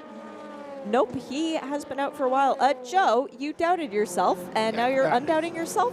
I should never doubt myself. I saw them clear the garage, deck chairs and everything strewn out the way, and I thought, right, okay, car's going into the garage. We're talking about the 99 Hardpoint Porsche here, of course. And then they went and put the tyres on, the new tyres, and I thought, oh, no, I'm wrong. Aha, no, they put the new tyres on. Now the car goes into the garage. So whatever the problem is, and I'm just peering in, the car is just on its low jacks at the moment. Attention to the right rear corner. I'm not quite sure what I'm seeing. Yeah, wheels off. They're in there. They're under the wheel arch. Whatever the problem is with this car, it's in that right rear wheel arch. No attention on anywhere else on the car. I'll keep you posted. Yeah, thanks, Joe. See if maybe you could grab Martin Rump for a quick chat and find out. I mean, it wouldn't have broken anything when he got hard on the brakes coming into the pit lane, you wouldn't have thought, but no. We have seen brake issues with the Dempsey Proton Racing Porsches so far this weekend in the right rear. It was still smoking a little bit from the right rear as it came in, and it may be that it could be related to the brakes grabbing, or it could be a wheel bearing or anything like that. It could be anything, yeah. The AF Course crew congratulating each other after a good pit stop. What car would that have been for? One of the GTE Am contenders. The 54. Thomas Floor, Nick Cassidy, and Francesco Castellacci. And then that problem for the 99 Hardpoint Motorsport car that Joe was just down with in the pit lane has allowed Harry Tinknell in the 77 Dempsey Proton Racing car to move up into the podium positions now for the GT Am class. And Julian Enlauer, who's trying to chase down Ben Keating, was all up on the rear wing of the 91 Porsche, the factory entry from the Porsche GT team. Jimmy Burney probably not enjoying seeing Enlauer in his review camera, as it were. I've got an answer on P2 Pro Am. The number 3 car in 3rd place in Pro Am has done all of their silver and bronze drive time. Jean Glorieux has done 6 hours and 12 minutes, and Alexandre Cugno has done 6 hours and 13 minutes. So if they wanted to, they could use Laurence Her to get to the end of the race, except they couldn't because he'll then go over his 4-hour limit. But they at least have done their minimum drive times on both the silver and bronze drivers. In the 2nd place car, Rodrigo Sales has done his laps, but Matt Bell still needs to do another 45 minutes. And in the class leading car, the 45 Algarve Pro Racing car, Stephen Thomas has done his time, and Rene Binder has done his time. So both of the silver and bronze drivers in the 45 have done their minimum time. And they are still leading after that off and after the pit lane visit. Even after the off and pit lane visit, they're still leading the Pro-Am class subclass within LMP2, yes. Oh, wow. By a lap, give or take. That is impressive. So given the trials and tribulations of Algarve Pro Racing's weekend as a whole, it's been a fairly arduous one, but they've only got 4 hours away from taking home some silverware. And with only 4 hours to go, it's time for a weather update. You're listening to Hagerty Radio Le Mans 91.2 FM. The weather on Hagerty Radio Le Mans is brought to you by Visit Cayman Islands. It's worth the wait. Beautiful day out there, 20 degrees Celsius, going up to 25 by, well, just before the time for the sun to set later on this afternoon. Not expecting any precipitation to come from the sky until, well, Saturday. So not going to be an issue for those people leaving tomorrow as well. It was 54% humidity as well. Beautiful conditions to watch a great motor race. Visit Cayman Islands. It's time. Cayman time. The most comprehensive coverage of the world's greatest motor race anywhere on the planet. This is Hagerty Radio Le Mans. So the 99 Hardpoint Porsche, Martin Rump, you brought the car in, and then a little bit of time lost in the pits. What was that? Yeah, I'm afraid the suspension gave up right at the pit entry. So, yeah, there was nothing out of the, well, basically it was out of the blue. Everything worked amazingly fine for the past, 20 hours. Yes. And I was called into pits. I actually did an extra lap because I still had fuel in the car, so I could push as hard as I could right until the end. And right at the pit entry, you know, where the small chicane is, out of that chicane, the rear just sort of gave up. And I had a really difficult time trying to slow the car down for the pit limiter, you know, because that's 60, and I'm like doing 100 or something out of the chicane. Barely got it stopped because the rear was just sliding on the ground, basically. And as soon as I got out of the car, the car was just, it was basically sat on the ground, but the mechanics did. Proton Mechanics here did an amazing job getting it fixed right on time, and Alessio already sent it out, so I'm happy. Of all the places for that suspension to break, that is probably the best place for that to happen. That's incredible. Yes, I think you're right. I mean, anywhere else here, and chances are you'll end up in a wall or a gravel trap. So, I mean, Le Mans is Le Mans. Stuff will happen. That's expected. I guess that's ours, and now it's done, and we can have a clear race until the end. Like you say, Martin, great effort by the team to get it turned around in such a quick time.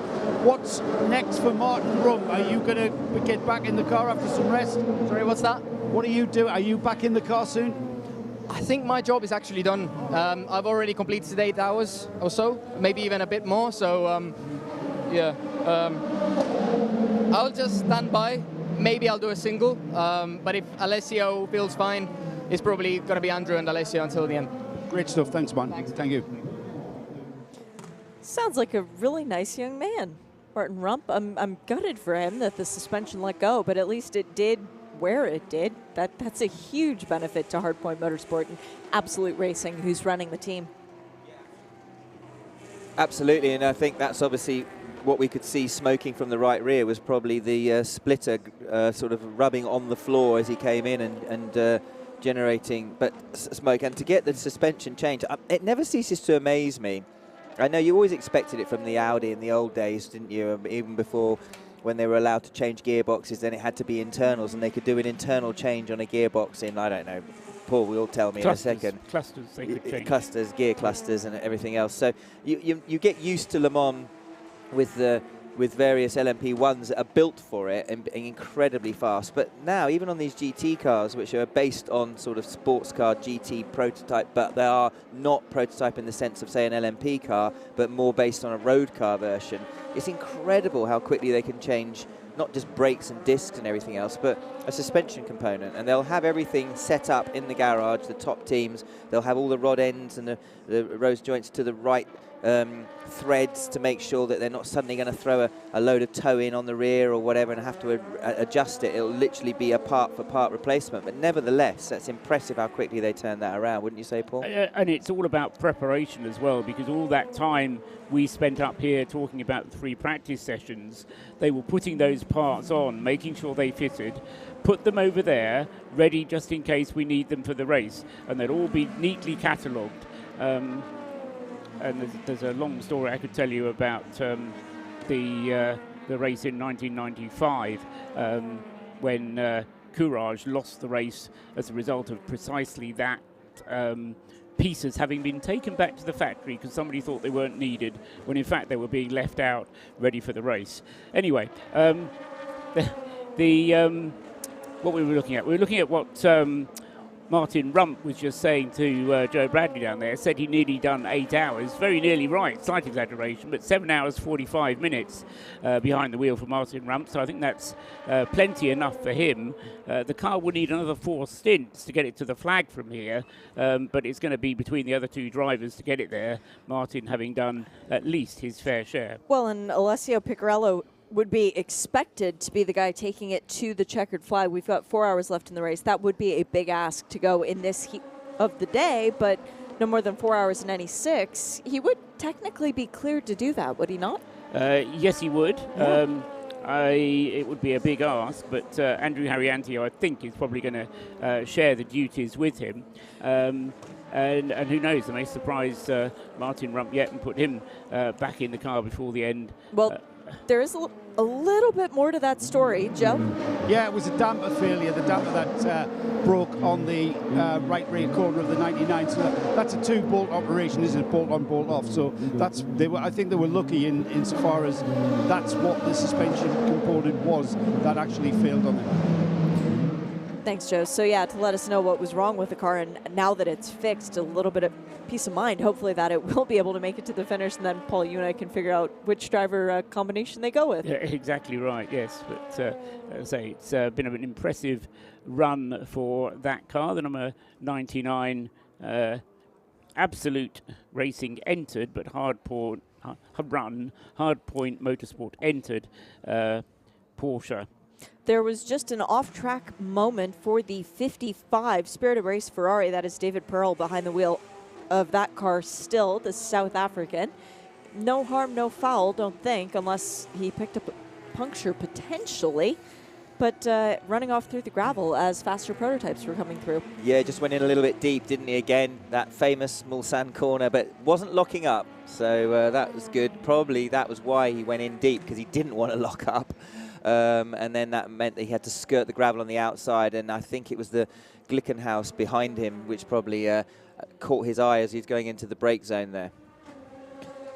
We've got a couple of cars into the pit lane right now. The 4th place LMP2, TDS Racing by Vaillant. That's the car of Michel Vaillant, or at least the cars supported by the comic book. It was Timothy Vanderhelm who brought it in. I wonder if they are going to put in their super sub at this point in the race, or if they'll save Nick de Vries for a little bit longer. But that car running up within the top 5 now. Very strong run for them. Yes, very good. And just quickly touching on GTE Pro, which we were talking about a lot earlier, Jimmy Bruni is actually stretching his lead now to Alessandro Pierguidi. It's gone from sort of whatever it was, 28, 30 seconds. It's now 42.8 seconds. So the Porsche at the moment, I would say advantage Porsche, but as we keep saying, 3 hours, 51 minutes and some 30 seconds to go. A lot could still happen. That's pretty much the length of a normal European Le Mans Series race. Joe Bradley has some pit visitors down on his end of the lane at pit in. Joe? Yeah, firstly, the number 7 significantly. That's the Toyota in for what's looking like just fuel. I say it looks like it's because they would have already changed the driver by now and they haven't, so there's only fuel going into the car. No tyres being readied either, so that will be very quickly on its way. Meanwhile, just a little bit further up, the Toyota just going by me now. The number 39 Graf is into the pits in a big way. The hijacks are coming out, and that Oreca is about to be lifted about a metre in the air. The rear bodywork is off, the rear wing has been took off, the front nose is off. Whatever the job is, it's going to be a big one, possibly engine related, I think, because the first thing they did was take the engine cover off. On saying that, as drivers remained on board, who was that sitting in there? In the Graf car. Sebastian Page. There you go. Sebastian has got the deal to sit in that little oven, baking away, whilst the boys and girls go to work on this one. Yeah. Does it look like front end contact with something, Joe? Oh, he's turned his mic off. No. Hard to tell because it snuck in behind me. I turned around and they were already well at work with this. What usually happens is the car comes in with a problem, and while they rectify the initial problem that brought them into the pits in a big way, they'll also use the time in the pits to give the car a full service. So if they haven't already, they'll change the front brakes and what have you, and bleed the brakes all around, and they might as well be doing other jobs on other areas of the car whilst their attention is primarily at the problem that's brought the car into the pits. But that's why you get this flurry of activity in such a way. Well, Graf Racing already sitting down in 24th in class, 8th in Pro Am. So not a great run for them, but the fact that they were out and still pounding around with just under 4 hours to go in the race, that says something. It's commendable. Absolutely, because there's always, you have your teams coming in that nothing less than a win will satisfy them, and if they're second, they'll be disappointed. And then you'll have teams coming in, and we heard earlier on from the Matt Griffin, Duncan Cameron, and David Perel, number 55, Spirit of Race Ferrari. And for them, obviously, potentially maybe coming in, they were hoping for something better, maybe a top 5, top 6, but very soon it became apparent. And so for them now, a huge achievement, as Paul's nodding at me sagely from over there, is just finishing the race. Because you trust me, this race, Paul, as you well know from having covered so many of them, just getting to the end is a huge achievement for everybody involved. And if you've never done this before, don't be surprised when you get this huge wave of emotion at the end of the race. That, I mean, I've seen grown men crying at the end of this race, and it's just the fatigue, the overwhelming nature of the achievement itself of getting to the end of the 24 hours. Just going through P2, the proper P2 as opposed to the Pro-Am category within it, the only team within the top 4 places that haven't completed their silver drive time is the race leader, car number 38. Ooh. The class leader, car number 38, the Jota car. Antonio Felix da Costa has just made a pit stop. He stayed behind the wheel that time, but Rodrigo Gonzalez still has another hour and a half to do in that car between now and the end of the race. So still nearly 4 hours. There's plenty of time for it, but they do have to put him in. Joe has found his way into the Graf Racing garage. Despite all the work going on, he's found David Drew. David, it's never a good sight at this time of any race. See what's happened with your car. What is the problem? Yeah, we lost some oil, and we decided to take the car in the garage because we want to finish first, and there was a risk we could not finish if we stay out. So we prefer to make sure we don't lose any more oil and try to finish. And up until the problem, the car was going well? Yeah, it was okay. We could fight for Pro and podium, so that's really unfortunate. But yeah, the main goal, as I said, is to finish, and yeah, let's hope we can finish. Yeah. Are you the driver that will get in the car when it's ready?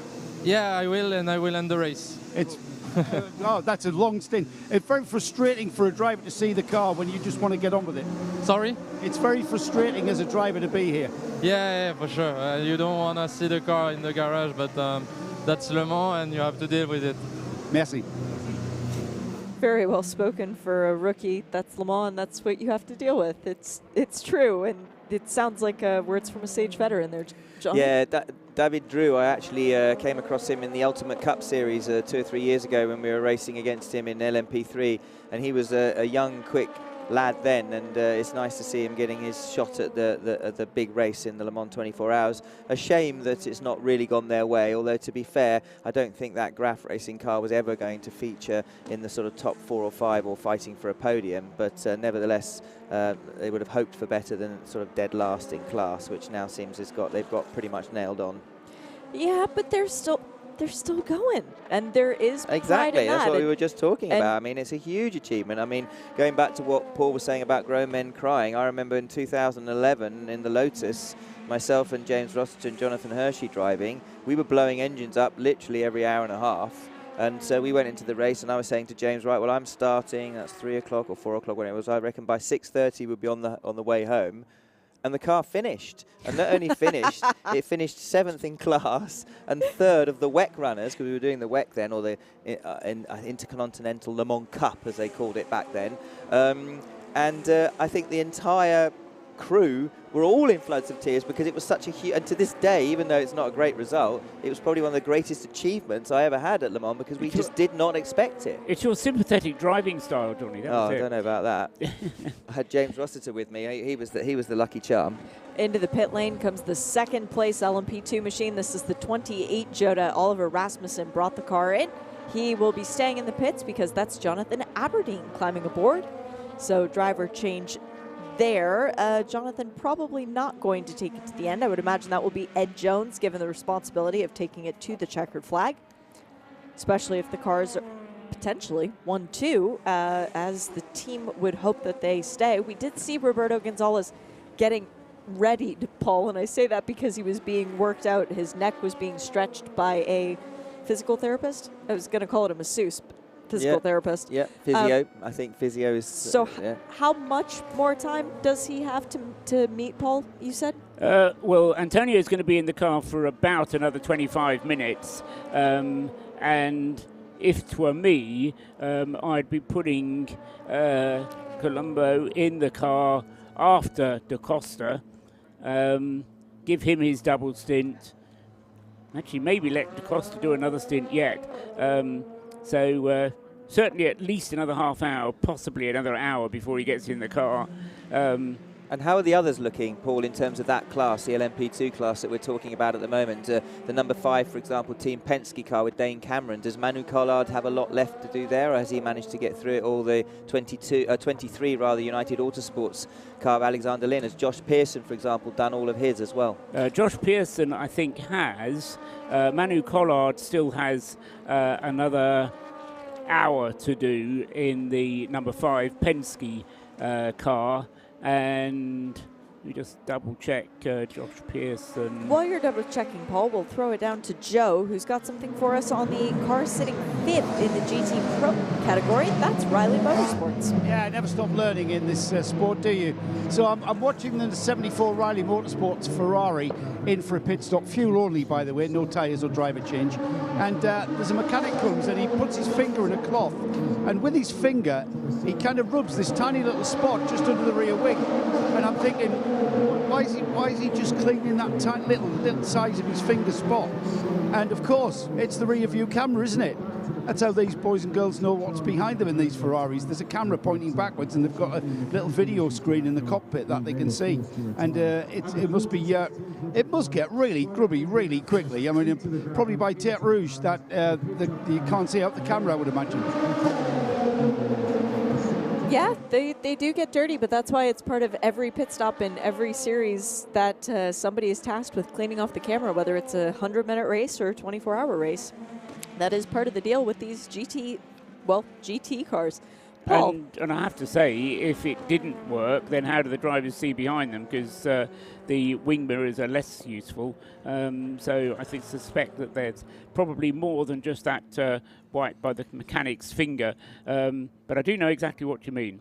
And also they've got these very sophisticated radar systems incorporated into the rear view cameras now, where especially at night it can be very, very helpful, where you've got an arrow on your rear camera, and you've got arrows pointing left and right to tell you whether the car coming is overtaking you on the left or the right side. Also, you've got small arrows which are red when you're moving away, and you've got other arrows. I think I've got that the right way around, the colour. You soon work it out. And then other arrows which are green telling you if a car's coming, and also a big arrow if they're coming really fast, sort of flashing on the right-hand side of your screen, telling you that a prototype probably is passing you on the right. And then a smaller arrow if maybe a GT car and he's catching you, but the speed with which he's catching you is less. So you use all of these systems, especially at night, to actually where you can't actually see in the camera. It's just literally light flare to understand what's coming on it. And it has, on many occasions, saved me from possible contact having that system. And I bet there's a bit of overlap there between what happens in the iRacing world, the sim racing, where similar things are developed, and the only difference is translating a virtual world to video versus translating the real world into video. Yeah. Just heard from Joe Bradley on the pit lane that the second place GTE Am car is in for full service. Thomas Merrill taking over the WeatherTech Racing Porsche from Julian Andlauer. So Julian getting a bit of a break before the Frenchman will be put back in to try and win his second Le Mans in the GTE Am class. But Paul, we tasked you with finding out silver drive times, and then I very rudely cut away. 23 United Autosports. Yes. All three drivers have done more than 6 hours. So they've shared the driving nice and evenly out between the three of them, and it isn't actually necessarily that easy to get all three drivers to do 6 hours. The important ones are the silver and bronze ones, but because the time spent in the pits doesn't count towards anyone's drive time, thinking about it, okay, you've got a 24-hour race, but if you're going to spend at least an hour in the pits just under normal circumstances. If you spend 2 hours in the pits, that reduces you to 22 hours. Whack in two drivers who, they can't do 6 hours, they have to do 6 hours and something. And so actually getting the balance right for some teams in the past has proved difficult, and we have seen on occasion on Monday morning bulletins being issued because the ACO has been through all the drive times of all the different teams and found that some of them haven't actually met the minimum requirement. It's very clever in the Alcamel system now, particularly for IMSA, because this is the one that I delve through the most. If a team goes over the drive time, the 4 and 6, there's immediately an asterisk next to that stint to clarify that driver exceeding it and then the car being disqualified, moved to the back of class. But there's also a running total versus the driver's time, total time in pits, total time in track. And so you can see straight away, oh, well, they didn't meet drive time. And it's very simple to look at. And then the only trick, and it's caught me out once, is you calculate then to the end of the race to work out, because you want to do it to the end of the race. And this was not a question of minimum drive time, this was exceeding maximum drive time. Because in this particular competition and at Le Mans, the drive time ends when the checkered flag falls. Yes. And that could be as many as 4 minutes, 5 minutes after 6 o'clock. Remember, the leader has to cross the line after, I said 6 o'clock there, sorry, after the 24 hours, after 4 o'clock. Yes. So the leader has to cross the line after the 4 o'clock time happens, and then you have to get round and complete the lap you're on. And that could quite easily be 5 past the hour. So you then have to add that 5 minutes onto your drive time. So drive time here does not end when the leader in your class crosses the start-finish line. As far as I know, drive time here finishes when you cross the start-finish line. There are other categories where it finishes on the dot of 24 hours, no matter where you are on the circuit. That's easy to work out. Other times it counts as where the winner finishes.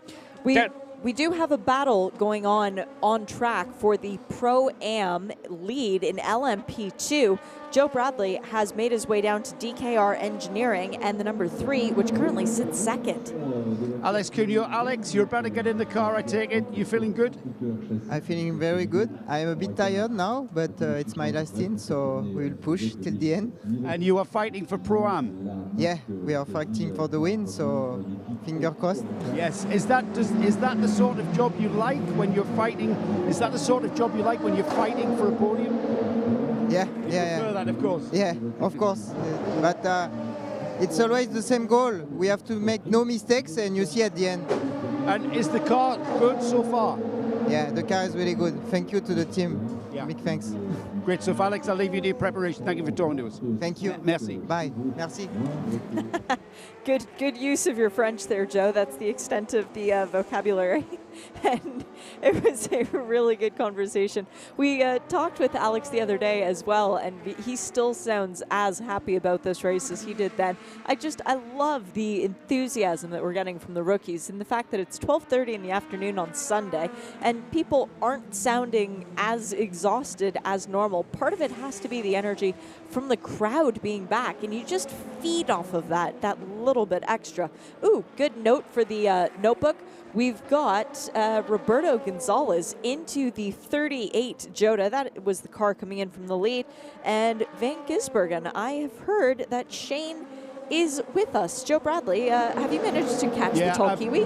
I have. I've got Shane Van Gisbergen. Shane, you're a legend at places like Bathurst. Here you are at Le Mans. What's the comparison?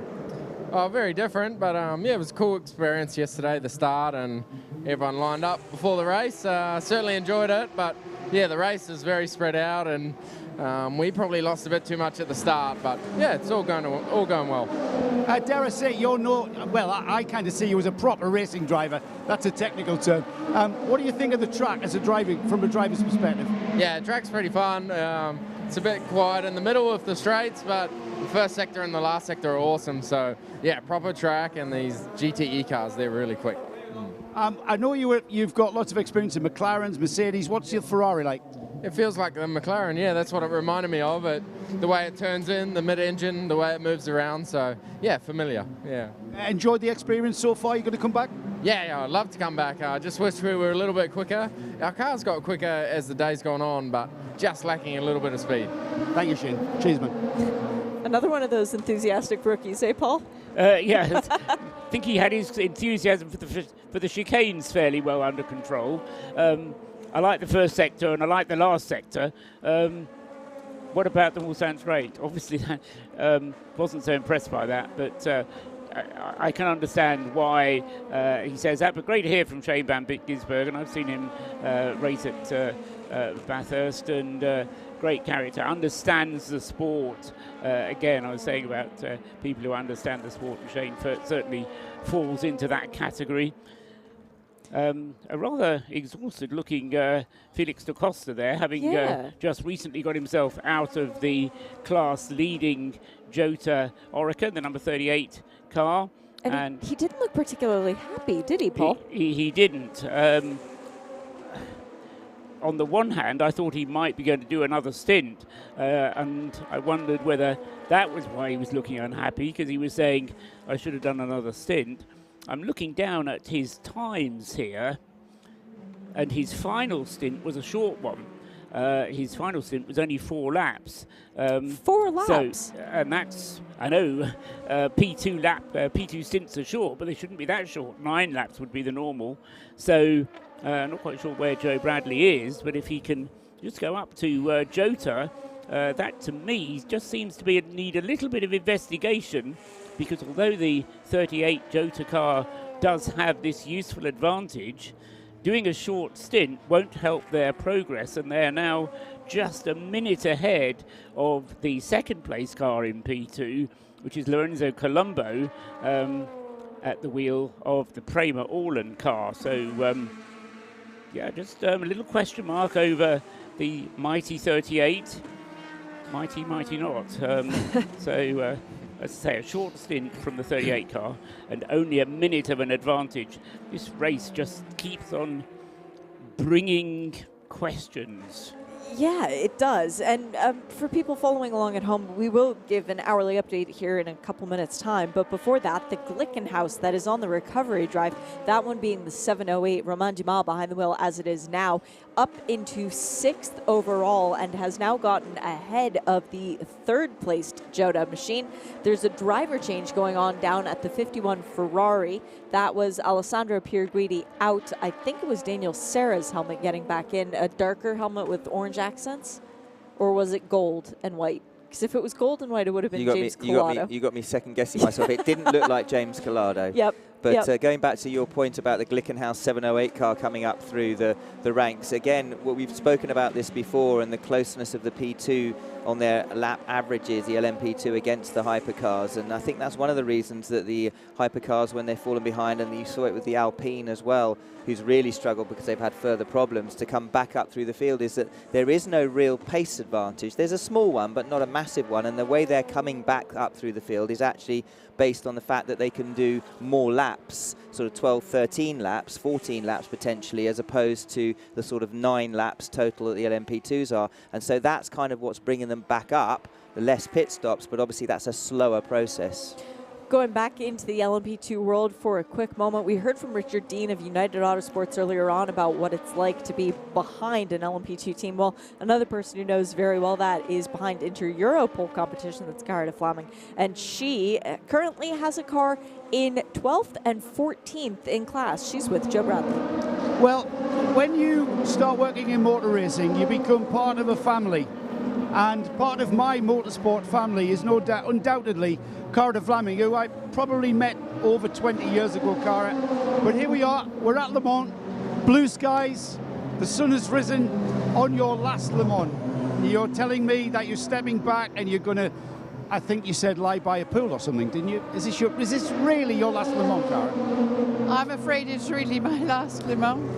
I've been here, I've been in international motorsports 26 years.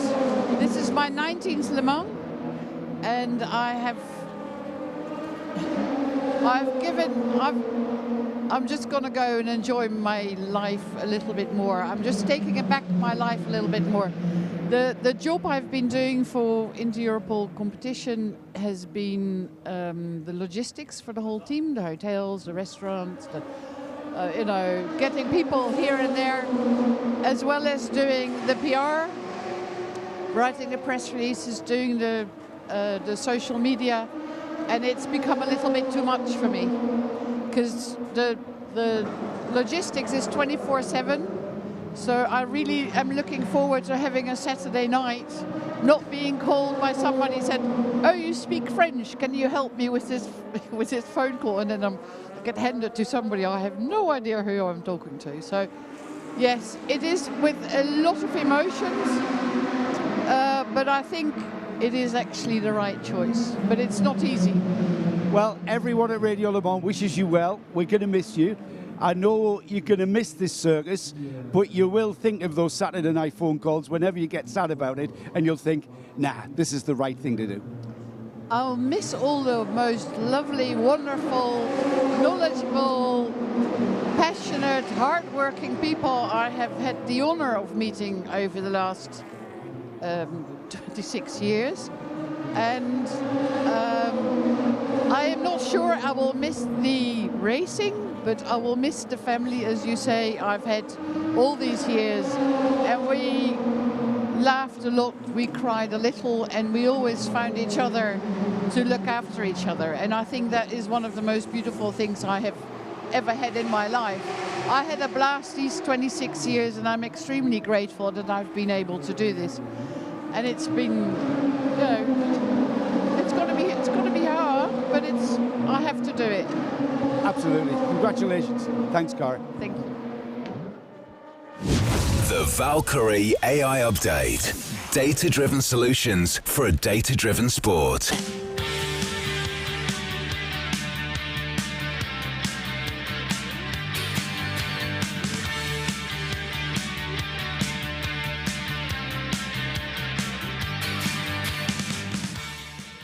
Starting with the GTE Am field, it is Aston Martin still at the helm with Ben Keating behind the wheel of the 33 TF Sport just now coming into the pit lane. I bet Ben is getting out of the car and handing over to, well, either one of his more than capable co-drivers, but probably Marco Sorensen. In the second position, it is the 79 WeatherTech Racing Porsche, Thomas Merrill behind the wheel of that for now. And Harry Tinkle is in third for Dempsey Proton Racing in that Porsche number 77. Fourth position is car number 98. That is the Aston Martin, still Paul Dalla driving it for Northwest AMR. And in fifth in class is the 99 Hardpoint Motorsport Porsche, that one of Alessio Picariello. We've got in the Pro class, Porsche leading the way once again. This is Jimmy Bruni behind the wheel of the 91, ahead of the Ferrari, the 51 of Daniel Serra, just under a minute's lead. And in third is the other factory, or would-be factory, Ferrari from A, of course, number 52, Davide Rigon behind the wheel there. In the LMP2 Pro Am category, Algarve Pro has had a good handle on that class for a while. It is still the 45 James Allen behind the wheel there, but second in class now, DKR Engineering in the number 3 with Nielsen Racing in the 24. In third place, that's Lawrence Hoare and Matt Bell trying to chase down the Aussie, by the way.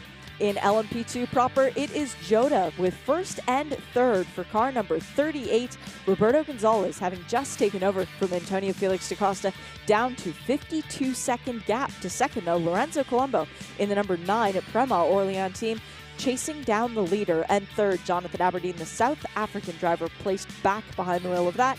Fourth in class is a car that will be receiving a drive-through penalty for not respecting track limits. It's Matthias Besch in the TDS by Racing by Valiant 13 for now. And in fifth is the number 5, Team Penske. Dane Cameron brought that car into the pit lane a few moments ago and is still aboard. The Penske had to wait for him to trigger the pit exit. And overall in Hypercar, Toyota Gazoo Racing 1-2 for the number 8 and number 7 respectively. And it is still both of the Japanese drivers behind the wheel there. Ryo Hirakawa leading the way from Kamui Kobayashi. In third position, Richard Westbrook in Glickenhaus number 709. The Valkyrie AI Update. Science applied to motorsport. We've got a car in the gravel at Mulsanne. It's the 66 JMW Ferrari. Yeah, it's Mark Kwame. Oh, he got help. It's at our nudge. Thank you, Paul. That was the 93 Proton Competition Porsche. Got into the right rear. That was not Kwame's fault, have to say, although we don't know if he moved under braking or whatnot. So from the camera angle we've seen thus far, that was not Kwame's fault.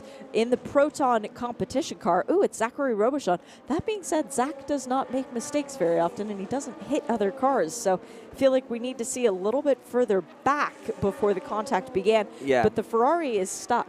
I think maybe there was a bit of miscommunication there. I don't even know if there was actual contact. There could have been. If it was quite light, but maybe a bit of miscommunication. Mark Kwame probably going slightly slow into that Arnage corner, and potentially the person behind, when that happens, thinks, right, he's letting me through, and then maybe started squeezing in towards the apex. So there's now a slow zone for that car because his rear wheels got stuck in the gravel, Paul. And once your rear wheels are in the gravel and you sit on the tray of the car, you're not going anywhere until they pull you out.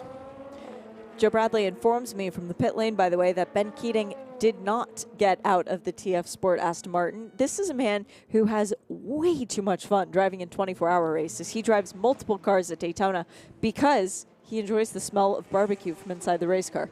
He's actually told me that before. Yeah. No, he's an Iron Man. Quite often he drives 2 different classes of car in the same race, and he's definitely a glutton for punishment. He's very good, obviously, at keeping his focus and concentration levels up. And let's not forget that he's a fantastic gentleman driver, but also had a reasonable history of racing, went away, earned money, came back to it. So he's now fulfilling his dream. He's been in this position before, leading at Le Mans, in fact, winning at Le Mans sometimes and having it then taken away from him. But certainly at the moment, I don't want to jinx him. There's still 3 hours 22 to go, but they've got a comfortable lead in the GT Am. All right, on board with Zachary Robichon. He did go down the inside. There was contact, yeah. And I would say he was halfway down the inside there. So Mark Kwame probably needed to open and not make the apex. But again, I suspect he didn't actually realise he was coming down the inside of him. I think that could have been avoided. Again, the onus is always on the overtaking car, but I would feel aggrieved if I were the overtaking car then and I got a penalty for that, because I think it was possible, and that's a slow speed corner for both cars to actually go through there side by side with no contact if they were working together. But again, I don't think there was anything malicious about it. I think it was just an indication of fatigue, probably on behalf of both of them. In the end, it harmed Mark Kwame's more, but hey, that's the way it goes. 36 slow zone, 36 slow zone periods now. I was going to say 37. 36 slow zones, 1 safety car. And I think actually in terms and when you have one long slow zone, say for example from Tetra Rouge all the way to Arnage, which is 2, are you counting that as 1? No, I'm counting that as 2. Oh, so you're I'm cheating. Well, it's a slow zone count. And so you count both slow zones. So I'm just actually looking for the most slow zones we've ever had. And we had 27 slow zones in 2017, but I think over 30 is a new record, which is not a very satisfactory record. No. There we go. Well, but they've balanced it out differently. We've had fewer safety cars. Yes. So they've been utilizing the slow zone more than they've been utilizing some of the other options of the past. Yeah. I quite like the way it's turned out, I have to say. I accept that. And on the occasion when we had 2017, we also had 3 safety car periods, which in total lasted for nearly an hour and a half. The slow zones went to over 4 hours worth. So what's going to be interesting at the end of this race is when I start analysing lap times and see what percentage of their laps were actually fully green laps compared to the ones which at some point had yellows, because it's a bit like doing that as well at the Nürburgring in 24 hours. Your actual percentage of fully green laps is something under half. Well, and I was going to say, it's not fair for us to compare race distances for 2017 to today, because the cars are turning dramatically different lap times, correct? Yeah, no, you're absolutely right. And the regulations are different. The drivers' briefings are different as to why they will use safety cars and slow zones. So, times change, things change. Not better, not worse, just different. Just different. Yeah. I mean, maybe better or worse. Being old, they always change for the worse. But yeah, back in my day, we did this race with 2 drivers. Yeah, quite. I can't tell you how many times I've heard that. What was that story that I heard ages ago where, who was it, a Frenchman I think it was, who did the race just on his own in the old days with the synchro double D clutch downshifts or whatever, and then was vilified because in the last hour he ended up mashing the gearbox through sheer exhaustion. Well, it was Paul. Do you know that story? It was Pierre Lévesque. There we go. I knew Paul would know. And it was never his intention to drive the car, but because he sensed that the car had a sensitive gearbox and was going to brake, he kept his co-driver out of the car. As you do. He was leading the race by 4 laps with just over an hour of the race to go, and the car stopped with engine failure. The race in 1950, how about this one? Eddie Hall, driving a 4.5 litre Bentley TT, went solo for the whole race, finished 8th overall. Fantastic. Wow. Also in 1950, Louis Rosier drove for 254 laps out of 256. So he just failed to complete 2 laps. His son took over for the other 2 laps. Louis had fixed the rocker arm in the engine. He said he needed to wash himself and eat some bananas. Jean-Louis then drove the car for 2 laps. Louis Rosier then took over the car and drove the other 254 laps. These were in the 1950s when driving here was a very different matter altogether. Yes. Yes. I mean, can you imagine? You see a driver get out of the car after doing a 3-hour stint, and they are absolutely exhausted. And nowadays, drivers train year-round for this race. They're dealing with they're dealing with different levels of mental concentration now to then, but they would have had to deal with different things like making sure you didn't mess the gearbox up. The brakes, I should imagine, your braking distances, I should imagine, were very, very long. So it was probably very, very easy to miss a braking point and not realise you'd missed it until about half an hour later when you arrive at the corner. Start braking for Mulsanne at Tête Rouge. Exactly. But interesting again, having mechanics is a relatively new experience. The they did their own drivers used to do their own refueling. Yeah. So the car would come into the pits, the mechanics would lay out the fuel tanks on the pit stall. The driver would then have to get the churns, fill the car, get back in the car, off he'd go. Of course, we're reminiscing, so Joe Bradley wants to jump in on this. Joe? Hello there. I'm just wanting a bit of an update. Renger van der Zande might be able to give me that. The 66 Ferrari. We saw your teammate Mark in a bit of a fracas, let's say. What's the report? Is it all good? Yeah, he was hanging in the ropes, wasn't he? So, yeah, no, that doesn't look good at all. But he just got tangled.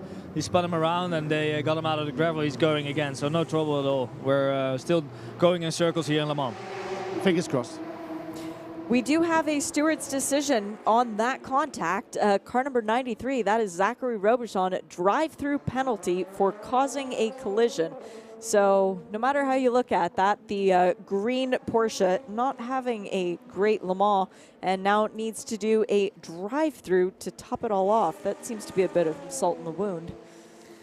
Yeah, I'm not sure I actually agree with that entirely. I think Mark Kwame, a lovely guy, but lapping pretty slowly, and would have been braking pretty early for that corner, and 2/3 of the way down the inside for Robichon, and I understand why they've given it to him, but I think he'll be feeling slightly aggrieved by that. Yeah. We've got, let's see, a problem for the 34. It will not restart. Joe Bradley is there and watching this car. Joe, what's going on? Well, he got the nod to get on his way, and nothing happened. And then we've seen the lights go on and go off, and then come on and then come off. And he's trying to fire it. Number 34. The number 34 into Europol competition, bright green and yellow, beautiful livery on this car, easy to spot from anywhere really. No, it's not happening. It's not happening. Car's jacked up on the dollies. Whatever the problem is, they're going to have to find out why this car. And it's not even making a noise. It's not like the starter motor's engaging or anything, and the engine turning. It's just, well, that's perhaps a good sign, because that would be a mechanical problem then with the starter motor turning the engine. But it sounds to me as though it's an electrical problem, which sometimes is a good thing, but then again, sometimes it's a bad thing. Certainly at this stage of the race. Yeah, you definitely don't want a gremlin at any point in time, whether you're working on the car in the shop or not. We just had a message pop up on race control that there was a double yellow, Marshal Post 9. That's Tête Rouge, is it not, Paul? Or no, going into the first chicane, actually, so on the straight in between Tête Rouge and the Daytona chicane. It was quickly removed, though. Yeah, not a great race for inter-Europol competition. The 34 in particular started off warm-up yesterday with some sort of fluid, I think it was, that was referenced in the cockpit, emitting not great smells. So Alex Brundle actually popping open his door coming down the Mulsanne straight. It's been a rough week for them. Just getting to the end will be a win for that team. But they were featuring quite well actually at the beginning. They were one of the people that one of the teams, the inter-Europol competition team, that I thought I was quite surprised. I mean, you remember we were talking about David Hannemeyer Hansen mixing it with the United Autosport cars, and I thought they were pretty much at the sharp end, and then it all just seems to have slowly unraveled. You're not alone on that. Joe Bradley agrees. Yeah, the 34, it's fired. So it's in the garage and it's fired. However, got to switch it off. Got to bring it back out onto the apron, swivel it around through 90 degrees, point it in the direction it's heading, bring it off the jacks, then it's got to fire again. So at the moment, jacks go up, dollies are pulled out, car goes off the jacks. Here we go. Yay! Music. Joe is somebody who does rather like that team, if for nothing else, the bright livery. It's very easy to see in the pit lane at night. So whenever you're trying to call a pit stop and there's just headlights coming at you, it doesn't take very long for your eyes to refocus and realize that the Inter-Europol competition cars are in. Another one of those cars that's very easy to identify is the number 54A, of course, Ferrari. This is the silver one with VistaJet on the side. That's because Thomas Flohr is one of the drivers, and he's also the CEO of VistaJet. Thomas is quite an interesting character. I really do enjoy him. His childhood dream was to compete in the East African Safari in a Porsche, and he has realized that dream, but he loves racing Ferraris, and he is rather Ferrari crazy. He wants to win Le Mans in a Ferrari now. That is his next goal, and right now sitting just outside of the top 5 in that car. Yeah, and he's the leading Ferrari in the GTE Am class, and he's been doing the World Endurance Championship now for several seasons. In fact, he was doing it when I was there with Red River Sport in the 1920 season, and he really enjoys it. And sometimes slightly inconsistent, but there are days when he is incredibly fast, and he really, as you say, really loves his motorsport. I just had a question for Paul Truswell. When the points are awarded for this race, they're double points for the WEC competitors, correct? Yes, I think it's double. It's a different scale. I think it's double. But for the WEC competitors, the other interlopers do not receive any points, correct? Correct. So therefore, we are looking at TF Sport with the number 33, potentially, if the race were over right now, receiving the most amount of points. Well, second place is WeatherTech Racing. They aren't in the WEC. So then second place points would go to the 77 Dempsey Proton Racing Porsche in third. Third place points would go to the fourth place Northwest AMR Aston Martin in fourth. Fifth place right now is not in the WEC. So fourth place points would go the way of that 54A, of course, Ferrari, who have already had a pretty decent season in the WEC. That could impact the championship. Which is another reason for wanting to finish this race. Exactly. You know, it's all very well saying, well, we may not finish on the podium, but there are World Championship points to be awarded. It tends to be what you look at as a second best if you've had a bad race. I understand that. But with the non-WEC competitors effectively being invisible for the point scoring, it does mean that even though you may not be on the top 3, you may well be in still with a chance of scoring a hatful of points. We had a pit stop a few moments ago from the race leader, Ryo Hirakawa, in the number 8 car, came into the pits. Perfectly routine pit stop, was a full service for the number 8 car, and has now been handed over to Sebastian Buemi. That means that the gap first to second is down to a minute and a half. So both the leading Toyotas on the same lap, separated by minute and 34 seconds at the moment, so a little bit over a minute and a half, but not much. However, not very long before Kamui Kobayashi. In fact, at the end of this lap, I expect Kamui Kobayashi in the number 7 to come in for his equivalent pit stop. We just had a pit visitor in the form of the 47 Algarve Pro Racing LMP2 machine, this car being driven by Jack Aitken and turning some very impressive lap times, has to be said. Front right tire was the issue for them, and that's why they came in out of sequence. So if that upsets the balance of how things are going, that car is currently running in the 22nd position in class. They only changed that one tire as well, so it was an issue that required them to come in and make an extra stop. This is a 45 you're talking 47. about? 47. Yes, okay. not the class leader. No, the sister car to the class leader, which is running down in 22nd. Yes, that makes more sense. So Jack Aitken had only been out for 3 laps. So, yes, it does make sense in that case for them to just change the one tyre. It won't upset the balance of the car too much. The other car, number 45, is due in for a pit stop anyway at the end of the lap that it's currently on. So if it would have come in a lap early, then that wouldn't have made sense for it to just change one tyre, because they then have 3 very old tyres on it. We've got another pit caller that will surprise both of us, Paul Truswell. Yeah, it's the number 98, the Northwest Aston Martin, right in the thick of the fight in AMGT. GTE. Paul Ravarana is staying in the car. He's not wanting to come out. Another Iron Man stint from this perspective, this time in GTE Am. He is getting a fresh set of tyres, though. So Paul Devolana, Paul will be able to tell us exactly what number stint this is going to be. I'm going to have a punt at number 3. You're absolutely right, Joe. It is. It's a triple stint from Iron Man Dalalana. So he's putting in his time now that he owes us, because he's going to have to complete 6 hours of driving by the end of this race. Thus far, he's done 5 hours and 52 minutes. So close. He's close but no cigar. Correct. So he's going to have to do those extra 8 minutes. Whether he'll come in after those 8 minutes and hand the car over, or whether he'll do a full stint, remains to be seen. In comes the second place car, that is Kamui Kobayashi, and he'll be handing the car over to Mike Conway.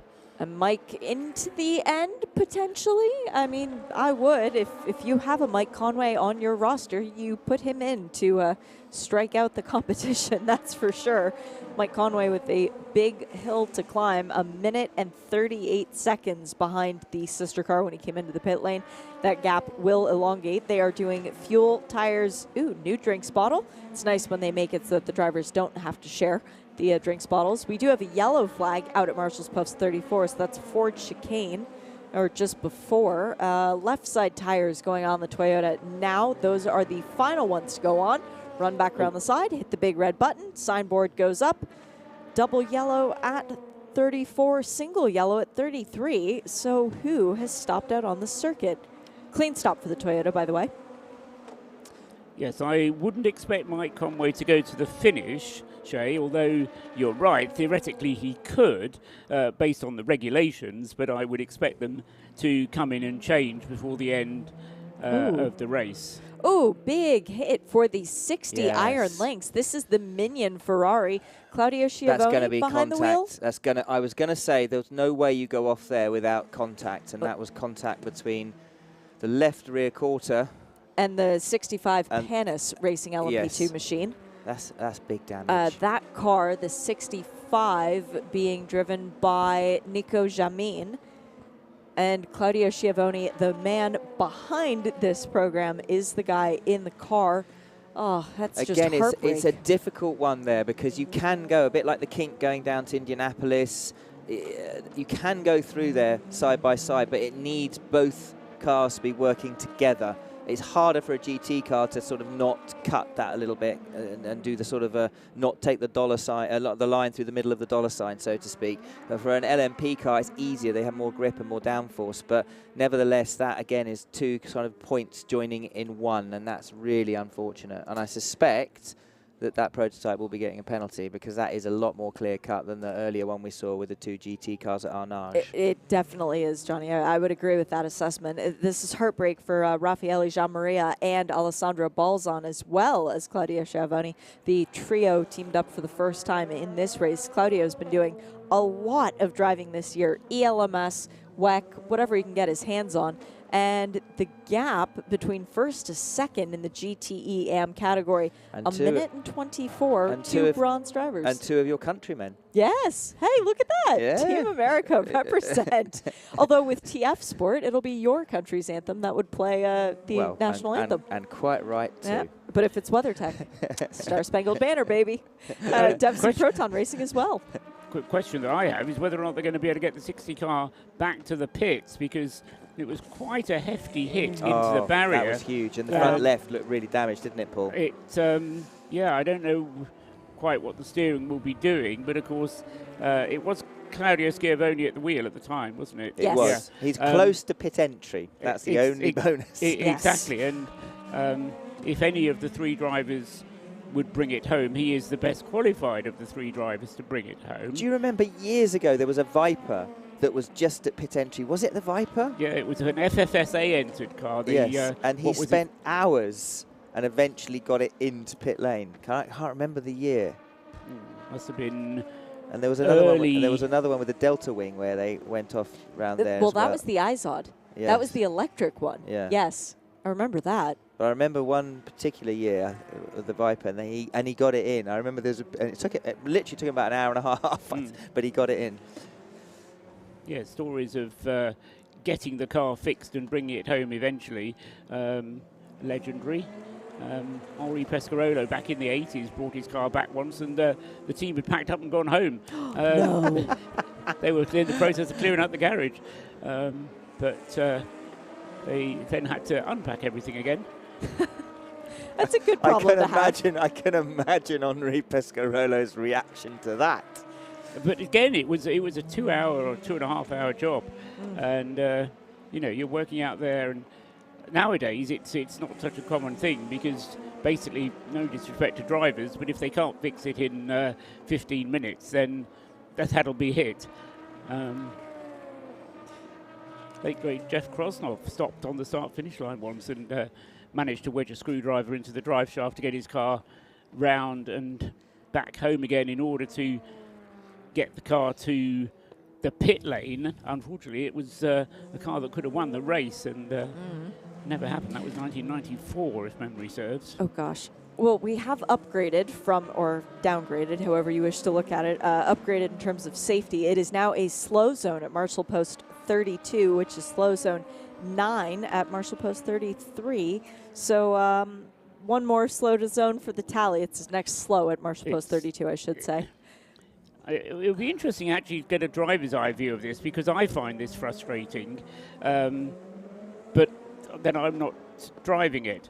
On the other hand, it's better than having interminable safety cars which close the whole of the track. The beauty of the slow zone is if you're spectating at Tertre Rouge, then as far as you're concerned, there's still a car race going on past you. It's only the people who are spectating at the Ford chicane who suddenly have this slow zone in front of them. So I can see why they do it, and I think it's a good idea. I'm just wondering about it from the driver's point of view. There's a different concentration level required to kind of switch on, switch off. I think it's a great idea. I think it's good that they do it.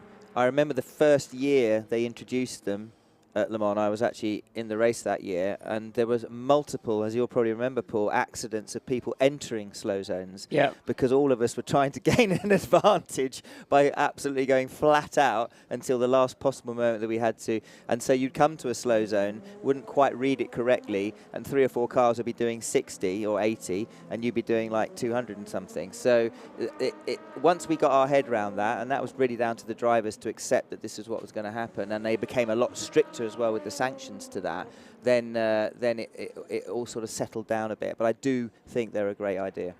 It's 1 o'clock, which means it's time for a weather update.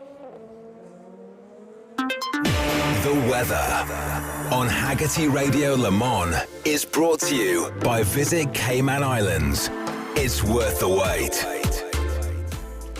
Swear listening to that jingle makes me want to book a ticket to the Caribbean. Alrighty, it is 22 degrees outside, which is very Caribbean-esque, as it's sunshine and clear blue skies out there. A couple wispy clouds, but not too much in the way of the sun, unless, of course, you're standing under the Goodyear blimp, which continues to circulate overhead.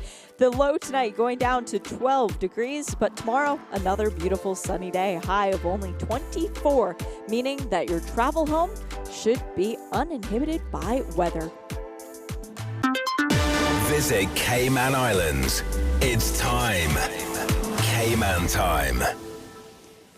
The most comprehensive coverage of the world's greatest motor race anywhere on the planet. This is Hagerty Radio Le Mans. Of course, it used to be a lot less expensive for me to go to the Cayman Islands when I lived in Miami, and a plane ticket was, well, nothing.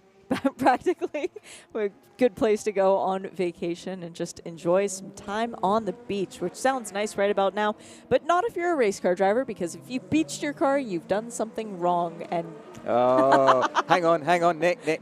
Ba-boom. Thank you. Well, thankfully here not. all week. Have been here all week. No, it's one of those things where, operating on this amount of sleep when we're 1 o'clock on Sunday afternoon. I hear you on that. Yep, you can't hold me responsible Eva's for that. worked me harder on this Radio Le Mans stint than a lot of the races that I did here. So it's been very enjoyable though. And as Paul rightly said, never a boring moment. We'll go down to Owen now, who has found another one of these Le Mans rookies, and another guy from New Zealand, Nick Cassidy. Yep, down here with Nick. Nick, so obviously hugely experienced Formula E, racing in Japan, Formula 3. You've done everything, but this is your first Le Mans, so nearly the end. What's your thoughts on your first Le Mans? Yeah, man, I'm so excited to be here. It's been a really, really cool event, and the whole week's been super nice. Obviously, I mean, I've been trying to do it the last couple of years, and so now to tick the box and get the race under my belt, super cool, and it's nice to be having a pretty decent run as well. So yeah. And obviously you've got experience of the Ferrari in DTM, but obviously a GT3 spec car. Is it difficult to adjust to the GTE spec car after your experience with the GT3 car, or is that not too difficult? I wouldn't say too difficult. I'm quite lucky to be doing both. I mean, I find in GT world I'm still relatively inexperienced. Over the last 6 months probably improved a lot. I've been quite happy with my performance here. But yeah, I'm like a high downforce guy, so it's taken a bit to train the mind for it, but it's okay. I mean, it's my first Le Mans, but I raced in Japan obviously a lot with Ryo Hirakawa, and to be honest, I'm more watching how he's going at the moment now. I'm hoping he gets his win. Yeah, that would be great, wouldn't it? But I mean, you guys are the lead Ferrari in GTM, so I mean, you're doing a great job. And I mean, how are you pleased with the performance you've had here in this car? Yeah, I mean, I think with the, how do I say this correctly? The way things are going, we can only compare against the other Ferraris. But I've been, my stints in the night, I was really happy with. I was just really happy with those stints of the night. Strategy-wise, we probably missed out on a thing or two, but ultimately the team's done a great job. The car's been reliable, touch wood, for the last 3 hours or so, and I think compared to what we can compare ourselves against, we've been pretty strong, so quite happy. Brilliant, thank you. And will you be in the car at the end? Are you going to be back in the car, or? Yeah, I should be in about 15 minutes and then run to the finish. Brilliant, good luck, thank you. Thank you. Another one of those guys who's got a CV longer than, well, most other people in the race, and yet debuting here at Le Mans. Sounds like he wants to come back. Yeah, absolutely loving it, isn't he? And it's amazing how many high quality top level drivers such as Nick, Dane Cameron we've mentioned, you could reel off half a dozen of them who are actually competing for their very first time at Le Mans. I mean, the sim in Paris, the rookie test, would have been very full of very high-level drivers over the last few months. Well, and in comparison to previous years, 2022 saw 27% of the grid as rookies, whereas if we go back, last year was 25, 2020 was 24%, 2019 was 18%. So we have substantially increased the newbies coming to this race, which is a good thing. And a bad thing. We like experienced drivers too, Johnny. Yeah, thank you. I appreciate that. That's true. But no, I mean, Sébastien Ogier as a rookie to this race as well. Yeah, another icon almost of the sport. And it's like when Sébastien Loeb came and did it, it's absolutely fantastic. And the quality, and it just shows you that these drivers at that level have competed at all sorts of things. Sébastien Ogier is a great example. Look at what he's achieved in his chosen discipline, and yet he still wants to race at Le Mans. And he won't. This will be him racing here with a view to then getting in a car that can win at Le Mans and win overall, I should imagine. Yes. Well, and another perfect example of drivers who are very well accomplished in a very different manner, Jeff Gordon's here this weekend. He's scouting the place out. He wants to race at Le Mans, and he's won the Rolex 24 Hours of Daytona before, but Le Mans is a different challenge. Absolutely, hugely different. I mean, I love Daytona, but it's chalk and cheese comparing Daytona to the Le Mans 24 Hours. And I don't mean that as an event, because I do love Daytona, but in terms of the circuit, well, I mean, you couldn't get there's nuances to Daytona more than you think, but you couldn't in some ways get a simpler track than Daytona in some ways. Having said that, to unlock a quick lap time there is always tricky, but Le Mans is just in a different ballpark. And I'll never forget talking to Oliver Gavin comparing the two, and he said Daytona is actually more physical because of the banking and the G-forces, but Daytona is so much brighter that it really is a different mental challenge. You never get darkness at Daytona. They always have it, so it's like the sun sort of almost just at the point it's just about to set. It's like that at night, and then in the daytime they put it back up again. Exactly. I mean, so I never found Daytona that physically demanding either, because on the banking you're actually not got any lateral G.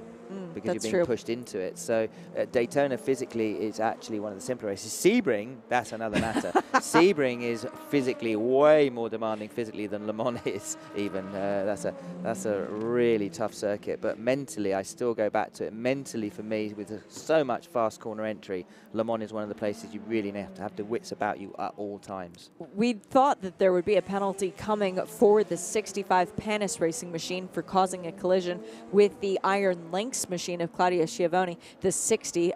There is a penalty, and it is the form of 60 seconds stop and go. That's a pretty hefty penalty, and I have to say it's warranted, because they absolutely wiped them out of the race and finished their race. Yep, so. and finished their car. And We don't finished know how their much car, damage there is to that Ferrari as well. Paul, quick question for you. I've just noticed Jake Parrott on Twitter letting me know about half an hour ago, and apologies for not seeing this sooner. Keating's drive time still had an hour and 4 minutes to go at that point, so he should still have about 34 minutes left to do in the 33 TF Sport Aston Martin? Question mark? Aussie upspeak? I'll give you a moment to find that part on the data screen. But also, interesting if you look at the GTE Am category, Ben Keating in the Aston Martin, Thomas Merrill in the WeatherTech Racing Porsche, Andrew Harianto in the Hardpoint Motorsport Porsche, Paul Dallalana in the Northwest AMR. 4 bronze drivers in the top 5 cars. Obviously, they're out there because they still need to get their time accomplished. Absolutely. And in the case of Ben Keating, he's doing a phenomenal job. His lap times are very strong. This particular one on the last lap, he obviously had some traffic, but I've been watching his times, very, very consistent. And Thomas Merrill, shout out to him, doing an incredible job. We mentioned him earlier in the program, didn't we, Shane? You said you'd actually had supper with him or something before he went over for his shootout that ended up getting him into Le Mans, and didn't even mention it because he wasn't even, didn't even consider it was going to happen for him. And for his first ever Le Mans, I mean, Ben knows this track, and this is a sort of place that can bite you if you don't treat it with respect. And when you first come here, quite often you don't give it the respect it deserves. But certainly Thomas doing a fantastic job. And Harry Tinknell, we don't need to say anything about Harry, incredibly accomplished in 3rd place in the Dempson Proton Racing number 77 car. Looks like, if things continue, that they'll have a strong chance at a podium. But I think at the moment, barring any reliability issues, and I do not want to jinx Tom Ferry and the TF Sport boys, a great team, a great bunch of lads. But at the moment, it's theirs to lose. Still another half an hour on Ben Keating's drive time to get into the 6 hours, but plenty of time to do that. And thank you also to Jake Parrott for pointing that out to me on Twitter. If you want to get in touch with us, at Gearbox Girl, at Johnny Mullen. At Johnny Mullen. Nice and straightforward. Hashtag Hagerty RLM. That's the easiest way to make sure that it pops up on the screen in front of us. The slow zone is still in effect, so this is quite a cleanup for that 60 Ferrari off the circuit. I think it threw quite a lot of gravel around, and I think that's what they're worried about as well, and also done the barrier damage. So it's got the tyre wall. We're going to need to be replaced in front. I don't think it reached the Armco to damage the Armco, but I might be wrong. I don't think there is any Armco there. I think is it just wall and then tyres? I think it's tyre wall protecting a concrete very wall. Important, because if you have the same hit there with the tyres, they need to put fresh tyres in. Exactly. Yeah. Yes, Paul. Or fresh old tyres. Fresh old tyres, exactly. So, yes, the slow zone continuing there, zone 9. We've just seen Oliver Jarvis standing in the pits of the 23 United Autosports LMP2 car. Alex Lynn's been in that car for quite a while, Paul. I should imagine then that Alex will be coming in shortly. Oliver Jarvis getting into that car, and given that there's only 2 hours, at that point probably 40-something minutes left to go, and you said that Josh Pearson has done his drive time, I should imagine that Ollie Jarvis will be taking that car to the finish. Alex Lynn is currently in the middle of a triple. He may be doing a quadruple. So although Ollie Jarvis is standing by, I suspect what they may do is to have him standing by, and if Alex says I'm happy, then leave Alex Lynn in the car to complete a quadruple, and then Ollie Jarvis will be able to bring it home on a quadruple as well. Well, that makes more sense, doesn't it? Yeah. So probably at this point... I just saw him there with his helmet on, but you're exactly right. You tend to do that just in case Alex is saying, do you know what, I'd rather you did get in now, Yeah. and we'll sort out the last stint when we get to the last stint. I was just having a quick look at the gap in the LMP2 battle for the Green, lead green, as green. the slow zone procedure is done. That is a good sign that we are going back to full green racing. But the battle between the first and second in the LMP2 class is Lorenzo Colombo, silver-rated driver, versus Roberto Gonzalez, silver-rated driver. The gap between the two of them, 1 minute and 16 seconds. Has that come down at all, Paul? Between the first two in P2, I'm tempted to say it has. Let me just... I think it has a little bit, Paul. check Yeah, I think back. you're right. I think your instincts are right. And yes, it's going to go up again because Lorenzo Colombo owes us a pit stop. So the only reason it's come down is because Lorenzo Colombo is going to be coming into the pits at the end of the lap that he's currently on. And we see Oliver Jarvis getting into the number 23 car. So. Yep, very well spotted. Well, we see these safety zone procedure under investigation. That was for a crash for one of the Iron Lynx Ferraris, but thankfully the number 80 is still well and truly in the race, and Richard Highstand is down in the pit lane.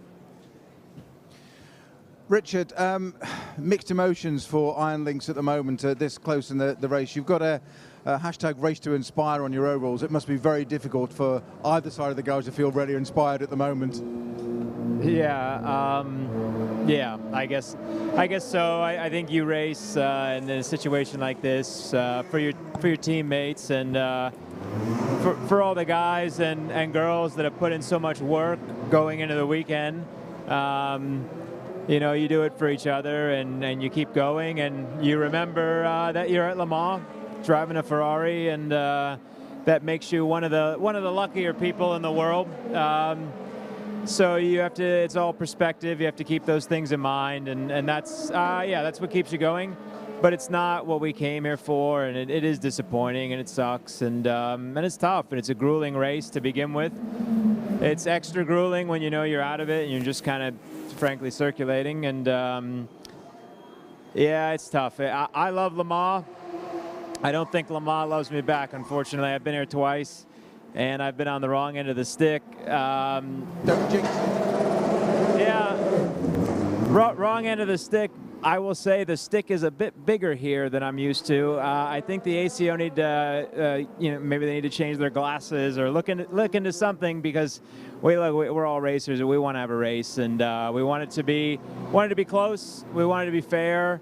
That's all I was hoping for going into this, and some days you're on the good side of it, some days you're on the bad side of it, but yeah. To be honest, I think we all, fans, drivers included, we want a real race, and I'd say that the ACO needs to step their game up a little bit and give us one. Without getting into politics and things you probably don't want to say on air too much, but what are you suggesting there the ACO need to look at? Not what they can do, but what do they think? What do you think they need to look at, Richard? Well, I've never done BOP. I've never done it, so I know that it's data driven. You have to be a smart person, probably a smarter person than I. So I know it's a tough job. And you really need to be, I think, smart about it. All I can go is based on example and other series running. And right now we've got probably a 3-second gap, maybe even bigger. But a 3-second gap's too much between cars. If it's an honest crack at making it even and making it competitive, 3 seconds is too much. You got to do better. Richard, okay, thank you very much. But just on, obviously not detracting from one side of the garage where it's obviously great disappointment. You just came out with a great phrase. You're driving at Le Mans in a Ferrari. What does that mean to you? It means a lot. I think everybody at one point getting into this is just a dreamer, wanting to do something they love, and to actually end up here doing it, like I said, you have to remind yourself, no matter how it's going, no matter how true what I just said is, and it is, you do have to remember that, and it is a dream come true to be at this race. And do you have to pinch yourself sometimes? You do, yeah. I'm pinching myself right now. I'll leave you to that then. Yeah. Richard Highstand, Iron Lynx, thank you very much for your time. Thank you. reminds us all that we are very lucky to be here and that there are millions of people around the world who wish that they could. And Johnny Mollum, it's something I've said multiple times to multiple drivers. There's 186 of you a year who get to do this race because the ACO has opened the allocation up to allow more cars and drivers in. That is a very small number in the grand scheme of things. Yeah, I guess so. I'd never really looked at it like that. Yeah, I agree. Yeah, it's a cool privilege. All right, let's see. Are any of these gaps changing at all? Not really. It seems a bit static. I mean, one question I'm going to throw out to both of you, Paul and yourself, Shay. I'm wondering with Alex, that was only 3, I believe you said, 3 stints that Alex Lynn had done in the number 23 United Autosports LMP2 car.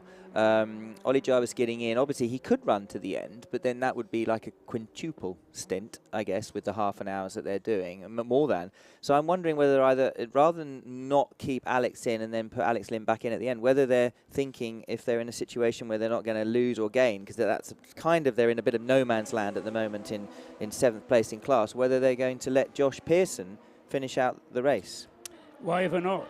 You know, great experience for the young man. Yeah, and I don't know that we started off talking about the way that cars cycle through their drivers, and the United Autosports team has cycled through that driver lineup throughout the race in the same order. Obviously, it's easier if you know who you're handing the car over to every time because it's the same procedure as last time and you don't have to worry about a different driver getting in after you. And, you know, you just keep cycling through the drivers until you run out of race sort of thing.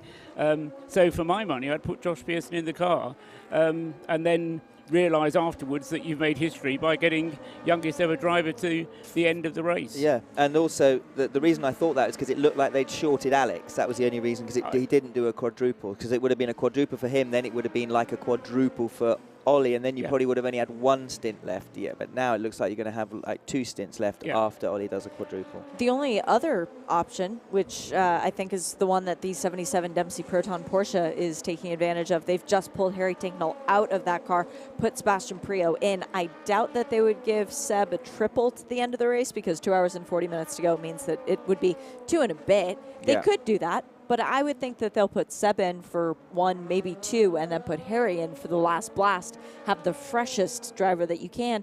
Yeah. Maybe United's going to do that with Alex Lynn, but I don't see... It could be, and normally United Autosports would be a team that will not give up until the last moment in terms of giving it absolutely everything they've got.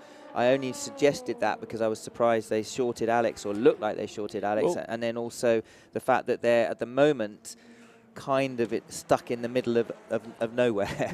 I mean, maybe it was Alex's choice. We don't actually know who made that call. Yes, Ollie was ready. Maybe it was Alex's choice to get out of the car. I mean, they'd have been talking to him on the radio, provided that communication was working, asking him what he wanted to do. It is a hot afternoon, and it's going to get warmer before the end of the race. So, you know, you wouldn't take risks with fuel consumption. You wouldn't take risks with tyres. Why take risks with overstressing the drivers? I just can't imagine Alex volunteering to get out of the car. That's all I'm saying. Okay, that's a fair comment. Let's go hear from a man who looks pretty good to get a car on the overall podium. That would be Jim Glickenhaus. Jim, we spoke earlier in the race when your cars were 3rd and 4th, and you said just to be mentioned in the same sentence as Toyota is incredible. You, unbelievably, despite Le Mans' best efforts, you're still 3rd and 6th, and I'm not going to tempt anything. There's still 2 hours, 40 minutes to go, but I'd love to hear your thoughts this far into the race with your car still that high up. Yeah, no, we're very excited. You know, we had a bit of bad luck with the 708. Ollie went out and he just, on cold tires, he lost the car. In the, you know, things happen, and who there among us hasn't made a mistake. But, you know, the car held together. Unfortunately, we had to do a whole lap to get back to the box, and we had damaged both the front suspension, the rear suspension, bodywork. But we turned it around pretty quickly and got out there. And before the, you know, all the crashes and turning into a roller derby or something, we were moving up really well. And but then we got a puncture, which is just luck. So we got banged back. We were as far back as 17th with that car. But I think it's possible that we'll finish at least 5th with that car, and we'll try to go to 4th. It'll be a little hard. But that, you know, one of our cars will podium at Le Mans is an amazing thing to me. I mean, up against Toyota. So we're keeping our fingers crossed, but who knows? I never thought you'd be the kind of person that could well up, but you look like you almost were there, and there's still 2 hours 40 to go, Jim. Yeah, well, we're just keeping our fingers crossed, but it's been a very emotional day for us, for sure. It certainly has. Jim Glickenhaus, thank you so much for your time, and we look forward to talking to you a bit later in the race. Thank you, Jim. I think that's the most resound he's ever been in an interview. Lack of words there for Jim Glickenhaus. Write this day down in history, but fully understandable.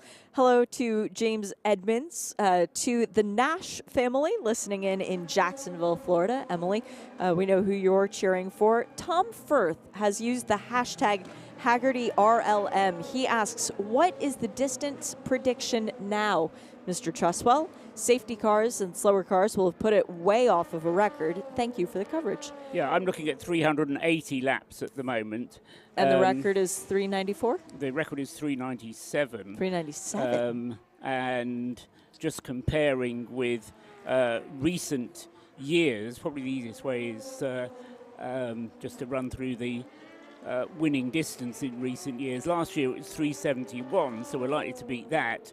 2020 was 387, so we're going to be short of 2020. 2019, the last time I was here, 385, so we're going to be short of that. So more than last year, practically for certain, not as far as we've been in the 2 years prior to that, and nowhere near. 2010 was when we did 397.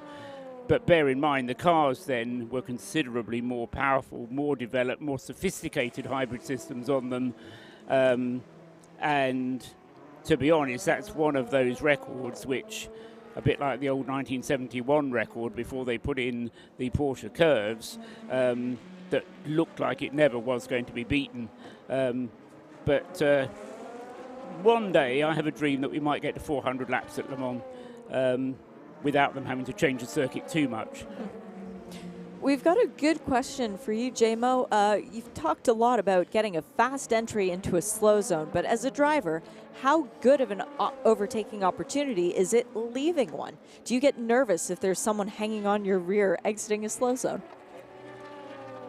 It's actually a good point. And going into them, obviously you normally have stationary yellow, so you don't have to slow, but you can't overtake, obviously, approaching the actual slow zone bit. But then when you actually in the slow zone itself, even if someone's right on your bumper or a foot off your bumper, effectively at that speed, at 80 kilometers an hour, a foot at 80 equates to, say, 7 or 8 feet at 200. So you then coming out of the slow zone, it's like leaving pit lane. You can go on the throttle before they can, so you immediately get the jump. Where it can get tricky is when you're in a slow zone and they're giving you a countdown to going green in that slow zone, and that is where you can see it. Certain people are getting it communicated correctly from Eduardo Freitas' countdown, certain people aren't, and there's plenty of times when I've gone and the person in front actually hasn't gone because they clearly haven't been told it's green, and they haven't been. And if you're in a certain part of the track, you also don't see the green flags all the time, so you are relying on your screen and also getting the countdown in your ear. But as far as I know, Johnny,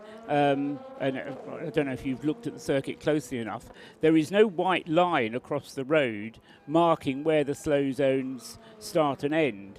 So when you go on a normal slow zone, you're coming out of the slow zone, you've got a gentleman waving the green flag to say this is where the slow zone ends, but you don't have any line across the road. So There's normally a board, though. There's normally a board. Yeah, and yes, a map. yeah. But you have to judge alongside him is when I can go. Yes.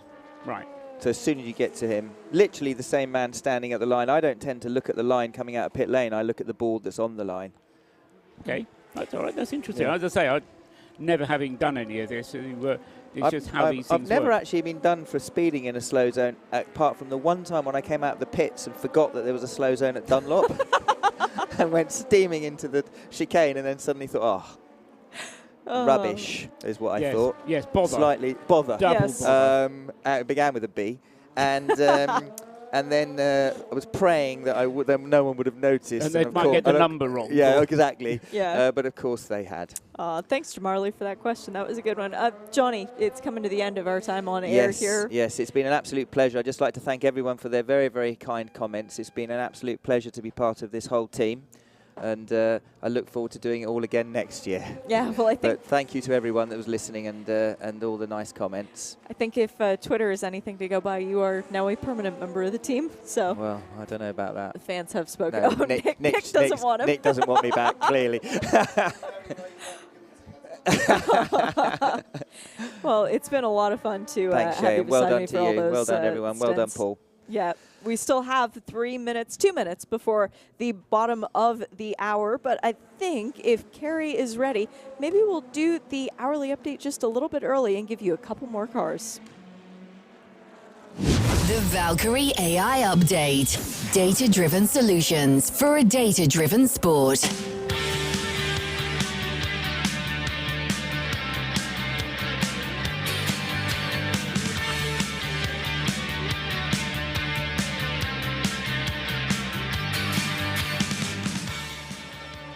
Starting one more time from the top of the charts, the hypercars are up at the front. The 2 Toyotas leading the way, still the 8 from the 7, but the drivers have changed. Sebastian Buemi, 2 minutes and 41 seconds ahead of Mike Conway in the number 7 machine. It is the 709 Glickenhaus. Richard Westbrook still in third, 4 laps down on the overall leader, but still plugging away. And credit where credit's due. Fourth in the hypercar class is the other Glickenhaus, the 708. That's Pipo Durrani behind the wheel of that car. In LMP2 world, the mighty 38 continues to lead the way. Roberto Gonzalez is nearly a lap ahead of Lorenzo Colombo, but not quite. Lorenzo in the Prema Orlean team, that's car number 9. Third in class is the Jota number 28, just leaving the pits now for Jonathan Aberdeen. Fourth is now Team Penske. They've moved up a spot since the last one of these. And then in fifth is TDS Racing by Vaillant. That is Matthias Besch behind the wheel of the 13. We've got in the Pro-Am class, it is still Rene Binder in the Algarve Pro Racing number 45 machine. 2 spaces ahead of second in class for Nielsen Racing. And then right behind Matt Bell in the 24 is the DKR Engineering entry, the number 3. Alex Cugnot still behind the wheel of that car. I feel like he's been in there for quite some time. In the GTE Pro category, it is AF Corse now leading the way because of the pit stop for the 91. Richie Leitz in second, but Daniel Serra in the pits now too. That will set itself right in a few moments' time. Third in class is the AF Corse Ferrari of Davide Regon, followed by the other Porsche, the number 92. That one is Michael Christensen driving it for the moment. And fifth, the last of our running GTE Pro cars, Shane Van Gisbergen, the Kiwi, back enjoying his debut at Le Mans in the Riley Motorsports Be Safe Ferrari. GTE Am looks a little bit different than it does in Pro, but not that different than it did last time. TF Sport leads the way. Ben Keating still piloting the Aston Martin, the number 33. He's got 2.5 minutes on Thomas Merrill in the WeatherTech Racing Porsche. That's car number 79. It is another Porsche, the 77. Sebastian Priaulx driving the Porsche. 54 seconds behind the Thomas Merrill Porsche. In fourth, it's another Porsche, Hardpoint Motorsport in car number 99. It is still Andre Harianto in that one. And then rounding out the top 5, another Aston Martin. It is the 98 Northwest AMR. David Pittard has taken over that car 1 minute behind the 99. So a little bit of ground to make up, but still not out of the realm of possibility of gaining another position or even making it to the podium. The Valkyrie AI Update. Science applied to motorsport.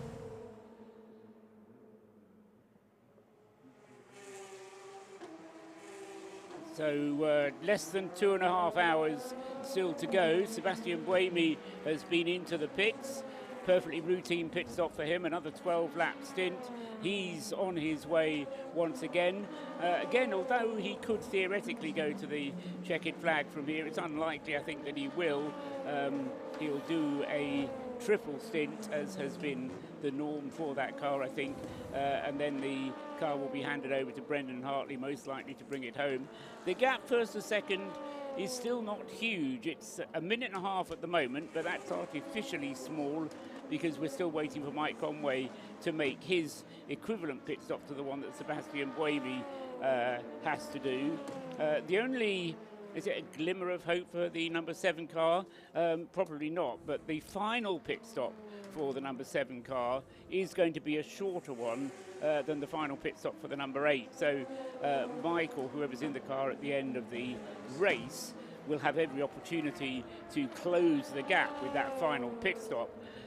But it's not going to be enough unless something happens to the number 8 before then, which might interrupt his progress. But we've been keeping close attention to both of the Toyotas. They both had individual little problems. Ultimately, the difference between the two, well, there hasn't really been very much of a difference. The difference between the two was the electrical issue, which I did have a little bit of extra information on. Was all to do with the front motor. There's 2 motors on the Toyota, and the front motor needed a reset, and it needed a long time to discharge before it was properly reset. Now, there's been a turn to my right, and suddenly the world has changed. It has. Rejoined by Johnny Palmer and Bruce Jones. On Hagerty Radio Le Mans 91.2 FM. Yes, live from the Hagerty Global Broadcast Centre. And Owen Mildenhall in the pits for us, chatting to Alex Brundle. So, Alex, it's been a tough 24 hours with you. Lots of niggly problems with the car, a few challenges. But tell us about your weekend so far, the pace of the car, and your overall thoughts of the weekend. Yeah, I mean, it's just been a tough week overall. We've thrashed since, you know, the test to try to get the car to where it needs to be, which is exhausting. We were all really exhausted before we started, to be quite frank. Changing parts, changing bits of gearbox, validating those, changing engines, validating that. So, yeah, it's been a tough 24 hours. The pace of the car's not been there.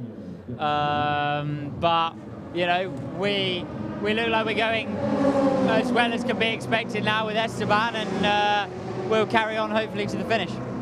Will you be in the car again before the finish, or? Yeah, I'll take it across the line. So hopefully we'll take another car to the end, and the boss will be happy. Brilliant. Thank you very much. Thank you. From the 34 Inter-Europol competition car, more pit stops happening as well in P2, including for Emanuele Collard for Team Penske, car number 5 from 5th position in LMP2, and the race leader, Roberto Gonzalez, in the silver-rated driver, still putting in some stints this far into the race, Bruce Jones. Yeah, it was very much divided with a lot of laps being put in by Will Stevens and Antonio Felix da Costa. But then, of course, you have to have the payback because your junior driver in that rank has to really put the number of hours in. And do you want to just reiterate what that is, Paul? Yes, indeed. Roberto Gonzalez is the only driver in the top 4 that's still in the top 4 of LMP2 cars that still has to put in his time. He's 25 minutes short of his 6 hours. So Roberto Gonzalez will certainly be in the car for another stint, and that will make it a triple stint for Roberto. But once he's done that stint, assuming it's a full 9 laps, he will have done his minimum drive time and be able to go off and have a rest.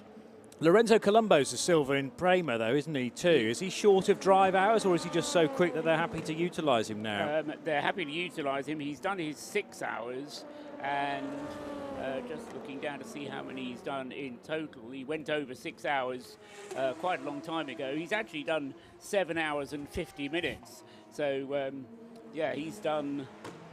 In fact, of all the drivers in that car, the number 9 car, Lorenzo Colombo has done the most time behind the wheel, a total of 126 laps compared to 107 for Louis Delatraz. Robert Kubica is the slacker. He's done 96. Okay, well, Kubic's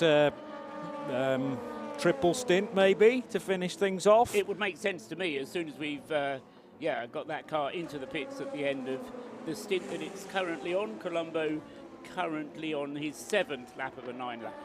And he's done the whole of the World Endurance Championship to this point with Louis Delatraz and Robert Kubica, rather. He's also been guesting in the European Le Mans Series for an injured Juan Manuel Correa.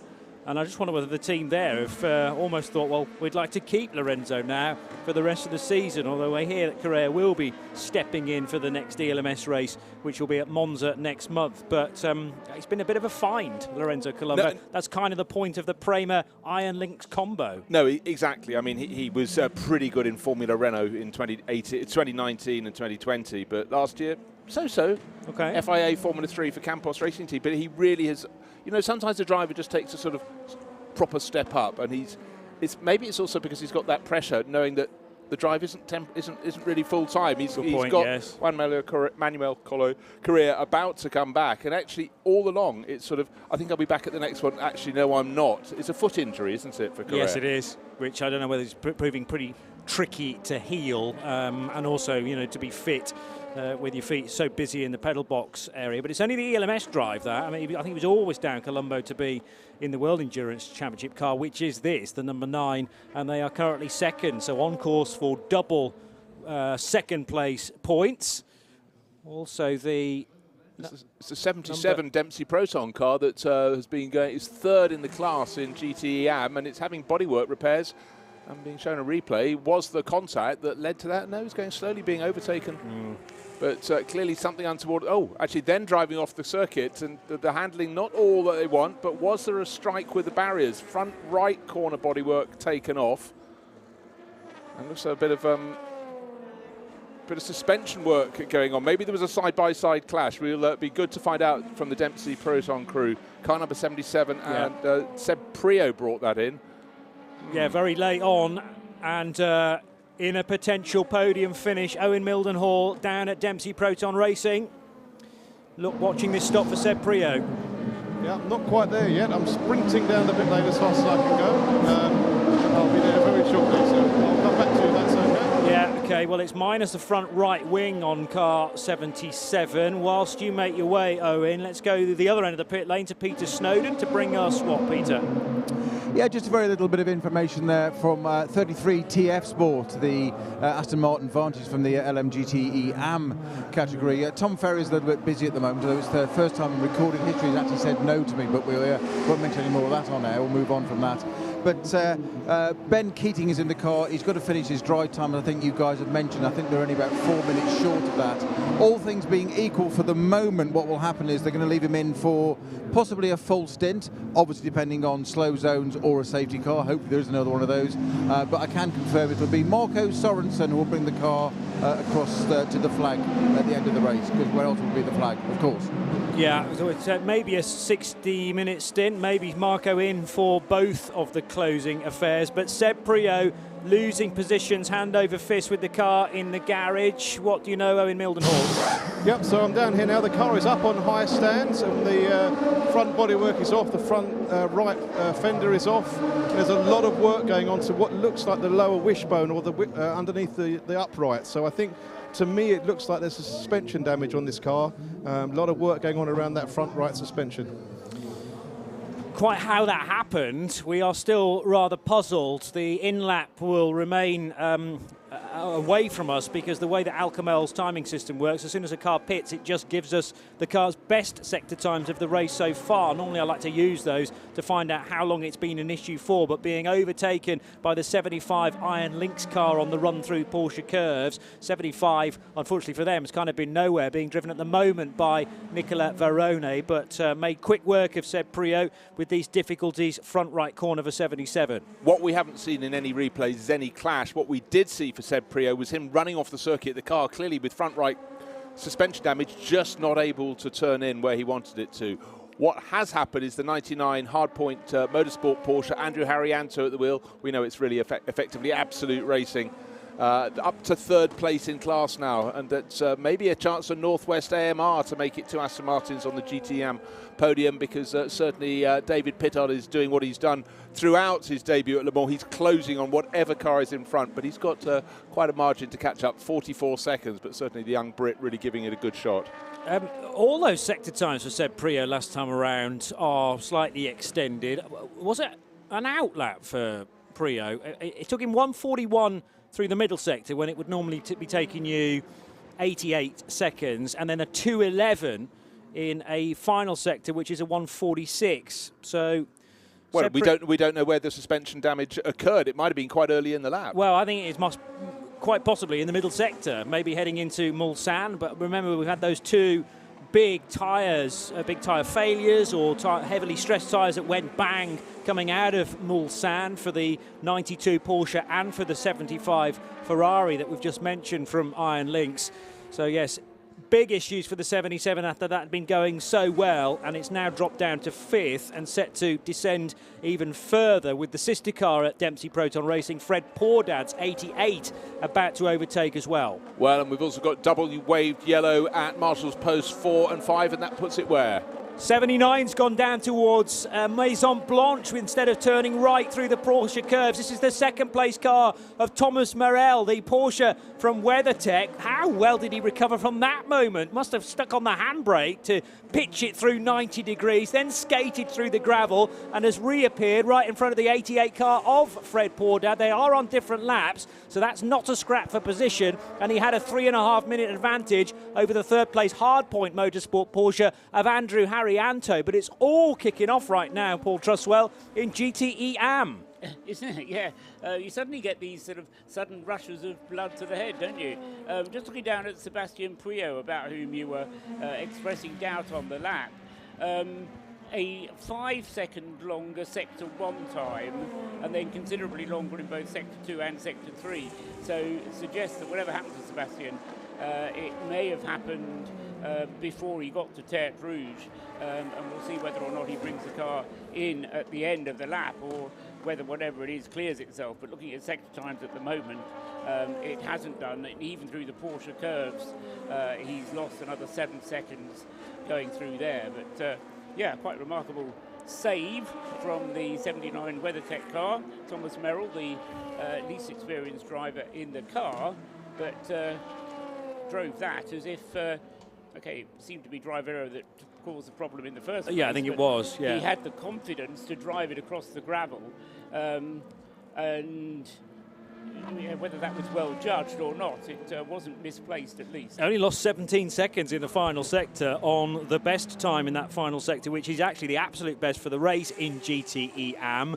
The thing was, disappeared out of our sight briefly, and then the next minute he was right through the gravel, rallycross style, and recovering so fast, didn't even pit, so carries on in second position. But the remarkable thing about that, the tail just snapped away a little bit, then it just simply didn't go into the corner. But if that had been an early car racing video game, he'd have disappeared effectively out of the planet and then came back in. He was so far off the circuit, heading down the old run to Maison Blanche, but it was that twitch, and that was a mighty recovery. But you never know when you're driving off the escape road and onto gravel whether you're going to sink up to your axles. But somehow the American very, very fortunate indeed. But I've been told he's particularly good on slippery surfaces, and that must have been pretty slippery down there. Yeah, coped with it admirably, with a tired mind, I'm sure, after many hours of running and little bits of sleep here and there. The Alpine is now back in the garage. Now, what happened to the 36 coming into pit road? See some team radio. All okay. No gravel on it, nothing. Everything is safe. Let's go for third one, last one. Copy. Is the same tires okay? Yes, same. So it's a second stint on tire, second stint. Okay, so that's referring to how old the rubber is on the number 36 car. He acknowledges the message. Nicolas Lapierre running in 25th overall in the Alpine A480. So did they say third stint on the same set of tyres that they would push for? Second stint right now, but they would be going for a third before they will then presumably give that car fresh tyres that they've been holding back for the closing stints, Paul. Well, provided they've done the sums right, yes, absolutely. The Alpine has done 31 pit stops. Remember, they're allowed 14 sets of tyres, so they're going to have been triple stinting every single time and quadrupling on occasion in order to make the arithmetic work on the number of tyre changes. And that's not even taking into account whether you use them 4 stints in a row or take them off the car, put them through the heat cycle, scrape them down and then put them back on the car later. Well, sad for fans of Dempsey Proton Racing. The number 77 that Seb Priaulx brought in with the front suspension problem is still being worked on. In the next couple of minutes, if it doesn't go back out onto the circuit, it'll be behind the sister car with Fred Pordad at the wheel, and not too much further back are the Iron Dames in the 85 Ferrari. That's Michel Gatting, the Danish racer in that. So it's been running beautifully, that 77 Porsche, but alas for Dempsey Proton Racing and for Seb Priaulx on his debut at Le Mans, it's suddenly unravelled. And what have we got left? Just over 2 hours. Yeah, sharing with Harry Tinknell, who did the opening stint, Christian Reed, who's done his, I would imagine, has done all of his 6 hours as well, leaving the final few hours to Priaulx and to Tinknell then to bring it home. But 77 in very much a hurry to return to the track, but the team just cannot get that all fixed up as quickly as they need to. The 88 is also in as well, making it a busy area for Dempsey Proton Racing, but that's not a problem for Fred Pordad. Hopefully a stop that was due, and the car to benefit and leapfrog both of those Dempsey cars. The Iron Dames, as you mentioned, Bruce, of Michel Gatting. Also Ricardo Pera now up to 6th place, so 85 to 5th, 86 into the top 6 places in Am. Right, change of driver in the second place car in LMP2. Lorenzo Colombo, after doing more than the number of laps we thought he might do. He only needed to do 6 hours, but he has done 7 and a bit hours. But now Robert Kubica says, you know, I like endurance racing. I've been called a slacker in the commentary box, and I'm going to strike back. I'm getting in the car, and we'll take it on towards the end of the race. Not brand new Goodyear Eagle tyres going on. They did look to be scrubbed. I'm not sure how many stints those tyres might have done so far. If they really needed them, they may have kept a set of stickered tyres back, but as Paul mentions, fairly low in terms of the number you need compared to the amount of stints you're going to be doing, just the 14 sets, with potential for, it won't quite be 48 stints, but they're doing 32 minutes at green flag pace, so it's going to be about sort of 40 odd stints maybe by the end. Yeah, absolutely. Yeah. They've done 39 stints now already. Okay, so into the early 40s. Something, yeah. And it should be a quadruple stint from Robert from now to get the number 9 car to the end of the race. That again, at 32 minutes a stint, 9 laps in every stint, just about gets him to the checkered flag without any splash and dash required. Well, for Dempsey Proton Racing, it really, not so long ago, they were in 5th and 6th positions in the GTE Am class. But in fact, that was after already the 77 had come into the pits with the front suspension problem and fallen from 3rd to class. Now they're on the next page on the timing screen. They're down to 8th in class. That's the number 88 car just being handed over to Jan Halen. And Seb Priaulx's car still in the pits. Would be good to get another report from down there, because the 77 has fallen all the way down to 12th in GTE Am. That's really cruel, with just over 2 hours to go in the race, that they've suddenly taken a tumble and a potential podium finishing class is over. Well, Owen's already given us the initial assessment when the 77 came in. It didn't look like it was going to be quite as long as this. So what's the trouble? What's taking so long, Owen? Well, basically at the moment they've had to undo all of the front right suspension, and now they have the hub suspended actually from the ceiling to hold the weight of the hub and the damper. And it looks to me like some sort of lower wishbone failure. They're sort of working away at where the lower right wishbone meets the chassis, and I think that's where the failure is. There's a big box of bolts and a lot of work going on at that point where the rose joints join the chassis at the bottom of the right front wishbone. Yeah, really tricky place to be getting at, particularly when everything is hot as well, and when you've got a hot brake disc that presumably, well, I doubt they will have taken that off. They will have jacked it up, as Owen describes, nice and high on the very high stands, trying to get to the best angle of attack. But this is so tough when they were shaping up to be finishing certainly in the top 5 and ideally in that podium position, running 3rd when this emergency struck. And Sebastian Priaulx is now dropping all the way back down to 12th position as things stand. Could be falling even further than that. Frederick Schandorf a lap behind in the Kessel Racing 57, the car guy Ferrari in GTE Am. 2 hours and 8 minutes still to go. Sebastian Buemi on lap 345. leads by 2 3/4 minutes. Buemi ahead of the sister car at Toyota, car 7 for Mike Conway. Then it's Richard Westbrook in the first of the two Glickenhauses that still survive in the race. 7:09 is third overall, 7:08 fifth overall, and between them is the LMP2 leader. That's Roberto Gonzalez, still burning his precious silver time for the Jota Mighty 38.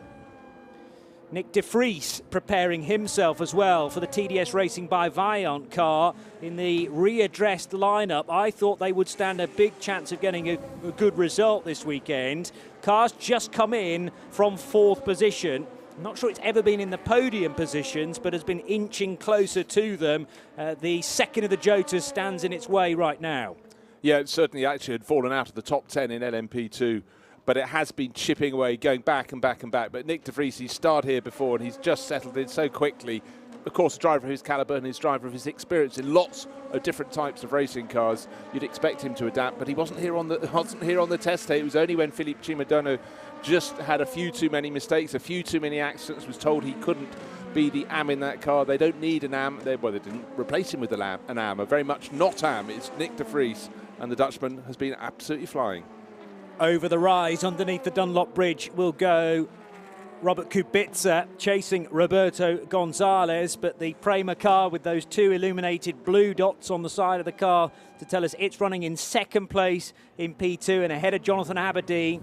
Emmanuel Collard just behind for Team Penske, so he leapfrogs the pit-stopping TDS Racing by Vaillant car. Then it's Ricky Taylor for Cool Racing in 6th spot. And further down the order, Nicolas Lapierre, that we caught a bit of team radio from Signutech and Alpine not too long ago. That's still running at the 5th of the 5 hypercars that started. But if it was an LMP2 car, it would be down in 21st position, to give you an idea of how many P2s stand in its way. Pro-Am is still led by the 45 René Binder-driven Algarve Pro Racing Oreca. I remember hearing a little earlier on about James Allen's difficulties. I think he ran off the road and might have clouded a tyre wall, but the 45 car still on the straight and narrow for Pro-Am top honours. Nielsen Racing and DKR Engineering running in the podium slots for Matt Bell and Alexandre Cugnot. Jim Glickenhaus, I'm sure he's not slept a wink, glued to the timing screens in their garages, and at the moment one of his cars to be finishing on the podium. In command of that is Westy, Richard Westbrook. 3 laps down from, 3 and a bit laps down from the race leader, but I think they knew that the Toyotas, as long as they continued pounding round, even with the odd problem that obviously the number 7 car has had, they should have the pace on the Glickenhaus, so it's proved. But a podium would be very grateful indeed, not only for the spectacle of finishing on the podium here at Le Mans, but also for championship points in the WEC. Yeah, that can quite easily get forgotten when people focus so thoroughly on the Le Mans 24 Hours. But of course, it's part of the FIA World Endurance Championship, and Jim Glickenhaus has nailed his colours to that mast. He's entered one of these 2 cars for the full season. But right now, his cars are running. Richard Westbrook in 3rd place overall, and number 5 in 5th place is the 709 car with Pipo Derani at the wheel of that. But the only real problems the Toyotas have struck the number 7, and that's why it lost the best part of a lap. It's been a quick car all along, with the exception of that 1 lap and the repairs in the pits, or more to the point, the resets in the pits. Exactly, a reset describes it more accurately, and the discharge, or the having to allow sufficient time for the discharge to take place. Have you ever had one of those electronic clocks that sets itself to the correct time automatically? You take the battery out if you want to reset it, and then you put the battery back in again. And so often it kind of remembers the time that it had in it before it does its reset properly. It's exactly the same problem from an electrical point of view, of charge just hanging around too long. Yeah. Pit stop for car 36 is under investigation. That's the Alpine of Nicolas Lapierre, as we go to the pits to Peter Snowden to catch up with the car 61 that started from pole position many hours ago yesterday. Yeah, hi Conrad. Just said, my colleagues have said, you started from pole position many hours ago, almost a full day away, but just got out of the car there. I guess that's your last in. Big high fives from the team all round. Yeah, so this is my first Le Mans. It's been a great experience. I got some great teammates, an amazing team. I really couldn't be happier. I mean, Porsche, it looks like Porsche held back a little bit until the race, so they're actually quite quick today, even though we got pole. But I think as far as the team goes and the car goes, I think we're really getting the most out of it. That's going to sound like a real schoolboy question for you, but your first Le Mans driving a Ferrari, how does that feel? I'm waiting to wake up. I feel like I'm in a dream. I hope I don't wake up, but it really is amazing. I don't think it's really sunk in yet. Do I need to pinch you? Yeah, probably. Good job it's not on camera, hey? Yeah, right, thanks. That's you done now, obviously? Yeah, that's it. So I think Vince is going to finish off. He's got about 2 stints left. So he's going to take it home. Conrad, thank you very much for your time. I'll let you get some water. Thank you. Conrad Grunewald from the 61 Ferrari then that was started by Vincent Abril from pole position after a spectacular performance from the Monegasque during the qualifying, the hyperpole session on Thursday night. And the 61 Ferrari still pounding round on course for a race finish. They are currently in 11th, and Vincent Abril has just taken that car over now on an out lap, as Snowy mentions. Of course, one of about 8 beneficiaries for the tumble down the order for the number 77 Dempsey Proton Racing car that Seb Prio brought in with that damaged front right suspension still being fixed in the garage. It really must feel like an absolute odyssey, and all the worse that they came in from what was a very comfortable 3rd/4th position in the class. Sorry, not a Corvette. We have no Corvettes left. Diving into the pit, but up front though it's still a huge margin. It's 2 3/4 minutes, Johnny, between the number 7 and the car that's leading the race, the number 8. So it's Mike Conway giving chase, but Sebastian Buemi seems to be just batting him away. Anything you can do, I can match it. Yeah, it's impressive stuff. Clearly the team are keeping Buemi up to speed with Conway's movements. There's a little bit of radio that I just caught for Liluadu in the Richard Mille Racing crew. Another car run by Signatech, by the way. It's the sister car, basically, to the Alpine, even though they're in different classes. Driver change. So driver change for Liluadu this time around, and that could well be to Charles Milesi to bring the car to the finish. We need to keep it in the low 50s. Still the radio traffic continues for car 1, and it peels off as expected. This is Hagerty Radio Le Mans on 91.2 FM for 2022, the 90th edition of the 24 Hours of Le Mans around the world on the Radio Show Limited network of channels. The weather on Hagerty Radio Le Mans is brought to you by Visit Cayman Islands. It's worth the wait.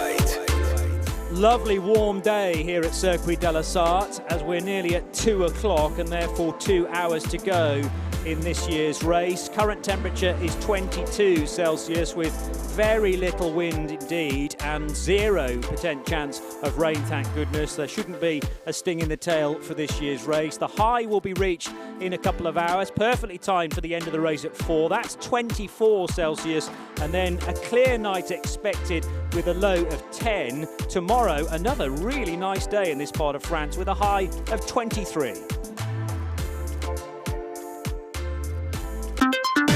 Visit Cayman Islands. It's time. Cayman time. The most comprehensive coverage of the world's greatest motor race anywhere on the planet. This is Hagerty Radio Le Mans. 120 minutes still to go in this year's race, and it's a Toyota 1-2. They're separated by under 3 minutes, but it's 2 3/4 really the thick end of on lap 247, and been that way for a long time now. You get the feeling that Toyota have just settled for this pattern of play with Sebastian Buemi in the number 8 car, Mike Conway comfortable behind in the number 7 machine. Last time around, Buemi was actually compared to the previous lap for Mike Conway, about a second quicker, although this time Conway buys that second back again. That's the nature of the traffic being found by the two Japanese cars, I suppose. Richard Westbrook running in third position in car 709. The 708, the sister car at Glickenhaus, wasn't too far away there from getting back into fourth place overall, but just before it could do that, it's had to come into the pit lane, and Pipa Dirani will be jumping out, Bruce Jones. Yep.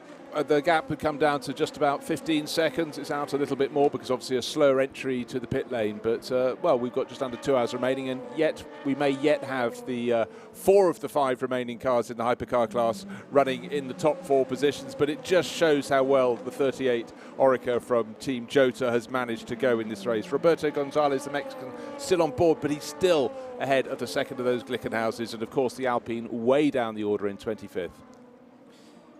Paul? Yes, and Roberto Gonzalez then doing a great job at the wheel of the Jota number 38.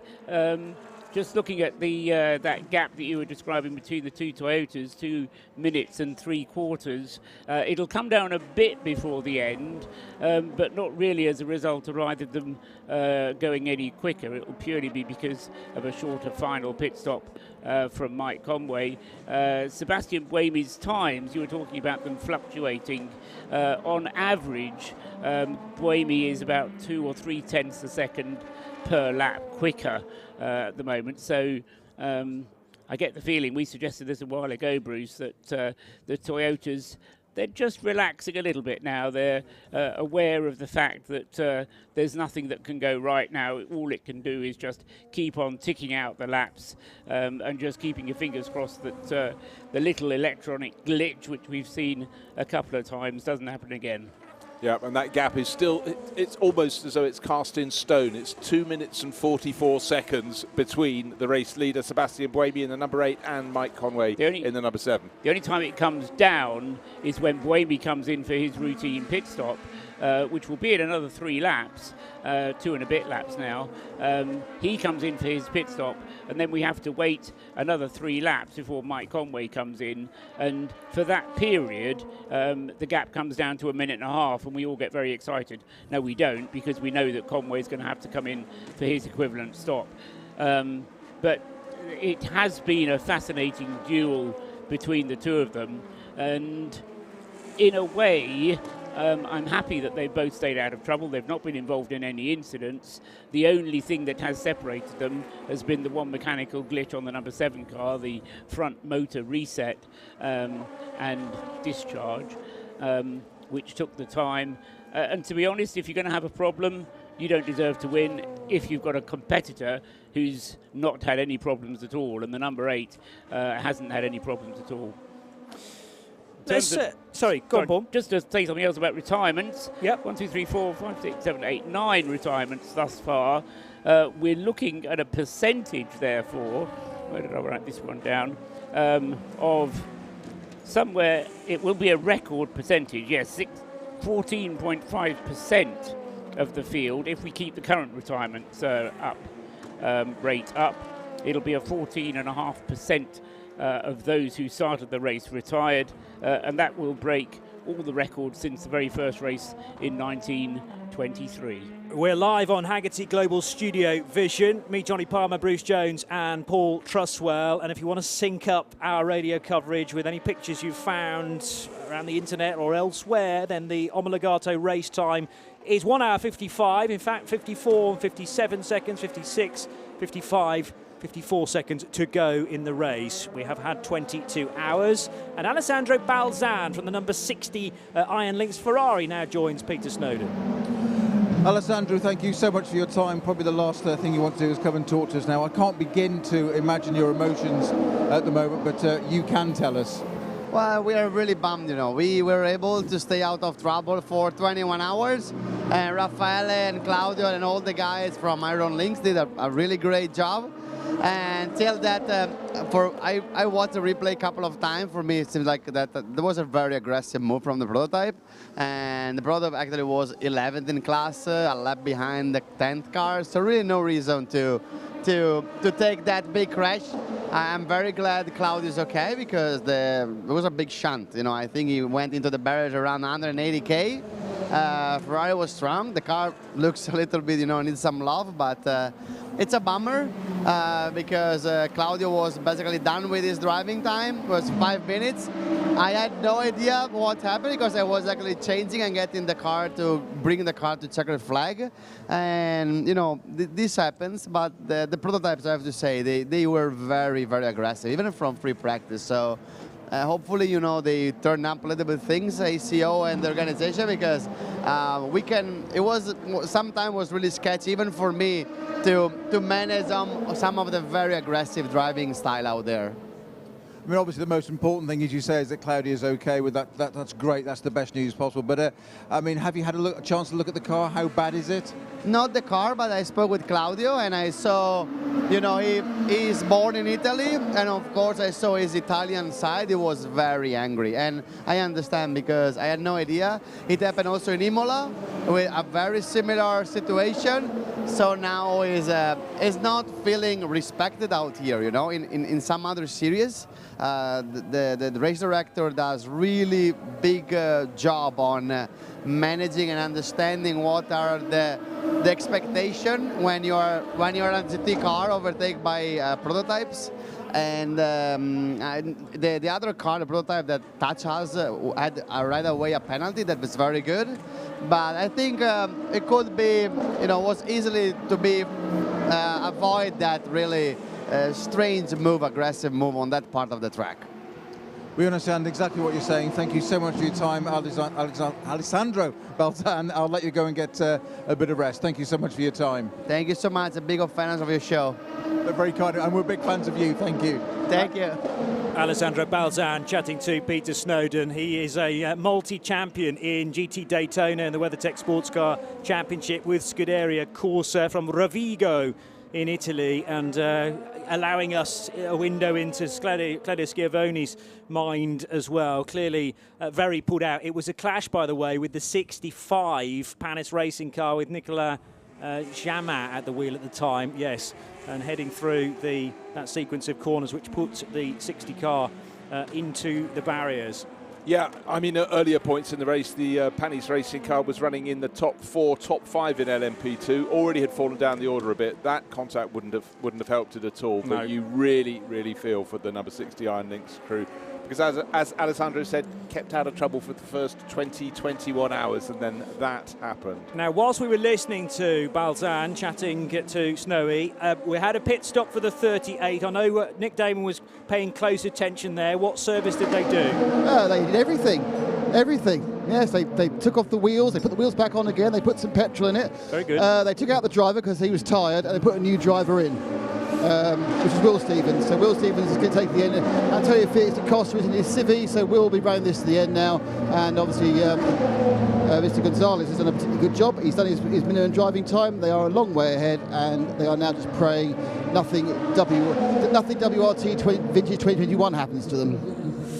Don't say that. Just don't, because we've seen it happen before 12 months ago, less than that actually, with the out-of-alignment race last year. I noticed another driving standards flag being waved in the direction of Nick Cassidy, and not for the first time. The opening few stints for Cassidy yesterday were warned to him to be abusing the track limits, so he'll have to smarten up his lines in the 54 car, which is the AF Corsa entered silver VistaJet machine that he shares with Francesco Castellacci and Thomas Fleur. Another car that's in the pits, in fact, in the pit garage, Mathieu Lehay's Ultimate, car number 35. That was a car that got really quite battered against the barriers, and they did a fantastic job. It looks almost as good as new, but it clearly isn't as good as new because the car is in the pit garage. It's down at the tail of the field in P2. The top 3 in Pro Am in LMP2. Third currently from Luxembourg DKR Engineering. Second is the Nielsen racing car of Matt Bell, running number 24 down in 21st. But the race leader, Nick Damon, still the 45 from Algarve. With Stephen Thomas, who's currently waiting at the back. So tell us the story of the 45's race so far, because suddenly an hour ago you ended up top of Pro Am. Yeah, I would say the story started when our chief mechanic, Mark, built us basically a new car that's now lasted close to 22 hours. That's where it really started. We started at the back. We came here to win the race. And we said that's not going to stop us, and knock on wood, we're doing everything we can. I mean, it's right up until the very end, so we're just trying to race as hard as we can. So is the new car better than the old one that got crashed? Yeah, it's the same car, but at some point when you replace enough parts, it becomes a different car. How's your experience been of Le Mans this year? My experience has been very good. You know, I first got in a race car 3.5 years ago for the first time. And so this is all a little new to me.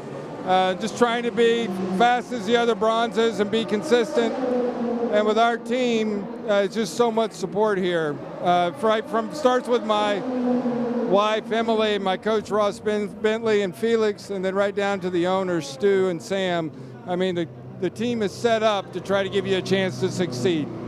So from couch to Le Mans in 40 months, I mean, what's surprised you most about this place compared to other race meetings you've been to? I think the idea that I went to a practice session on Sunday, and Monday I got in my rental car and I went out and I drove on the track because the roads were just open. I mean, that's what probably surprised me the most. I was going around barriers and driving around, and that was really something. I mean, it's truly a track where they just shuffle the street cars off and we race on it. Steve, wish you the best of luck for that last couple of hours. Appreciate it, man. Stephen Thomas, who had a nightmare start to his week with a crash at the Ford chicane, which looked fairly innocuous. I mean, he did clean out the last tyre bale on the left-hand side coming out of the Motul corner, but it punched some of the suspension through the tub, which meant that they had to source a new car and build it up from the ground up, Bruce.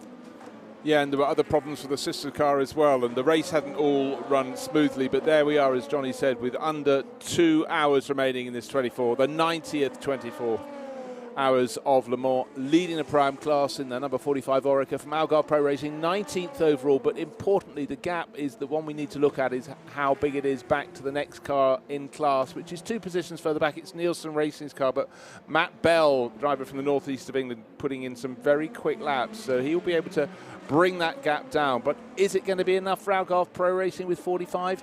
I think it's looking very strong indeed. 8 Toyota in from the race lead. Sebastian Buemi for stop number 29 and on schedule. On schedule, handing over to Brendan Hartley, in fact, after only a double stint from Sebastian Buemi. And they're giving Brendan a new set of tyres.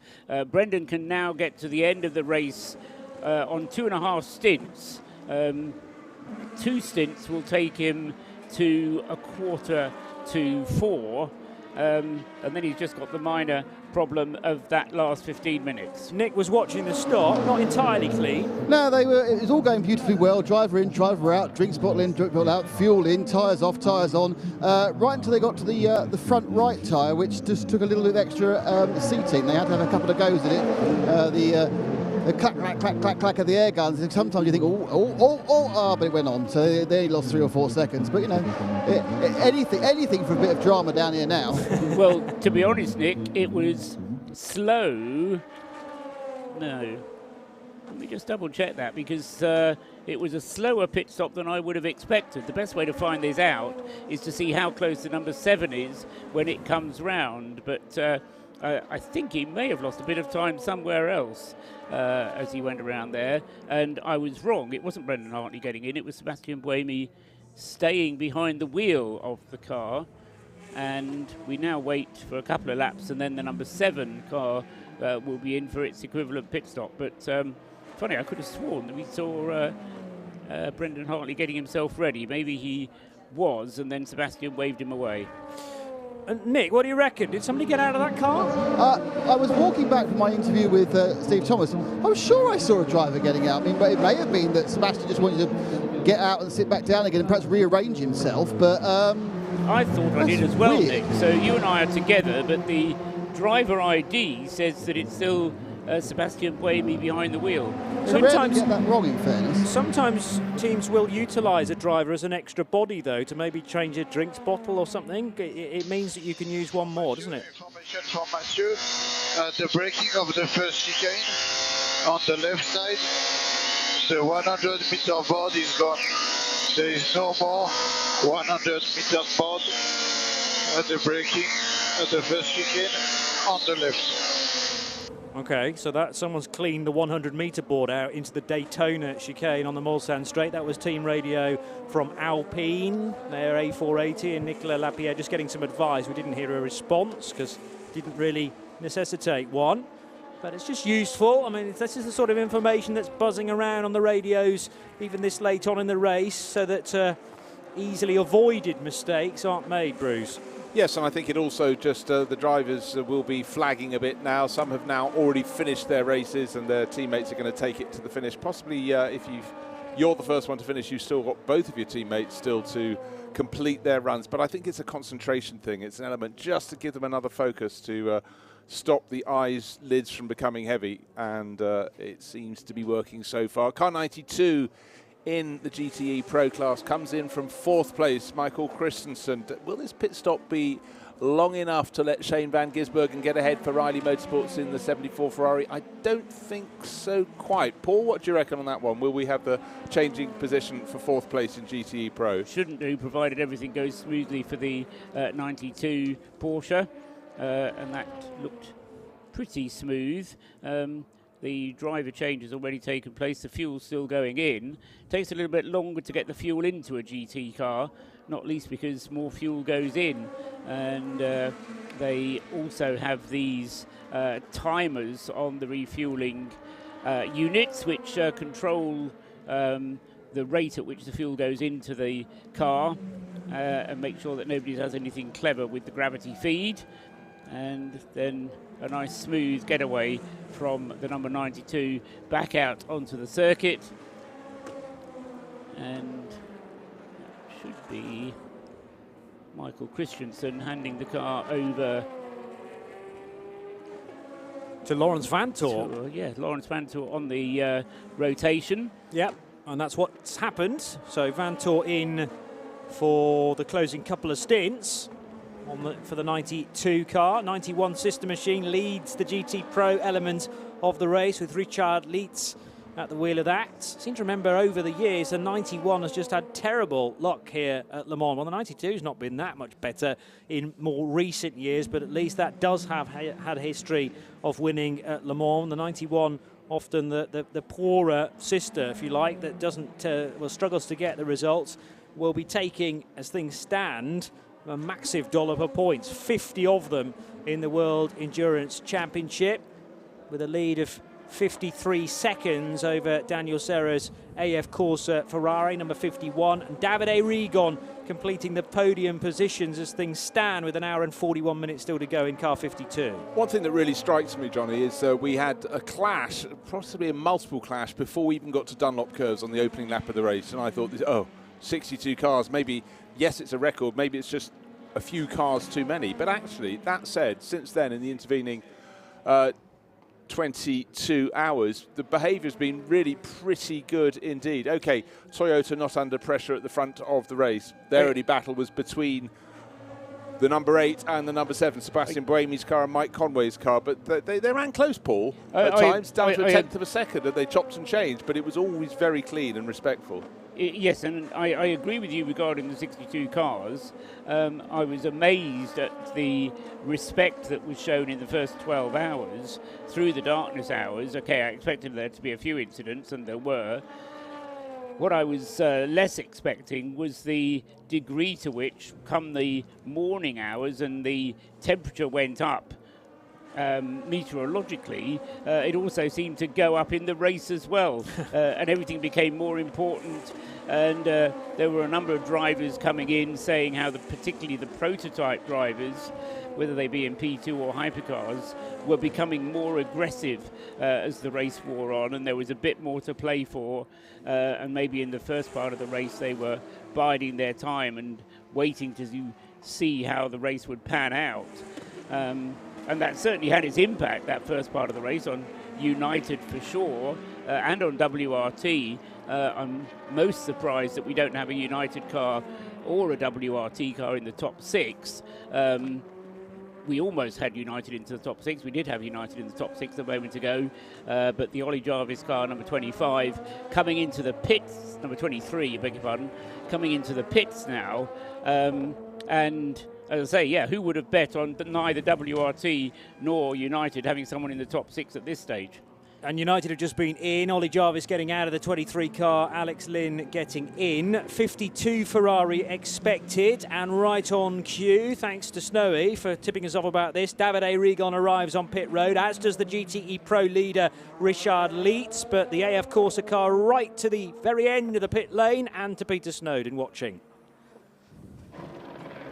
Yeah, well, that car's left already, and the 52 is here now. I'm going to try and keep out of the way. I can confirm that it is going to be Miguel Molina going into this car. David Rigon coming out. I will try and catch hold of him if we can, but they're doing the driver swap without me getting in the way. Very sensible. Davide Rigon, always a good talker, and should be in reasonable mood, because this car flirting with certainly a podium finish. How far up can they get? Because in this phase of the pit stops, Daniel Serra will retake the lead in the 51 AF Corsa Ferrari, because Richard Leitz has pitted, who was ahead of them. So 91 slipping back to second briefly. AF Corsa's Ferrari to third, as the number 7 Toyota is in pit lane with Nick watching. Definitely changing drivers. 100%. I can see the other driver getting in. There is a driver change. I'm pretty certain they changed drivers in the other car. They've been mirroring each other the whole way through. So that must be a click switch issue on the 8. But this is again a full service to the end. The 7 car still receiving the fuel. The tyre man waves the extinguisher man back slightly because he wants even more space to get the full speed effect of the tyre changing. There we go, one down. And the last set of tyres hopefully go on to this car. Don't forget they've had tyre pressure problems before with the Toyotas towards the end of race as well. I can't remember which year it was when they actually took the wrong wheel off because someone had wired up the tyre pressure sensors wrong. Do you remember that? Indeed, yes. You are right about the driver ID for Sebastian Buemi, because the screen has now corrected itself, and there's no way that Brendan Hartley got into the car halfway round the lap. So it was a driver ID problem. Maybe it was finger trouble. I thought it was actually done by helmet being plugged in, but anyway, I didn't think that was possible to get it wrong these days, but they have switched it back just to confirm Brendan Hartley is in the leading Toyota number 8, Bruce. Right, just seen a slightly slow-moving number 32 Team WRT Orica, and that's Dries van Tor running around in 8th place in class, but I can't see anything untoward with his car, but as he goes towards the end of the lap, he's got a trio of cars, a little something possibly dragging around the left rear wheel. Don't know if Dries is coming in, but he must be lapping about 10 seconds off the pace, coming up to pit in and turning in. So this is the car he's sharing with Rolf Eichen and Mirko Bortolotti. Excuse me. Of course, Dries has the experience of prototypes, Rolf and Mirko do not, but definitely something dragging on the left rear corner of that car. So far from the ideal situation, with an hour and a half still to go in the race, and therefore 3 stints if you're in an LMP2 car. Will Stevens out front in the number 38 Jota from Robert Kubica in the number 9 car. And we'll go back to AF Corsa. Davide Rigon out of the 52, now chatting to Snowy. Yeah, with you in a second, Johnny. David just having a very, very quick word with his engineer. Thank you very much, David. You're looking very happy and very smiley, obviously enjoying this, driving this Ferrari around here at Le Mans. Yes, the 488 GTE here in Le Mans was amazing, very good balance. Unfortunately, yesterday at the beginning of the race, we have not the pace to stay with the Porsche and Corvette. But when the dark was coming, the cold was coming, we were more competitive. And then we have an issue with a contact with Miguel with the LMP2, and that destroyed actually our race. But we are still there on the podium, and actually I have to say, not bad. All the team are doing a good job and pushing hard, and we show that our pace is there. There seems to be quite a theme about the Porsche being very quick this year. Sorry? There seems to be a theme about the Porsche being very quick this year. Yes, they were very quick, especially in the heat. They were very, very fast. In the beginning, we were not able to stay with them, We are a little bit better on the double stint tires, but in the beginning of the stint with new tires, they are very, very fast. So let's see now with the heat if we are able to stay there with our sister car. Will be very nice for a victory for the team. Davide Rigon, thank you very much for your time from the 52 AF Corsa. Yeah, well, 52 running in third, chatting to Snowy there. 51 is out front right now with Daniel Serra, one of Rigon's teammates, in the car next door. Frederic Makiewicz setting upon trying to chase that one down, but the Porsche and the Ferrari flip-flop according to where we are in the pit stop cycle. 52 feeding back into third position with Laurent Vantour in car number 92 in fourth position. Paul's just had a quick word in my ear to say that the 22 has had a driver change. Ollie Jarvis getting out. 23. Out 23 car, beg pardon, has had a driver change, yes. Alex Lynn taking that car over, which means that we don't now get Josh Pearson as part of the rotation. That probably seems a sensible decision to me this deep into the race, leaving out the silver. As we go back to Nick Damon in the pits. Yeah, wandered up to the 35 car, the ultimate. Mathieu Lehay is out the car. First of all, Mathieu, the car's back up on the stands again. What's the problem? We broke the clutch disc, the disc clutch. So we try to repair to finish the race, but it will be tricky because it took a lot of time to repair it. So we will see. It's been a difficult race, hasn't it, for the ultimate car? The whole race has not really gone well. No, since the beginning we had a problem. I spun at the start, then my brother crashed in the middle of the night, so we were further behind, and but this is our first Le Mans, so we want to finish it. So you're first. Will you be back? Have you learned enough for the team to carry on going? Will you be back next year?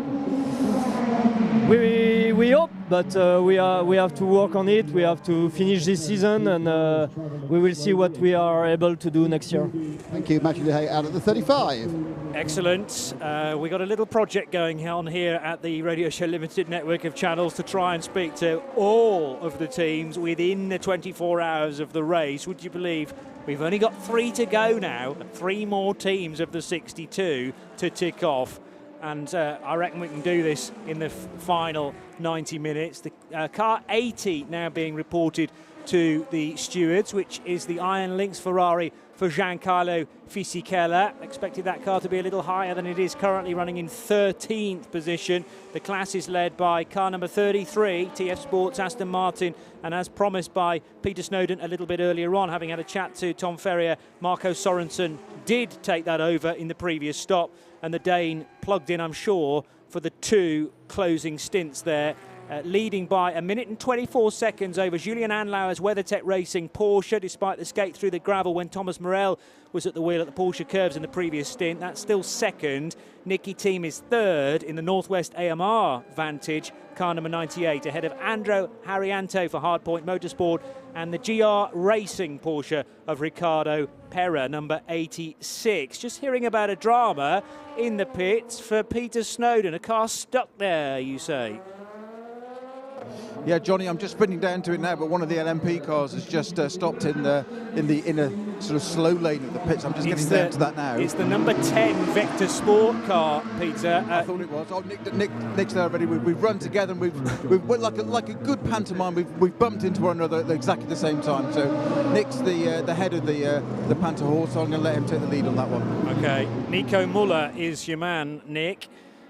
And looking like the car's going to have to be wheeled backwards. Meanwhile, 51 from the race leading GTE Pro comes down pit road. Daniel Serra. What's happening with the Vector Sport car, though? It's getting a pushback by the mechanics. So it effectively got about 12 to 15 pit boxes further on, which I assume is about, 150 metres it's gone. It's just rolling back into its slot right now. The Vector Sport. This team's had a troubled sort of run the whole way through, really, hasn't it? It's never quite managed to get things rolling as it should do.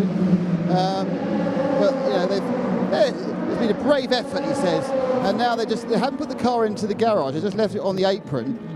So Nico Muller Ryan Courtney calls Sebastian Bourdais in this car, but now it's going in the garage. They were thinking about not doing it, now it's gone back in. So whether it's just a simple case the car wouldn't start, it's way more serious. We'll have to find out. The Valkyrie AI Update. Data-driven solutions for a data-driven sport.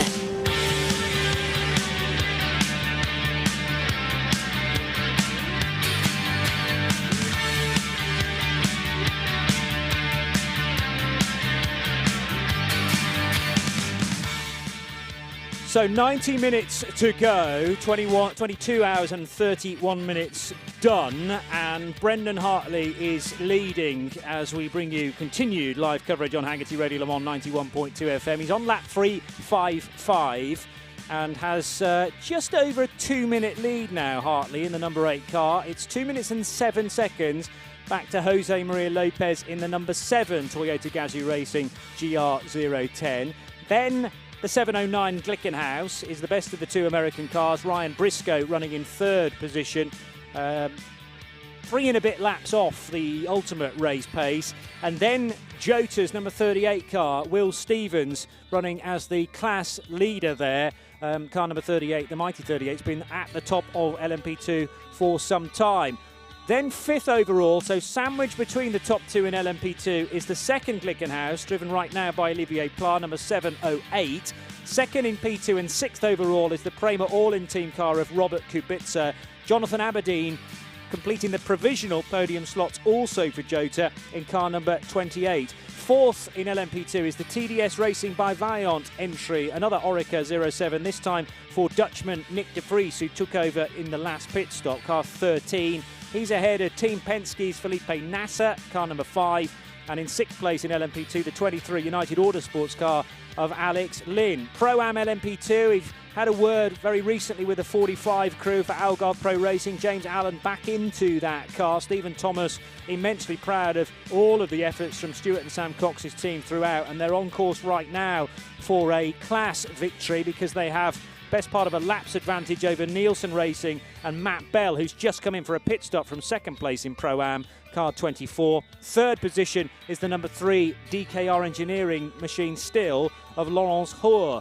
Further down the pack, and we find the 5 GTE Pro cars that are right together on the timing screen. 91 leading that division, which is Frederick Makovici in the Porsche GTT 911 RSR 19. He has almost a minute's advantage over James Colardo's AF Corsa Ferrari number 51, now on an outlap. 52 is the 2nd of the AF Corsa Ferraris, which is 3rd in Pro, Miguel Molina. Laurent Vantour in the 2nd Porsche, number 92, is 4th. And the Riley Motorsports extra pro car, if you like, additionally to the 2 Ferraris, the 2 Porsches and the 2 Corvettes that are now retirement. Riley Motorsports Ferrari, Shane van Gisbergen, is 5th.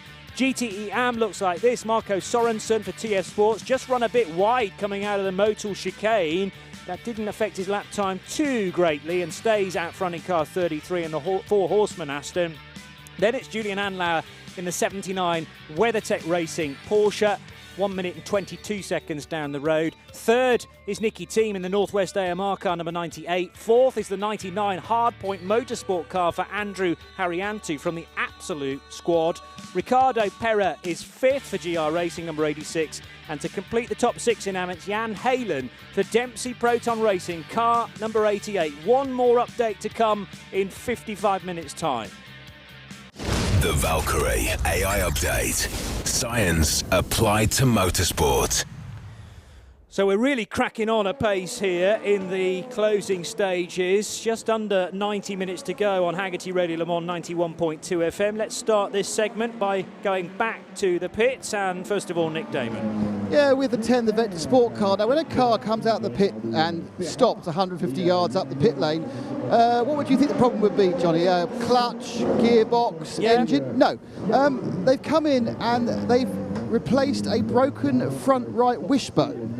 Oh, okay. Which I can only assume, Sebastian Bourdais in the cars, I can only assume that he came in, he had a bit of a go on the steering, went, this isn't right, and stopped the car. But it's actually snapped off one of the rose joints from the suspension. Goodness, I know how that happened. I can't think it happened during the pit stop. So perhaps Nico Müller is such a intuitive driver. He needed his front end attached by 5 rather than normal 6 points. But the wishbone is virtually on again. They're putting the pontoon back on the right-hand side. This car is back out again, unless something else breaks, which they weren't expecting. And now up to my great good friend, Peter Snowden. I've been promised a driver from the 24 Nielsen Racing Orica entry, but just whilst I was watching that for the moment, the rear deck, as Joe Bradley referred to it earlier, has been changed on this car.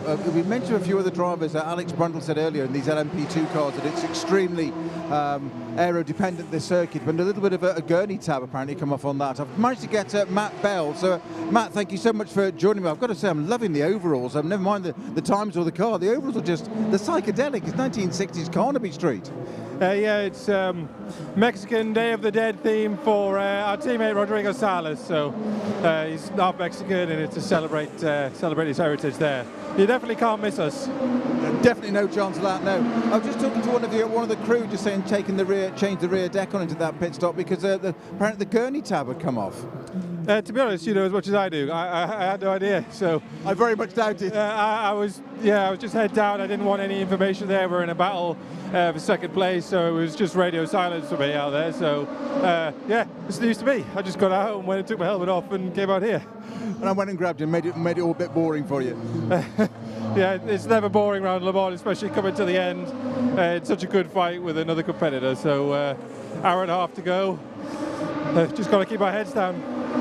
A daft question, but from a driver's perspective, does it change during the last couple of hours? It seems to, from us watching. What's it like for you on the inside? I think it might change for a lot of cars which aren't in battles, but basically we got to 4 hours to go and we began in the LMS race. You know, it's us versus the DKR guys for P2, so we're both pushing to the end. If you've got a nice margin over the car behind, you probably just start to think about things and think about maintaining things, stop hitting curbs, you know, really maintain things. But yeah, we're in a race to the end. I love that analogy that 20 hours into a race, you start an ELMS race. Yeah. If you break this race up, it's insane. This is just the most amazing race in our sport. It's fantastic to be here, fantastic to be competing, and fantastic to be running for a podium. So, yeah, heads down and nervous hour and a half left. I mean, you're professional drivers, you all love doing this, but what is the appeal of Le Mans? What makes it so different? It's just that intangible thing of being here in front. You know, there's one of the biggest crowds of any sporting attendance in the world here. It's so lovely to have them back, have the fan zone, everything like that. Seeing the autograph session with the pit lane packed here on Tuesday, the parade, which is amazing. It's just, there's so many unique things about Le Mans. The challenge of making these cars go flawlessly for 24 hours whilst pushing the whole time. There's just so many elements of magic to the whole thing. It's just the jewel in the crown of motorsport as far as I'm concerned. Matt Bell, thank you very much. Matt Bell from the 24 Nielsen Racing Orica. Thank you very much for your time. And a few LMP2s of note coming down pit lane, Nick Damon, the leaders of the two LMP2, the individual classes, so overall and Pro-Am. Yeah, the 45 car came in there. I didn't see a driver change, and I think I saw it after about 5 seconds. They did change the tyres and then took fuel, whereas the 38 Jota, that is just taking a slurp of fuel.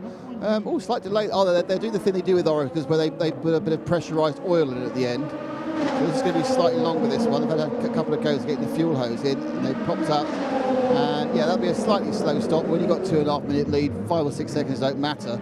And the number 10 Vector, that left after the weird wishbone braking situation. Thanks very much, Nick. And just noticed now that Glickenhaus has moved up from 3rd to 5th to 3rd to 4th. So it's ahead of all of the LMP2 runners because the Jota, number 38, that had been in 4th place overall, is in the pits having that pit stop. Some quick times coming in. Suddenly the better place, the two Glickenhaus, is just banged in its fastest lap of the race. Just a whisker over a second away from the ultimate lap of the race, which was set after 294 laps by Kamui Kobayashi, by doing a 3-minute 28.8 second lap. So some pace in there, Paul, at the end. So the car actually stronger than it has been early on. And that is very good news for the team to know that the car can still turn in that kind of lap time this late in the race. And there was a brief moment at around trying to think exactly what time it was, but something between 6 and 7 o'clock yesterday evening, when the Glickenhaus was the fastest lap of the race overall, before he was eclipsed later on by Brendan Hartley in one of the Toyotas. Since then, as Bruce says, it was in the, I would say early morning, mid-morning, when Kamui Kobayashi set the best lap there, that 3:27.762. Was around about 10 o'clock this morning when he managed to do that lap time. But a good performance there from Ryan Briscoe, saving the best till last. As far as the 38 is concerned, Will Stevens coming into the pits. A routine stop for him. He'll do a triple, but then he's going to be 5 laps short at the end. So they'll need a bit more than a splash to get into the end. But it should at least get him to the end, and it should be within within Will Stevens' capabilities to take it that extra few laps. Now, we talked earlier, probably quite a few hours ago, Paul, about warnings for track limits, and they're cumulative. Remind me, though, they get expunged, they get wiped out after a certain amount of time. Yes. We're into the final 2 hours, and presumably anything being accrued now won't be expunged, or will it? How does that work? Well, no, there'll still be penalties possibly awarded after... Do you award penalties applied after the race, and that could see penalties being applied to what we see as the final results. We obviously don't want that, because there's lots of kicking around, but you had lots of kicking around at the end of the Nürburgring 24-hour race, didn't you? Now, the reason I asked this was because the 708 Glickenhaus, that's the one running in 4th place, has just been given a warning for exceeding track limits, but it almost worked. It's come within 0.003 of a second of taking the fastest lap of the race, of deposing that brilliant lap by Kamui Kobayashi. So Olivier Plo's had a bit of a mixed race today, with a couple of moments, including that spin in the dark at Tete Rouge, where he ended up facing the oncoming traffic. That was scary indeed, but he is absolutely flying. So the 2 Glickenhauses, here we are with an hour and just over an hour and a quarter remaining. They've just banged in their 2 fastest laps of the race. So encouraging in both sides of the Glickenhaus garage. Very low on fuel, both of them. Olivier Pla will be in, I suspect, at the end of this lap that he's currently on. Ryan Briscoe will get 2 laps out. We do have one fairly late drive-through penalty for exactly what you were describing, Bruce, abusing track limits. Car number 80 right at the end. That's the Giancarlo Fisichella Iron Lynx Ferrari. That has been given a drive-through penalty, may have taken it already. It was around about 10 minutes ago when that penalty was announced. But it is just a drive-through for car number 80 and won't affect its position. It's outside of the top 40 altogether, car number 80, in 13th place in the GTE Am category, currently with Richard Heistand at the wheel of it. We are obviously nearing the end of the race here on Hagerty Radio Le Mans 91.2 FM, an hour and 16 minutes still to go. But remember that the checkered flag today at 4 o'clock is merely the start of our post-race discussion. Post-race tech, which is the first tickets post-race tech for the 90th edition of the 24 Hours of Le Mans. Questions, opinions, observations, we want to hear them all. The original listener-driven show. And if you use the hashtag FIRSTTickets, 1ST tickets PRT, then you can get your questions in now on Twitter. So hashtag FIRSTTickets PRT, and we'll start to gather those together an hour and 15 minutes out. If you need a reminder on that, I'll be doing it plenty more times in the final hour, because we've got one stellar post-race tech show to come up, where we'll cycle through all of our voices from the Radio Show Limited network for this year's coverage of the 24 Hours of Le Mans. Now then, we are also trying to complete a little inter-team challenge, if you like, where we've been trying to cycle through all of the teams taking part in this year's race within the 24 hours. Peter Snowden on the mark, maybe about to tick off the 75 for us at Iron Lynx. Oh, there's no maybe about it. You assign a task and it's already done, mate. Pierre Head from the 75 Iron Lynx. It's been a dramatic race, to say the least, certainly for Iron Lynx, hasn't it? Very dramatic. I mean, very bad luck at the beginning when we pushed the car out on the grid.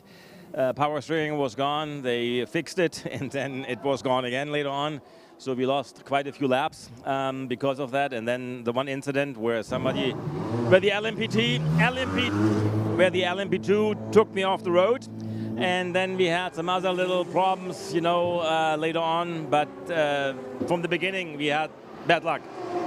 I mean, let's just start at the beginning there. You push the car to the grid and the power steering fails. How do you deal with that?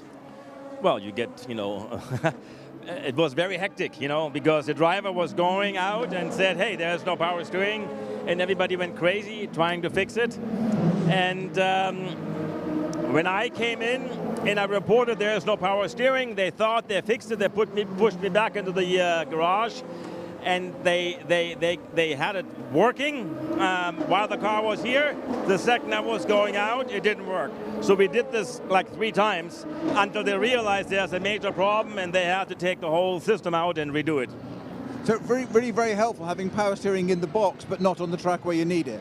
I tell you, normally I would think that power steering might not be that important. I mean, it's important, but that you can steer. But without power steering, it's almost impossible to steer. I mean, I'm a pretty strong guy.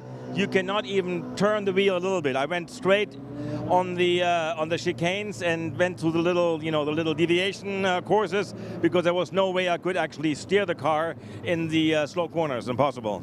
You don't look like a weak man, but and then Christian Hook had a tire failure in the car.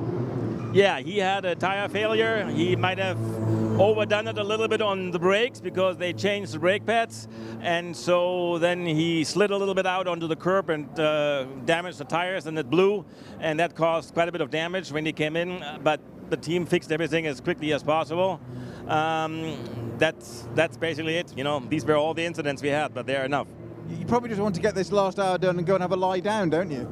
Well, there was not much lying down, but I'm going to go in for the last hour just to get the honor to finish. You know, that's already an honor right now.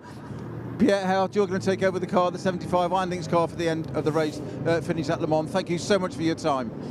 Pierre Hart in the 75 Iron Lynx, as we have more drama on the racetrack and it is including one of the top runners in GTE Am at this late stage, because off at the Dunlop chicane, the Absolute Racing car, the Hardpoint Motorsport car to give it its correct name, but this was one of the top 3 or top 4 runners, Bruce Jones. That wasn't the start of its problems. Almost 3/4 of a lap earlier, it went straight on at the chicane, the first chicane, in a pack of cars. Did exactly what Pierre Hart described, actually weaved through the deviation, got back onto the circuit, but when it came on the Dunlop curves next time round, approached it backwards, and the Indonesian driver stuck it in the gravel. That's been cleared. Now, there was a fantastic battle before a round of pit stops. It was the 86 GR Racing Porsche in front of the 88 yellow and blue Porsche that has been driven brilliantly on his Le Mans debut. I can't believe it's a Le Mans debut for Jan Heylen, but he's been sharing that Dempsey Proton car with Fred Prodad and Maxwell Root. But now we've had a change of driver in the 86, and it's Ben Barker. He's taken over from Ricardo Perra, and he's all over the tail of the Belgian racer. But Heylen's hanging on, but it really looks like borrowed time. And Ben Barker, we know he's very, very quick in any form of Porsche, but he's really been proving it here at Le Mans. But they get to the start-finish line and almost have to come to a standstill because there's a slow zone, and both the drivers enjoying their battle so much suddenly had to hit the anchors. Not sure that Ben Barker had been properly briefed about that slow zone. He kind of pulled out of the slipstream right at the last minute. I mean, yes, you do want to be right on the rear bumper so that you can be in the best possible position when the slow zone comes to a finish, but it seemed a little bit tight to me. Anyway, into the pits comes the race leader. This is Brendan Hartley, correctly identified now.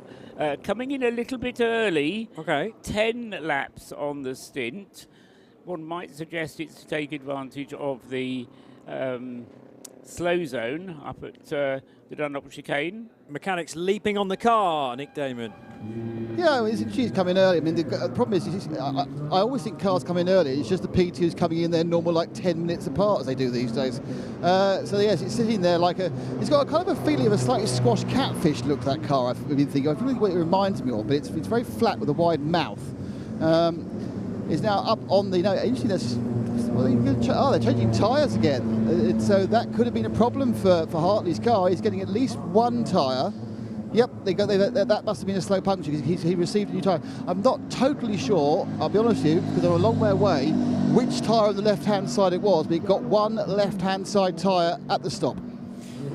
I'm intrigued by the regulations for tyres, Paul, because in the 24-hour race, you don't get any spares for things like that. In a WEC race, they normally chuck in a couple of extra Michelin tyres, but it is just 14 sets, correct? And it's 14 sets. I mean, fortunately, that you have to kind of nominate the compounds you use, but you can choose which 14 they are as you go along. But you've always got to have a spare kind of up your sleeve in case you do get a puncture in the closing stages. And has that always been the case at Le Mans for the 24 hours, in that you don't, there are no two extra ones? In recent years, let's say, World Endurance Championship era. Yeah, so depends how recent you go. True. That is about a 10-year spell. I seem to remember seeing spare tyres being allowed at some point. Ben Barker and Jan Halen are door handle to door handle here, heading down towards Mulsanne corner. Ben's not going to give this one up and does just about edge ahead or keep behind him, Jan Halen. Yeah, but what happened? He managed to overtake into the second chicane, but ran off the circuit and rejoined. At that point, he realised he was going to have to give the place back. He let Jan Halen just get his nose in front. Is that enough? Is that enough? And then re-attacked down into the Mulsanne corner. But nose to tail, and Jan Halen, I think he's thoroughly enjoying his first Le Mans. But the Prema All-In Racing Orica's going past, and that can confuse the plot a bit. But for Ben Barker, he did what he needed to do. It was a brilliant overtake, but just too deep into that second chicane. That's why he gave it up. But if he can keep it cool and calm, not be interrupted by others, I think his pace is enough on fresher tyres to pull away from Jan Halen. I don't know, it goes a bit wide at Indianapolis, and Jan Halen surely will draw alongside here, but be shown the outside line into Arnage. Is there maybe a little bit of a touch? No, I think they avoided that. Couldn't see any yellow wrap on the rear of Ben Barker's all black with the orange piping car, but Ben dramatically describing to us mid-race how the 86 car was just a horror to drive. That was down to very old tyres, but also they were trying to chase some setup that was almost impossible to get at, and very unusually for the Brit. He had a lurid spin into Porsche curves, and he was drifting left and then right, and then in the end going backwards into the gravel trap. As he said, his career not really littered with many mistakes at all, but that could have been far bigger than it turned out. The 88 car of Jan Halen trying to stick with and hang on to the coattails of the GR Racing car, despite giving that little bit of a boost because of another minor error from Ben Barker at Indianapolis. Actually, the 88 car's dropping further back now. Yeah, he got a little bit separated by a P2 class car coming through, and he had to give it a bit of space through the four chicanes. They go through the first part, through the second part, onto the start-finish straight, and Barker accelerating hard. Paul? Only to say that the number 7 car is also into the pits, Jose Maria Lopez. Alistair Moffat is on the case straight away. Apparently they're just playing it safe, says Alistair. He's the PR representative for Toyota.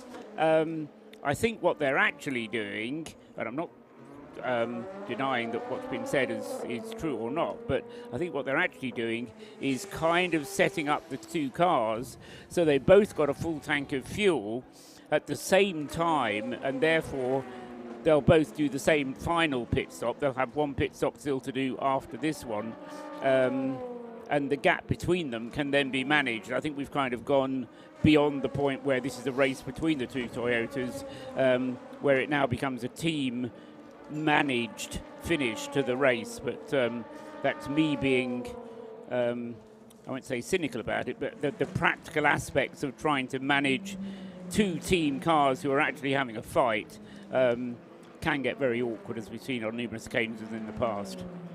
Okay, just taking a look, one of the Algarve Pro Racing cars went very right and lost a fair bit of ground. I'm trying to work out if it's the 45 of James Allen, which is leading the Pro-Am class, or the one that's been more delayed with Jack Aitken on board, but out wide at Arnage, but managed to somehow miss everything and come back onto the track. But even at this late stage, just over an hour to go, people are still starting to slip wide. I mean, Ben Barker slipped wide twice. I think for some drivers, they're tired. Other ones, their tyres are even more tired than they are. But certainly, I think we're going to have a few more slips between now and the end of the 90th 24 hours of Le Mans. Well, also desperate if they can to catch up these last few positions, if they're in a fight to do so. Charles Milesi running wide, as you've described, Bruce. This was at the Dunlop chicane, but he's back on the straight and narrow now and is fairly neat and tidy through the Daytona chicane on the Mulsanne straight proper. Richard Mille Racing running in 11th position in LMP2. He's got 14 odd seconds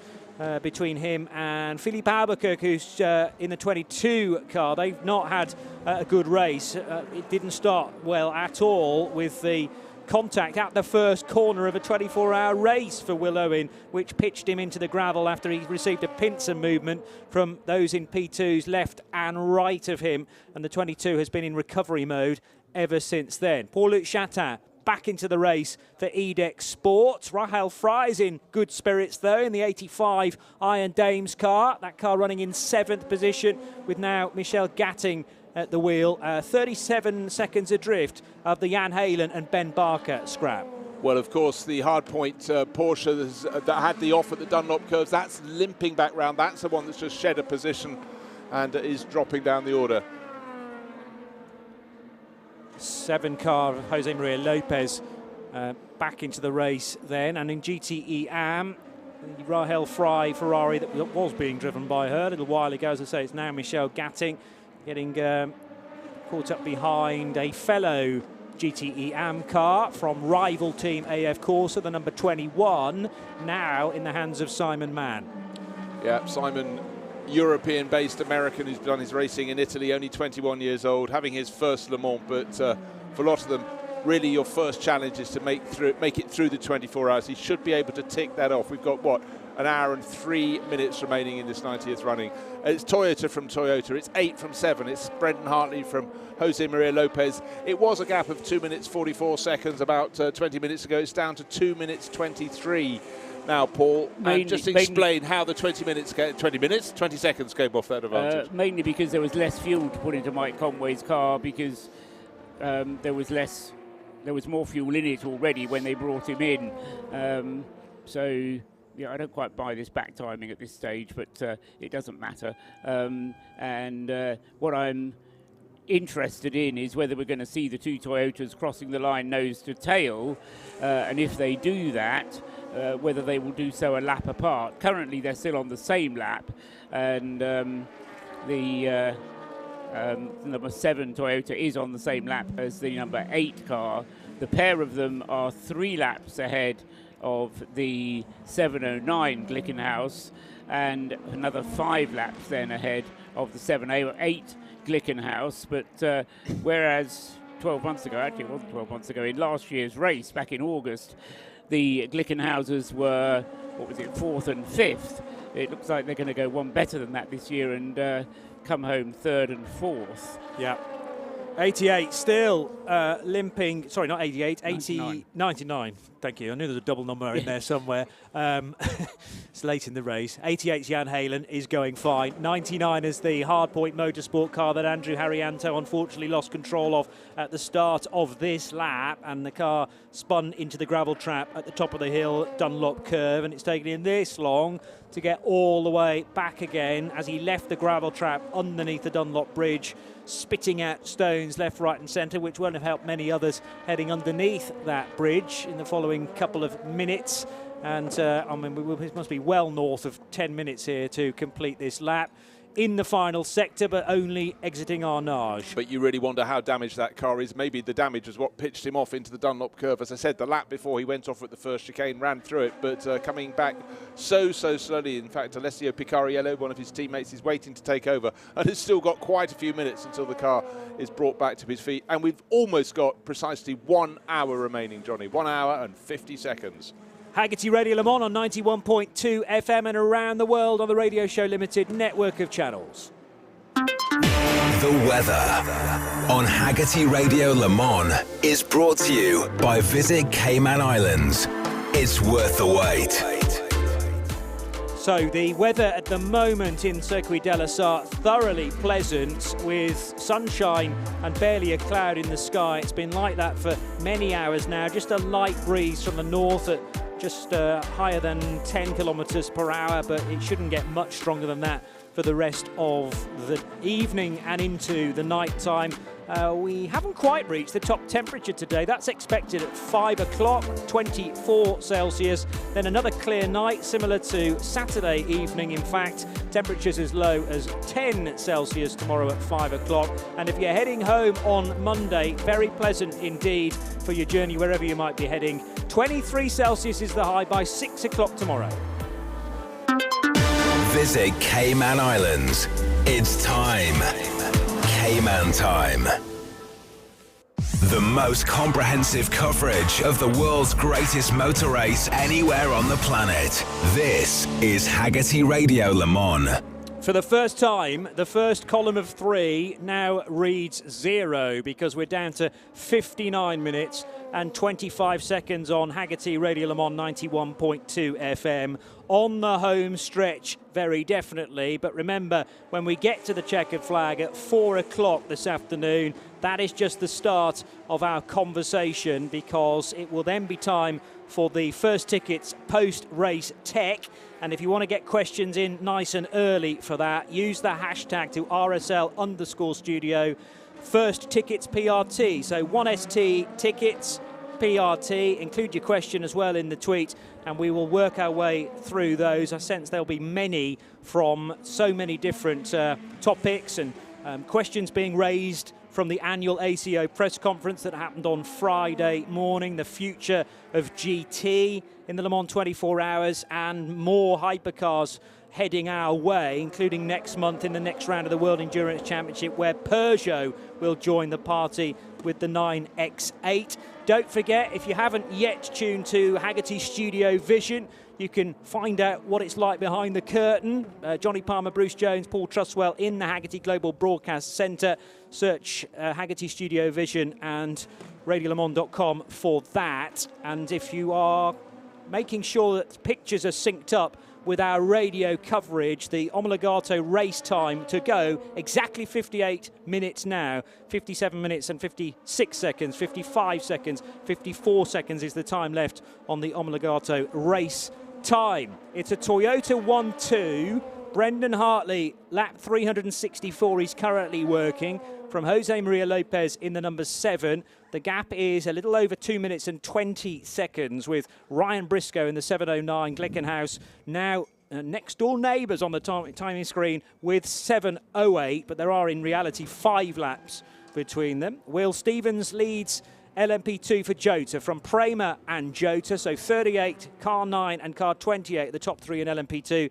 And the GT leaders, the 91 Porsche leads Pro, the 33 Aston Martin is out front for TF Sport for GTE Am. Let's go to the pit lane and to Nick Damon. With the 57 car, the Kessler Racing, and both our Danish drivers. We have both Fredrik Schandorf and Mikael Jensen.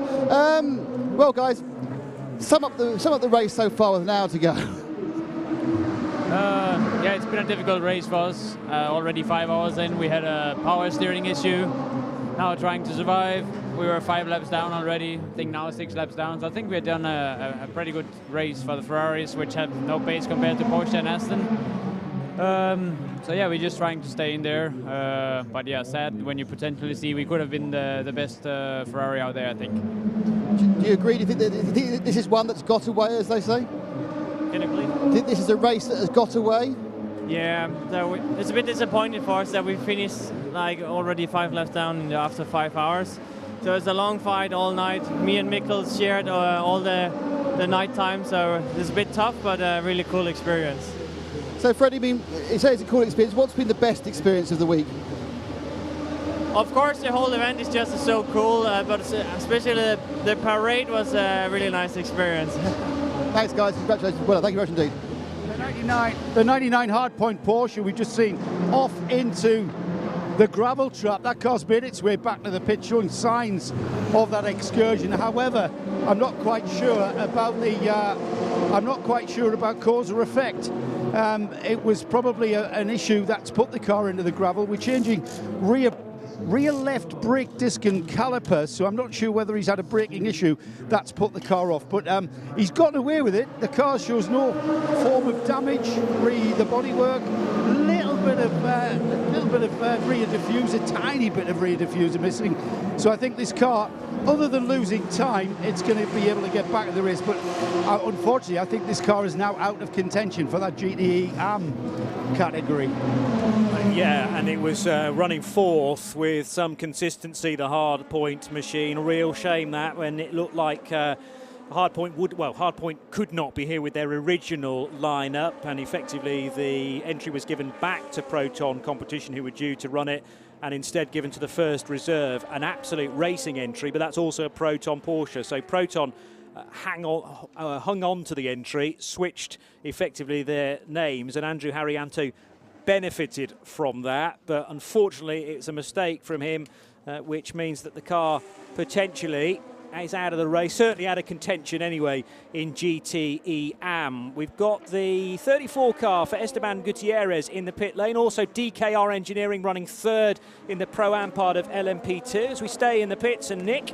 With the 21 AF Corsa car and Tony Villani. Tony, how have you enjoyed this? How many Le Mans of this you've done now? I think it's number 11 or 12, I'm not sure, but quite a few. and how does it compare to the other ones? You know, it's a funny story. Over the years, there's been different brands that dominate the actual race event, and this year it feels like Ferrari was a little bit down. We weren't up there as the main car in the Pro class, but the same story this year. I'm in the Pro-Am category, and Ferrari lacked a little bit of speed. So when that starting flag is up in the air and you realize straight away that maybe we don't have the speed, and then you go like, hey, only 24 hours to go. But we did a good job so far. Simon has done, I think, 9 hours almost in the car, which is really impressive. Young driver, 21 years old, first Le Mans. Christophe, our bronze driver, did really well as well as Simon. Little bit of learning curve for all of us. It's very tight field, a lot of talent. Even the category is called Pro-Am, but there's been guys around doing it 4 or 5 years with the same lineup. So it's really fine-tuned chemistry between the lineups, and maybe that's a small margin of improvement for us. Tony, you've been part of an all-pro lineup and, of course, the leader of a Pro-Am. Which do you prefer? Obviously, my best times with Ferrari was in the Pro car. When you win the Pro class, it's something that Ferrari at the time was hunting very much. That was nice time. But I took a little bit of distance to the sport last year. I was 6 months without driving, and now I have the motivation back. It's a different approach. Many times I set sort of the parameters for the other drivers, so for Simon and Christophe. So I go out there, I put a reference lap, then we coach, we watch video, we watch the telemetry, and I try to take them on my back and carry to the same result. So it's a different approach, but obviously the pro times were beautiful. Tony, thank you, George. To be honest, if I was going to have a professional coach, I can't think of anyone better than Tony Villander. Certainly not, no. Tony Villander in the 21 Ferrari, sharing that car with Simon Mann and Christoph Ulrich, with all his form over the last 15 years or so, the Finnish driver, and a regular, as he's been pointing out there, in the kind of pseudo factory Ferraris through the years with AF Corso, sticking with that team, but as their platinum driver. You must have, remember, in an Am selection, a silver and a bronze as well, and that to be the future of GT racing, certainly next year when GTE Pro will be a thing of the past. And moving forwards, well, we're into the era of GT3, maybe GT3+++, but still only Pro-Am combinations of drivers. It's going to be quite a while, if ever, that we see GTE Pro in the future, or some form of it at least, which is a real shame for me, and I'm sure many fans will be disappointed. It will also mean that potentially a number of factory drivers from GTs will be left on the sidelines, but then again, we've got an awful lot of hypercars coming in, so they'll all be sticking their hands up for all those extra drives there. Yeah, I really feel, Johnny, that it is a game. you might just back the wrong horse, and some people have had the horse run away as soon as it saw their stable door. Off it went in the opposite direction, but I'm sure cream will continue to rise to the top. And don't forget, the hypercars aren't all arriving in one bunch next year. We're getting a good crop, but some more will be arriving in 2014. So 2014, that would be a bit late. Let's try 2024. But and I mean, a consequence of it as well, Bruce, is going to be an increased number of platinum drivers, because the way the regulations are written at the moment is that there are only platinum or gold drivers allowed in the hypercar class. And to my way of thinking, that's not only the cream rising to the top, but using full fat milk with plenty more cream in there. So the overall quality is going to improve as well, and that has got to be a good thing. If it doesn't all happen straight away, I don't care, but if it's a progressive thing where we get stronger and stronger and stronger, maybe that will lessen the effect of the dip, which after every rise automatically will have to come. But if we don't leap into a huge number of hypercars all in one go, maybe they won't drop away quite as quickly either. I mean, this has been a phenomenal race between the two Toyotas up at the front. Just imagine were there more, and let's hope that they do come back in great numbers. 49 minutes to go. This is Hagerty Radio Le Mans 91.2 FM around the track and around the world on the Radio Show Limited network of channels. Johnny Palmer, Bruce Jones and Paul Truswell in the Hagerty Global Broadcast Centre and live on Hagerty Studiovision for the remainder of the race and into the first tickets post-race tech show as well. Toyota running 1 and 2 still on lap 366. 2 minutes and 13 seconds is still the margin between Brendan Hartley and Jose Maria Lopez. Ryan Briscoe in the best of the two Glickenhaus is running third. And there's still a significant gap between the 709 and the 708, but at least they are together on the timing screen. Battle for 8th in GTE Am getting a bit tasty now for Simon Mann in the AF Corsa Ferrari. We were hearing from Tony Verlander, one of his teammates, not too long ago, being hunted down by Hyperpole Man from Am, Vincent Abril. Very much in his sights now, Simon Mann. So this is a gold-rated driver chasing down the silver of Simon Mann, just shaping up not a full-blooded manoeuvre, but showing his presence, showing the nose, Vincent Abril, Bruce. Yeah, Vincent has got a lot more years of experience. He's sort of most famous for his performances with Bentley when he was a championship winner quite a few years ago now, but such an enthusiastic driver. Got his foot in the door at Le Mans a handful of years ago and just loves to come back, and his really good friend Louis Pret enjoys sharing with him. They have great times in Monaco, but I'd suggest even better times here at the South. Well, Le Mans is always a good place to have good times at. Just looking at a silly problem, really.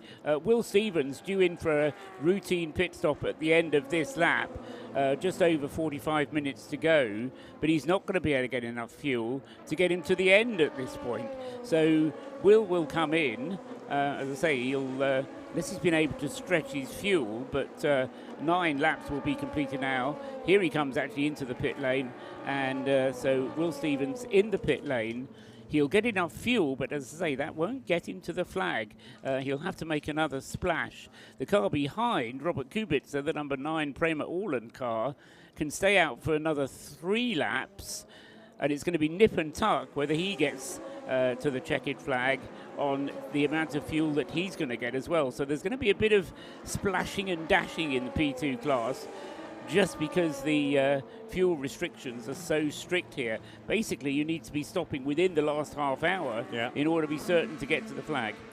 Yeah, and it's very tricky to get that. I mean, with the stops so frequent, you've got to be hitting it right on the money, or within sort of 25 minutes, I suppose, to get that full stint. A lot of others, as you say, will need a splash of 15, maybe 10 minutes. The other problem for the P2 cars is that they don't actually know when the race finishes, because their race will finish after the leader has gone through at the end of 24 hours. So they've got to be looking at the leader of the race, working out when he's going to cross the line, and then working out when they're going to cross the line after that. They can't just look at the clock and say, okay, we've got enough fuel to get us to 4 o'clock.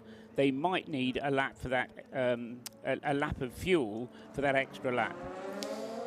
And last year, it was looking like they might have to go around for an extra lap, but then the leader conked out on the final lap. I remember the Toyotas got by at Mulsanne Corner, overtook Robin Freins and Tom Blomqvist, I think, which then meant that that was the final lap of the LMP2s, rather than having to go around again. And all that's got to be sort of calculated, but it's always going to remain fairly fluid to the finish if you're likely to get lapped by the Toyotas late in the day. That's right, and what you end up doing is just stick the extra amount of fuel in anyway, just to be on the safe side. But it does mean problems, potentially, for Will Stevens. Well, he's going to have to stop, there's no question there. But for Robert Kubica in the number 9 Prema all-in car as well, almost certainly. Okay, Nick Damon's watching the stop. We'll get word on that in a moment, but Joe Bradley's managed to grab Stuart Cox with 45 minutes to go from Algarve Pro Racing. Team principal at Algarve Pro Racing. Stu, I was going to say to you, it's been quite a week, but then again, it's been quite a year for Algarve Pro Racing, hasn't it? Oh, yes. This is one hell of a roller coaster, and you really don't want to be on it.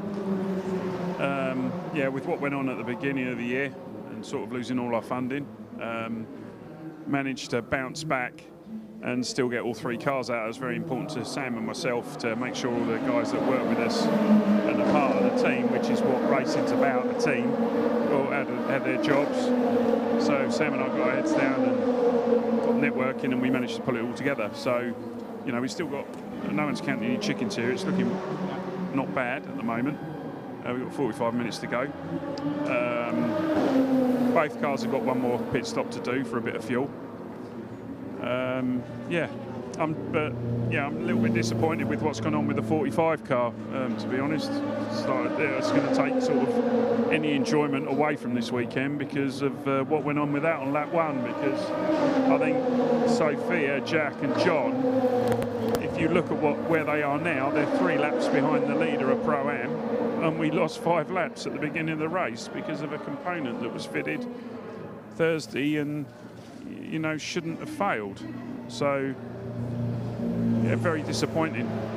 I was going to say, Stu, what I've seen from your team this week kind of epitomises the spirit of endurance racing, though. You guys have worked flat out. I mean, I'm sure your boys and girls have not slept much at all. I think for me, that's what endurance racing is.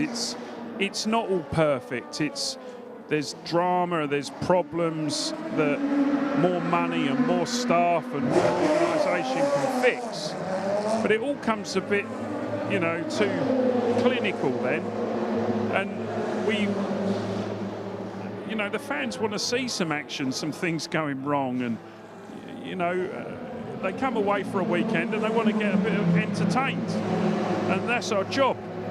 And, you know, I like watching motor racing as much as anyone. I love motorsport, always have done. You know, my father, years ago, he used to drive in Lotus Cortinas. He was the only person ever to beat Jerry Marshall in a Lotus Cortina in a sprint. But when I was born, he had to stop racing because, like most things, he couldn't afford it. But, you know, I've always been involved with motorsport. And I just love it. It's really great that you can do something that you love and other people can watch you doing it and be part of it. Stu, I'm so pleased that you take that attitude, because that you've just epitomised the spirit of motorsport in all aspects. Well done, guys. Congratulations to the team. We're not quite at the finish, but you know what? You deserve everything you can. That's going to throw at you. Next 10 seconds is the longest 10 seconds. We've got a lot of them. Anything can go wrong, as we saw last year with WRT on the last lap. There's plenty of working parts that have had a hard 20 hours, 23 hours and 10 minutes, or is it 23 hours? Let's stop there. Yeah. Enjoy your Coca-Cola. Yeah, mate, cheers. 20 minutes is the number he was after.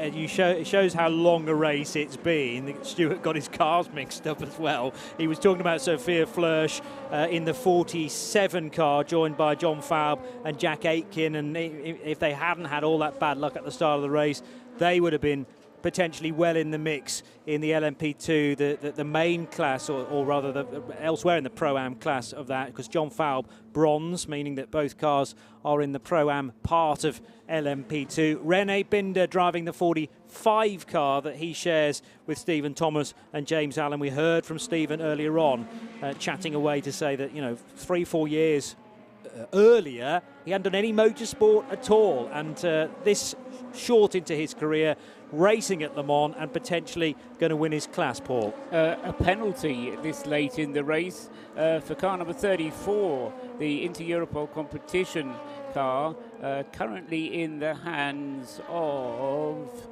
Alex Brundle for speeding in the pit lane. Speeding in the slow zone. That's been a while since the last slow zone, so they've taken their time to establish that. But the car during the slow zone was in the hands of Esteban Gutierrez. So he was the guilty party. Alex Brundle's going to have to take the penalty, though. Not too bad. 5 seconds added to the next pit stop is all it is. So the car does have another pit stop to make. Just one more pit stop, I reckon, for the number 34. But it's going to be 5 seconds longer than it needs to be in order to assess that penalty. Live on Hagerty Studiovision, this is 91.2 FM, Hagerty Radio Le Mans for the remaining part of the 2022 24 hours of Le Mans. The time that remains on the Omologato race time is 39 minutes and 20 seconds. And don't forget, when we get to the checkered flag and just beyond it, we'll be straight into our post-race tech show, the first tickets PRT. If you use that hashtag 1STTicketsPRT and put it in a tweet to RSL_studio, we will make sure we dig those out and pose them as questions or queries for the post-race show. Bruce, watching a Porsche stop from the GT Pro lead. Important one indeed. Final pit stop for the 91 crew. Fred Machiavicchi looks like he's staying on board. Final simple pit stop. Teams obviously would like to go to the end without having to make these pit stops. With the final 40 minutes, though, we've got 38 3/4 minutes remaining. It's the last chance to get it right or to get it wrong in the pit stop, but a suitable advantage over those two AF Corsa Ferraris. James Collado is running second in the 51 Ferrari, and Miguel Molina has just exited the pits in the AF Corsa Ferrari that's third in GTE Pro, but it all looks fairly standard. Have we got any people down watching these final pit stops for the 91 Porsche in the pits? Johnny, have we anyone nearby? Yeah, Nick's very close. Yeah, I can see the stop on the. It's interesting because we had the stop for the 51, the 52 just before Joe's interview with Stuart, and the 51 no one changed drivers. The 51 did take some tyres. The 52 didn't take tyres. I think they're just kind of hedging their bets at this point. I think they probably think they're not going to be able to get past the 91 car Fred Machiavicchi. They absolutely stand the stop there, just fuel. They're not going to go past them on the roads. What they're doing is eliminating the chance of things going wrong for themselves, take a set of tyres, and kind of hope that, hope is probably the wrong word, just be there on the off chance that misfortune befalls the 91. Let's stay in the pits because Joe Bradley's managed to catch Patrick Dempsey at Dempsey Proton Racing for a sort of reflective chat on a trying race at times, but they've always had cars up there, Joe. Yeah, he's just gathered his crew together. The 77 has just had its last pit stop, took on fuel only. He's just gathering his team together now. They're all nodding in the affirmative. It's kind of like it's at this point in the race when everybody is tired and emotional. Let's see if I can get Patrick. Patrick, time for reflection. I think we're nearly there. We're nearly there. Yeah. You know what? Le Mans is a cruel mistress, but she's really kicked you guys about this one. Oh my God, she's really angry at us for some reason. Yeah, I mean, this is the race, right? This is why it's so important to get on the podium, and it means so much because you see the struggle. I mean, look at the love between everybody. I had such a great time last night being here with everybody. We had some crazy moments, but everybody stayed really calm because they have the experience and they know what to do in these moments. They know it's all going to ebb and flow anyway. And I have to tell you, one of the most magical moments I had was I was walking back to hospitality at Porsche. Nobody was there. It's 3:30 in the morning. I look over, and there is Mr. Penske. He's there at 3 in the morning. And I got a chance to sit down with him and listen to him talk about the car, the drivers, how they're doing, and he's such a competitor, so passionate. And to see him here, and he hasn't been here since '62, I believe, that's an amazing moment. And that is the spirit of Le Mans. It's what makes the glory moments all the better. You know, the adversity that the Dempsey Proton team have addressed this one. When you are successful, that's what makes it something special. That's what makes it so sweet. And then we had little moments where we lost radio contact with Harry, so we had to go back to the board, and that, you know, and had to communicate that way. And he got it. And I believe it was Norbauer, wasn't it, who created the board? Yeah, that's right. So, and I was talking to the guys about that. I'm like, you realize how this started? Yeah. And it might have been here, or it was certainly, you know, in the '50s. So, you know, all of that stuff, the heritage and the history and the spirit, means so much to be a part of. It was Dan Gurney spraying champagne here for the first time, and we're still doing it. Yeah, and so all those little moments, and I certainly love the history of the sport, and to be here, and we're going to be at 100 years next year, so I just hope Richie can finish, and the guys in the Porsche of the 91 get on the podium. Maybe a proper finish for them. If there's any justice, that would be great. And then we'll see. You know, we still got a little bit of time left. You never know what's going to happen, but we're really fortunate to be able to be here with everything that's going on in the world, and hopefully we can distract people a little bit and improve. You know, I think through technology, through racing, we can make hopefully a little bit of a cleaner world, and we've got to do something. And I think racing, motorsport, the teams, the companies realize that, and hopefully we can lead the way. I don't think we can trust the government to do it. It's just too complicated. So you have to lead by example. We have a lot of work to do. I know the series is trying to do that. I know the manufacturers are, all the support people, everybody. So we'll see. But I'm grateful to be here. And I love talking to you because two racing fans, mate. That's where it is. Thank you, Patrick. You bet. Thank you, and thanks, everybody. Quite a project at Dempsey Proton Racing for 2022. A total of 5 cars from the Proton team. And speaking of big projects, we've had one of those at Radio Show Limited once again in 2022. John Hindhaught's here, back in the booth, to talk us through some of the various challenges that we've had. I was going to nip off and get a shower and come back, to be honest. I've had so much time off. Well done to everybody for keeping this going. This is normally the responsible adult's job, but she's still too busy. So, as ever, and we're keeping the eyes on the screen, so feel free to jump in. Particular thanks, of course, to all of our partners, without whom we simply could not be here. Our presenting sponsor, Hagerty, back with us again.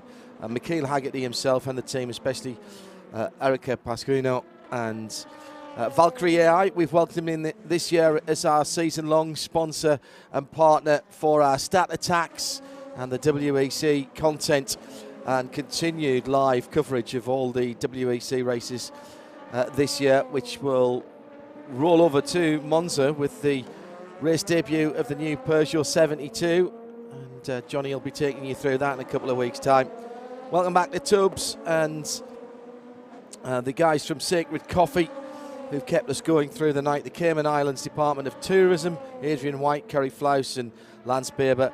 First Tickets, our travel partners, particularly to Brian Sheehan, the man at the top, but also Coralie and Lauren, who has been working so hard to get our crossing sorted out under all kinds of pressure with getting across the little strip of water. Dan Rye back with Stick It Up for Le Mans. Really great to see that Dan's back, and another great set of decals from him this year. And welcome into Shami Kalra and Flavia and Amoligato. The brilliant partnership with them and our race time countdown on the Studiovision. Thanks to Porsche GB and Mazda UK for vehicles to get down here, and to the teams who have allowed us to go and eat with them: United Autosport, Aston Martin, Go Global Catering. Here at the TV compound, the ACO TV team, Christelle and Lotta, Alexi and Manu on the technical side. Our technical team in London, they don't get the recognition that they deserve. They aren't in the glory jobs, but they've done every single minute with us from last Sunday onwards. Tim, Rob and Kerry. Our tech team here, without whom I couldn't be talking to you right now, who have been debuting some new kit this weekend, thanks to brilliant Bob Dawson. He is AWS. Look him up if you ever need anything like we're doing here, or just PA, screens, whatever. Joe Bleasdale back on the team. Sam Burns, of course. Jackie Warnock looking after our social media. And good to know that everything is all well down under Jackie, and your mum's feeling okay. Comms team, Johnny, Bruce, JMO, Paul Truswell, and in the pits, of course, Nick Damon, Joe Bradley, Owen Mildenhall, Shea Adam, and new this year, Peter Snowden. He was our debutant. Shea Adam pulling several stints in the booth as well. And importantly, and this is really important for everybody to understand, all the teams and drivers and the PR representatives who helped us, let us speak to the drivers, sent us info, talked to us in the pits, it simply cannot work without that level of collegiate working together to make this come together. Even in the bad times, we've had people coming and talking to us, letting know. We've had WhatsApp groups working together to get the information. Been absolutely brilliant. Not on this list, but I'm going to add on Eve Hewitt, the responsible adult, who has to do all of the commercial deals, look after all of the process. It's all about process, and Eve would say that all the time. And for being our responsible adult here, we can get a bit fractious, we can get a bit boisterous, and it is sometimes like herding kittens with a broadcast team. And Eve has taken it all in her stride. But most of all, as they used to always say at the end of a well-known musical TV programme, yourselves, the audience, for your help, your support, your interaction in the middle of the night. Those of you who've been up for the whole 24 hours, who've been watching 27 different screens and making sure that we didn't miss anything, correcting us if we did, and that's all right. It's been absolutely brilliant. This is a shared experience. This is the essence of endurance racing, and particularly at Le Mans. And being back here this year has been very special for all of us, not least for the man on my left who's at his 40th Le Mans 24 hours, Paul Truswell. We salute you for being here and for doing your job as ever. We never put Paul on the shift sheet. We just say to Paul, come and go as you please. And he has this year, and it's been brilliant to have the team back together. There's still a bit of work to do, and there's one more Valkyrie AI update before we head into the last few minutes. Thank you all for all your hard work. It's 91.2 FM, Hagerty Radio Le Mans for 2022. The Valkyrie AI Update. Data-driven solutions for a data-driven sport.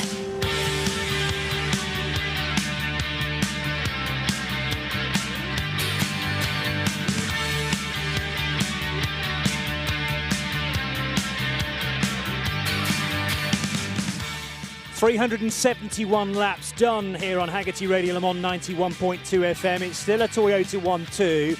Brendan Hartley leading the way in car number 8, having done 30 pit stops. But what a moment behind for Jose Maria Lopez. He's left it till the final hour. He's just done the fastest lap of anybody. A 3:27.749 set on lap 371 to beat Brendan Hartley's previous record, which stood from lap 56. So second place still for the Argentinian. We've got to be close to both Toyotas needing to stop, with the Brendan Hartley car in fact coming in now, and we'll wait to see how much longer the 7 car can go. But clearly track conditions absolutely perfect, despite it being a warm day at 3:30 in the afternoon. 709 and 708 have just made their final pit stops, hopefully, for the Glickenhaus team. 709 back into the race now in third in the hands of Ryan Briscoe. Fourth position, car 708 for Olivier Pla. And that's your 4 out of 5 hypercars. You have to look all the way down to 23rd position to see a still running Alpine Elf Team A480. Mathieu Vaxivière at the wheel of car 36, but he is behind 18 LMP2s. LMP2 itself is led by Will Stevens for Jota and the number 38 car, ahead of Prema and Robert Kubica, number 9, the Prema All-In team. Third position, number 28, is Oliver Rasmussen, also for Jota. On course then for a double podium, the Kent squad. TDS Racing by Vaillant, Nick de Vries in for his final stop now. And near enough timed perfectly. These LMP2 cars generally doing half an hour, 32 minutes on the stint. So with 26 minutes left on the clock, they'll be fine to the finish, as will the Team Penske car for Felipe Nasser in 5th place, car 5. 6th position for Oliver Jarvis and United Autosports, number 23. LMP2 Pro Am, led by number 45, Algarve Pro Racing for René Binder, ahead of Mancunian Ben Hanley and Nielsen Racing, number 24, and it's Laurence Hoare, the young German, for DKR Engineering, still occupying 3rd place. In GTE Pro, the top 5, Porsche from Ferrari and Ferrari, so that's 91 car for Frederic Makovici, ahead of James Callardo's 52, 488, and the similar car for Miguel Molina, number 51 ahead of 52, so 91, 51, 52. The 92 Porsche is in 4th place for Laurence Vantor, also a Porsche, and the 74 Riley Motorsports Ferrari, Felipe Fraga, completing the top 5 in Pro. GTE Am still led by Marco Sorensen's Sky Blue TF Sport Aston Martin, number 33, ahead of the WeatherTech Racing's backed Julian Anlauer Porsche, number 79, second. Northwest AMR's Aston Martin Vantage for Nicky Team is 3rd, number 98. The 86 GR Racing Porsche for Benjamin Barker is 4th, ahead of Jan Halen in the 88 Dempsey Proton Racing car. That's the final Valkyrie AI update of this year's race. The Valkyrie AI Update. Science applied to motorsport. And onward we go then into the final 25 minutes. But what a moment for Jose Maria Lopez. He made a really bad mistake at the start of the year around Sebring. He's been off the road at times this year as well in the 24 Hours of Le Mans. But with less than half an hour to go, a new fastest lap, Bruce. By tiny increments, by 13 thousandths of a second. And don't forget, one of the Glickenhauses got within another few thousandths of a second from that, right at the end of the race. The two Glickenhauses going better than they have all race. But for 7 and for the Argentinian driver on board, Jose Maria Lopez, what might have been without that problem which befell him among that 3-driver lineup when his car stopped out on the circuit, had to be reset, brought back into the pits, Paul, reset again and again until they were sure all was right, and that cost it the best part of a lap, and it's been chipping away, but it's still 2 minutes down. Yes, I mean, you can argue whether it actually chipped away more than it lost, and therefore is unlucky because it should have won the race. For my money, I'm actually, I think differently from most people, Bruce, but it's actually, I'm actually glad that happened, because it's given us something to distinguish the two cars by. Otherwise, the two cars were so identical. We saw the times so identical, even to the extent of the Glickenhaus fastest laps. They were almost identical as well.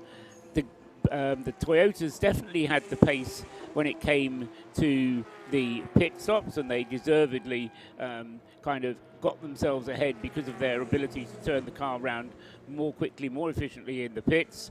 But without that problem for the number 7, there would be nothing to distinguish between the two Toyotas. So for my money, that single little problem, it was the front motor which required the reset. And importantly, in terms of the time that was lost, it was about 5 minutes in total. It was the discharge and then the reset which took the time. And as I say, without that, there would be nothing to choose between them. The number 8 had a fault-free run, and it would have been terribly unfair, you could argue, if the number 7 had somehow managed to win despite that problem, and the number 8 be pushed back into second place. Other than that, though, what a demonstration from Toyota, and what a target that is setting to whoever comes in next year as to the kind of run that you need to have at Le Mans in 2022, in 2023. You're going to have to beat Toyota somehow, and I'm not quite sure how you're going to do it. And I think, Paul, watching them through the 24 hours, they're just improving the reliability of a car that has been a little bit frail, and that can only be a threat to all the others who are going to come in next year. They're going to have to work and try and play catch-up at the very front of the field. And the problem is, the way the regulations work, there's not much they can do, because the performance envelope is so tightly defined. you know, you look back at the practice sessions, they were so close between whether it was Alpine, whether it was Glickenhaus, whether it was Toyota. The hypercar class was always incredibly closely matched.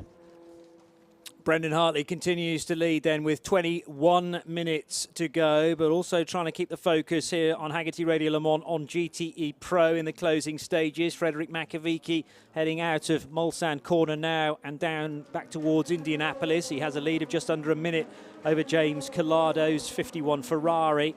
And then there's a much more healthy, basically lap time for the hypercars. Anyway, 3.5 minutes back to Miguel Molina's third place Ferrari. The Riley Motorsports Ferrari in the Be Safe Racing livery, the yellow and purple, heading in and out of Arnage with Brazilian stock car star Felipe Fraga driving that in its closing stint. Riley Motorsports, who didn't feature in Hyperpole on Thursday night, had just been going about their business, keeping the nose clean.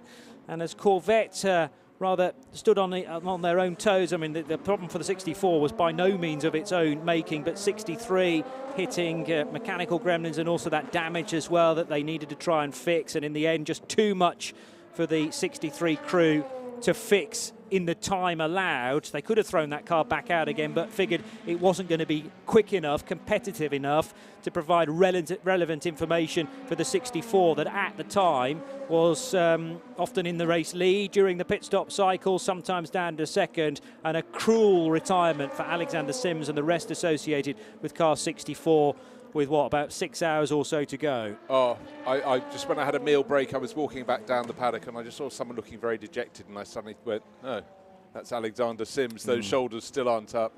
And then I saw Nicky Katzberg walking on down towards pit exit, not pit exit, the paddock exit with his bad early departure, but so cruel for Corvette.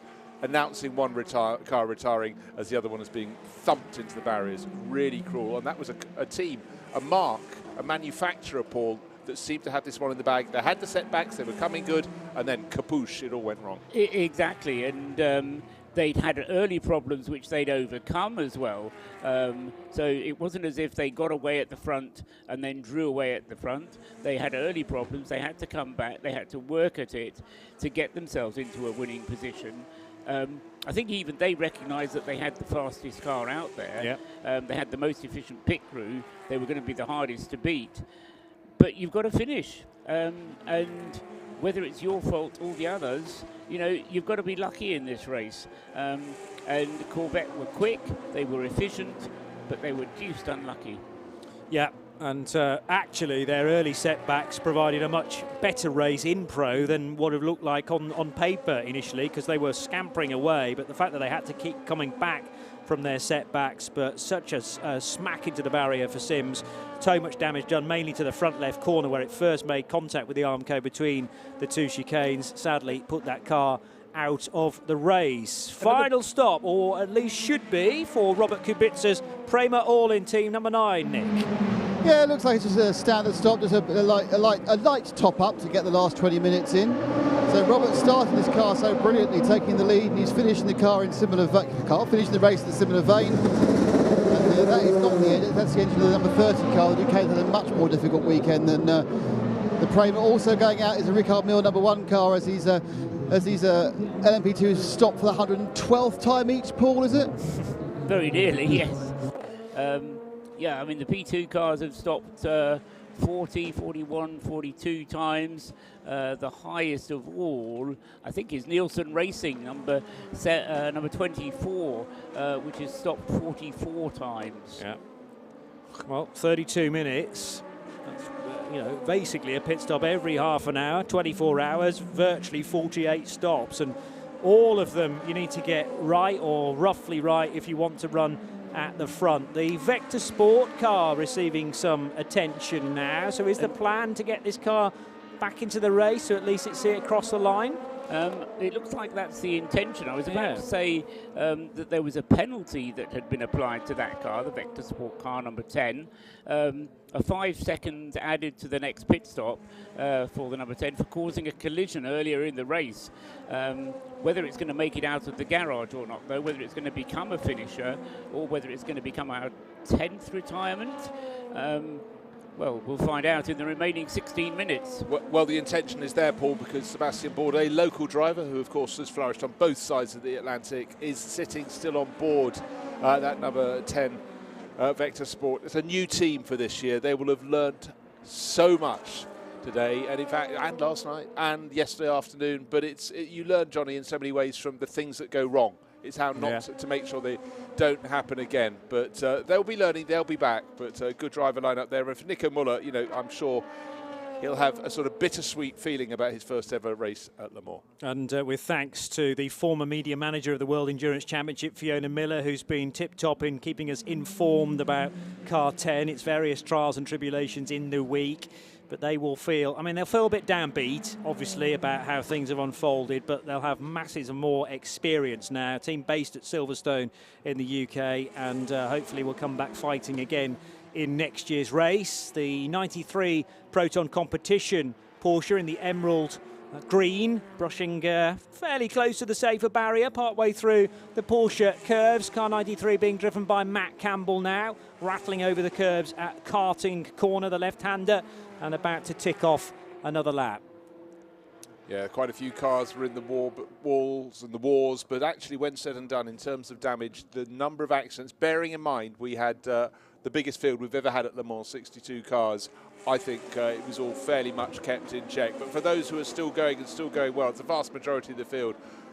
Some don't dare to look, and one of those is Antonio Felix da Costa. That sort of face you used to have as a child before you went into an exam, all sort of bonhomie and pretending you were full of confidence, but he doesn't want to look at the clock. I can tell him what the clock says. It's under a quarter of an hour. Having a really nice chat with Henrique Chaves, fellow Portuguese, because of course Chaves is in the box seat to win GTE Am as well, with Marco Sorensen and Ben Keating. So 33 leading Am, and a nice touch there from Antonio Felix da Costa on course for a class victory himself. Another Portuguese driver who traditionally gets a lot of trophies is, of course, Philippe Albuquerque. But for United Autosports, it was just an event that went away from them at a number of instances. But in that case, in the case of Phil Hansen, Philippe Albuquerque, and most notably Will Owen, who started the car, 200 metres into the race, a pincer manoeuvre, put them into the gravel, and that pretty much painted the picture for the team. Other problems followed for them and for the sister car. Some years, it's just not your year. Yeah, and many will have that feeling leaving Circuit de la Sarthe in 2022. The Penske car with Felipe Nasr at the wheel, just 21 seconds away from Nick de Vries, but I can't imagine that gap will alter at all in the closing stages. It will stay very consistent indeed. There's now a warning flag to car number 80, which is one of the 4 Iron Lynx Ferraris in the field for Richard Hyde's stand for abusing track limits. So that's a late warning to tidy up his racing lines. Only got 13 more minutes to behave himself, and it is going to be a late stop for car 38, as we predicted. There's a splash and dash, Nick Damon. Hopefully all goes well at Jota. Car comes to a stop, obviously. He's got an extra drinks bottle for the last quarter for now, that's good. Fuel is on, windscreen is washed. They have a timer, of course. They can measure. They haven't got to put a full 35 seconds in, but they can't allow to be able to fill the 65 litres they have in less than 35 seconds. So it's a timed fill. Fuel's still going in. We'll just top it up to make sure there's no problems or danger of it not getting going. The car's ready to go. Fires up, and they just avoid or tuck in behind the GTE Pro Am 45 car, which is leaving as well. And another late splash and dash due from the other Jota car, so makes sense for you to hang around where you are at the moment, Nick, because 28 will be due in for a similar amount of fuel, well actually less fuel because it's going to be coming in a lap or two, and that'll be Oliver Rasmussen bringing the other Jota in. What a result Jota is on the verge of getting here. As I say, when you look at who the favourites were, Jota were always up there amongst them. Mm-hmm. But to be fair, they've had a lot easier run of it than a lot of people, certainly me, expected. Yeah, they got out in front fairly early on, and then a question of, well, I was going to say managing it, but it was never going to be quite that easy. Other teams have not had the luck. Think about United Autosports, the 22 car out of the equation very early on, the 23 affected by an unsafe release, and other dramas too for that car, having to soak up some penalties along the way. So United Autosports' highest car looking like it will finish in 6th position, behind Team Penske, who make their mark in possibly a one-off appearance in LMP2. TDS Racing by Vaillant, they were originally entered as a Pro-Am machine, but moving across, and I thought they would be strong with the rearranged lineup, and so it's proved, just off the podium as things stand. Yeah, there are other teams as well that we thought might be up there and have struggled for various reasons. Good going for Cool Racing. They're still quite new to LMP2, having had some success in the LMP3 part of ACO rules racing. You can't race LMP3 in the big race, although you can in the Road to Le Mans. And Cool Racing with some organisation and some ownership, I think, from Nicolas Lapierre these days. So he's had some interest in both camps, both Alpine and Cool, and they're targeting on course right now for a 7th place finish with Yiffy in for the closing stint. And Paul-Luc Chatin just behind for Edex Sport, former European Le Mans Series champions 3 years ago. 10 minutes exactly still to go, and the Toyotas are lapping in 3:29s, so 3 laps or so still remaining. In fact, Brendan Hartley is due across the finish line, well, within the next minute and a half. He's just heading down towards Indianapolis. I'm still looking at it being a 380 lap race, Johnny. Such has been the pace of the Toyotas, unusually. They haven't slackened off the pace in the remaining, in the later stages. Normally that pace drops away. Got 3 LMP2 cars to deal with, but should be able to do so maybe just before Porsche curves, otherwise the other side of it. As from 3rd place in LMP2 to Nick Damon, car 28. Yeah. 28 is in. Interestingly, the rear bodywork, the over the hull, the rear deck interfaces with the sort of the first half of the wheel arch, that's kind of come away slightly. I don't think it's affected them more than like 100th of a second a fortnight, but they have a slight bit of bodywork. I'm sure early in the race there'd been some heavy duct tape usage. Unfortunately, it wasn't, so they only got a bit of fuel and they didn't do it. And the Vector Sport car has been brought out onto the apron, and I think they're about to fire it up, and it is indeed, and they're going to take that one through to the end. The Vector Sport number 10 car will take the end. Sebastian Bourdais, yes, Sebastian Bourdais in that car. 22nd in the classification, 27th overall. So just really means of getting to the finish, saying that they've succeeded to do that in the first race for Vector Sport. We've seen many teams repair cars in time to get across the line. There is a certain percentage that you need to complete, is there not, compared to your class winner to be classified? 70% of the distance completed by the overall winner. There's no dependency on the class winner. Gotcha. So as long as they've done 70% of the Toyota's distance, they will be classified. But even if not, then at least they can say they crossed the line. Bruce? They can indeed. Right in the final 10 minutes, in fact, in the final 8 minutes, and Alessio Picariello in the number 99 Hardpoint Motorsport Porsche just set that car's fastest lap. And remember, the driver who brought it into the pits before he brought it home in tattered state, that was Andrew Harrianto, who'd been off into the gravel and then limped home all the way around from the Dunlop curves. Clearly, whatever they did to clean up the car has worked very well indeed. But for Alessio the car, they've fallen down to 11th place in class, but he's showing the pace is there. In fact, that's the fastest driver in the GTE Am class right at the end of the race, but one little slip has cost them dearly.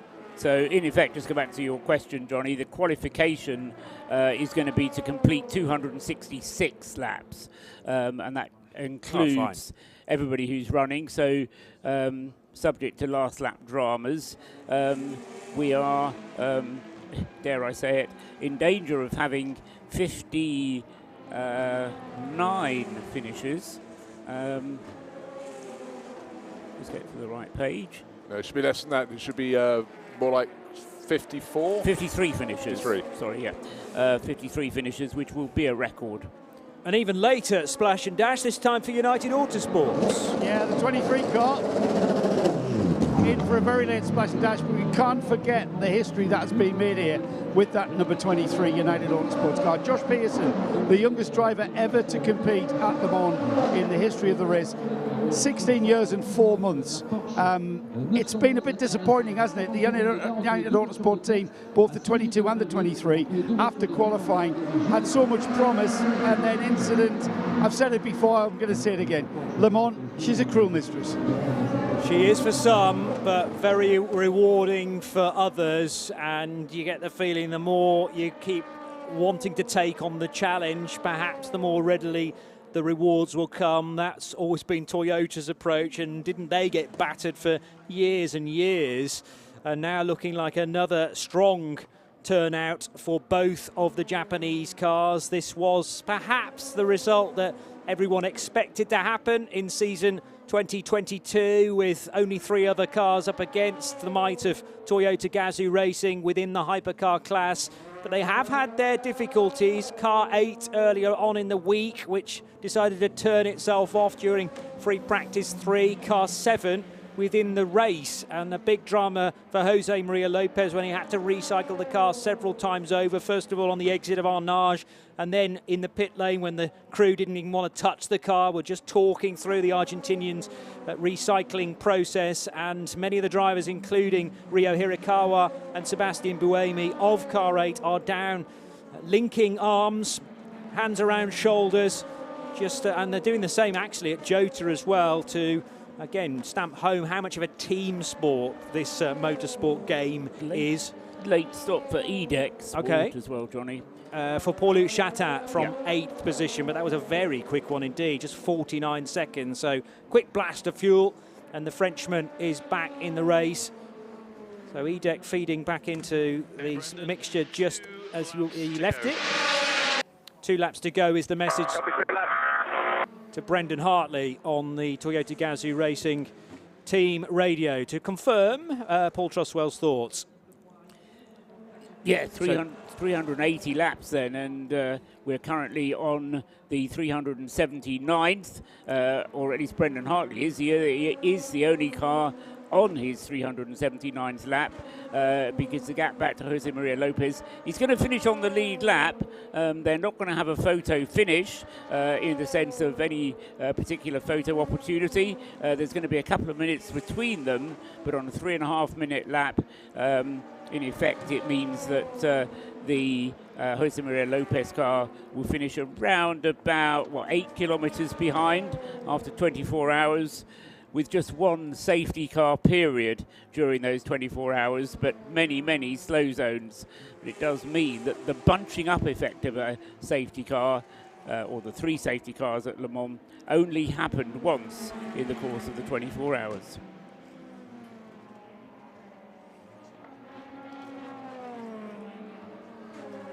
Glickenhaus on course then to get a car on the podium. I reckon Jim Glickenhaus has been up all night by the look of his fairly bleary eyes. He's been entirely focused whenever I've grabbed a glimpse of him on those screens that are above the garage door, and willing his cars home now, not in the top 2 positions, but they will feature. 1 car features on the podium. Ryan Briscoe driving the 709 that he shares with Richard Westbrook and Frank Mayer. Already tears starting to appear in the eyes of those associated with Toyota Gazoo Racing.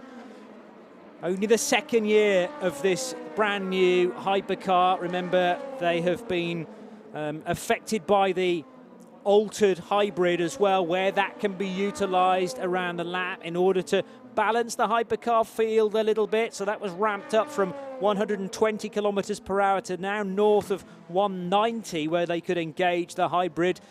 2, possibly 3 places around the Le Mans lap where it therefore becomes 4-wheel drive, but otherwise they've had to rely on the power through the rear wheels of the little V6 that powers these, turbocharged V6 that powers these new GR010s. They're going to have a lot more competition moving forward, including with 2 Peugeot 9X8s from Monza next month, and Le Mans next year going to be a much bigger challenge. 1 minute and 45 left on the clock. Brendan Hartley coming into sight of the Ford chicane now for the penultimate time, and is able to dive past one of the Glickenhauses just before he threads his way through the Ford chicane and out the other side through Motul. So on to the final lap goes our race leader, Toyota Gazoo Racing, Brendan Hartley, a lead of just a fraction over 2 minutes. It matters not. He can back off. Jose Maria Lopez could bang in the fastest lap of the race, and the gap's still going to be at around 2 minutes. One mishap for the number 7 Toyota, and it costs them in pretty much exactly the amount of time that they are in arrears of the sister car. But it does seem to be 1 year it's one year it's another. But for Sebastian Buemi, he has a 4th hypercar victory coming his way, but also a 4th win, Paul, here at Le Mans. And all credit to Ryo Hirakawa. Not his first race at Le Mans. He's raced here twice before, but his first big race here at Le Mans. His previous entries were both in P2 cars, and so a big weekend for him, and he's performed absolutely faultlessly alongside Sebastian Buemi and Brendan Hartley. He had big shoes to fill in the shape of Kazuki Nakajima's shoes, because he's replaced him, and it's been a great performance from Ryo throughout. Again, a lot of pressure on the young man, just 28 years of age, but he performed absolutely faultlessly as well, JP. And Porsche, we know the end of GTE Pro is nigh, and Porsche wanting to celebrate their years of service into, at times, just a crazy category in terms of competition. On course for the unlikely hero, really, of the duo, the 91 crew, on course for a victory, with Frederick Makovici at the wheel of the 91 Porsche, with Richard Lietz and Jean-Maria Bruni completing the lineup. They are on course for 50 points, double the usual then in the World Endurance Championship, and the mantle of Le Mans 24-hour winners. Congratulations to those guys. I wonder where they'll be moving into season 2023. And with Brendan Hartley now into the final sector, some statistics regarding Aston Martin and their Vantage. This will be the 3rd GTE Am win for that car. It's also the 3rd win for Vantage GTE, a 2nd win in 3 years for TF Sport with Aston Martin, who were, of course, leading the Nürburgring 24 hours last month when Nicky dropped it on oil, Nicky Team. They've also won their class of the Spa 24 hours with previous V12 Vantage, and TF winning the British GT with this generation of Vantage GT3 as well. Marco Sorensen has never won at Le Mans. He's going to be bringing that car home, number 33, very, very shortly. And Ben Keating has hopefully won this one too in the 33 car. Remember, previously he crossed the line as the winner and then subsequently had that win taken from him because of a fuel irregularity. That was in 2019. I remember this interview. I piled through a garage packed full of people and plucked Ben and Felipe Fraga out, and the joy was subsiding almost as fast as I left the garage. Yeah. So here we go then. Hagerty Radio Le Mans 91.2 FM 2022 is going to be another year for Toyota, the 2nd year of their hypercar, the GR010 hybrid, crossing the line to take victory after 24 hours in the 90th edition of the 24 Hours of Le Mans. Brendan Hartley in car number 8, crawling across the line with Ryo Hirakawa and Sebastian Buemi. Let's go down to the pit lane to get a word quickly from the team. Ryo, congratulations. Fantastic. It must be like a dream for you. Yeah, I still cannot believe, I still cannot believe this. When did you start believing it could be for the number 8 this year? Let's see, but yeah, thanks to the team, Good job, guys. Yeah. Great team effort.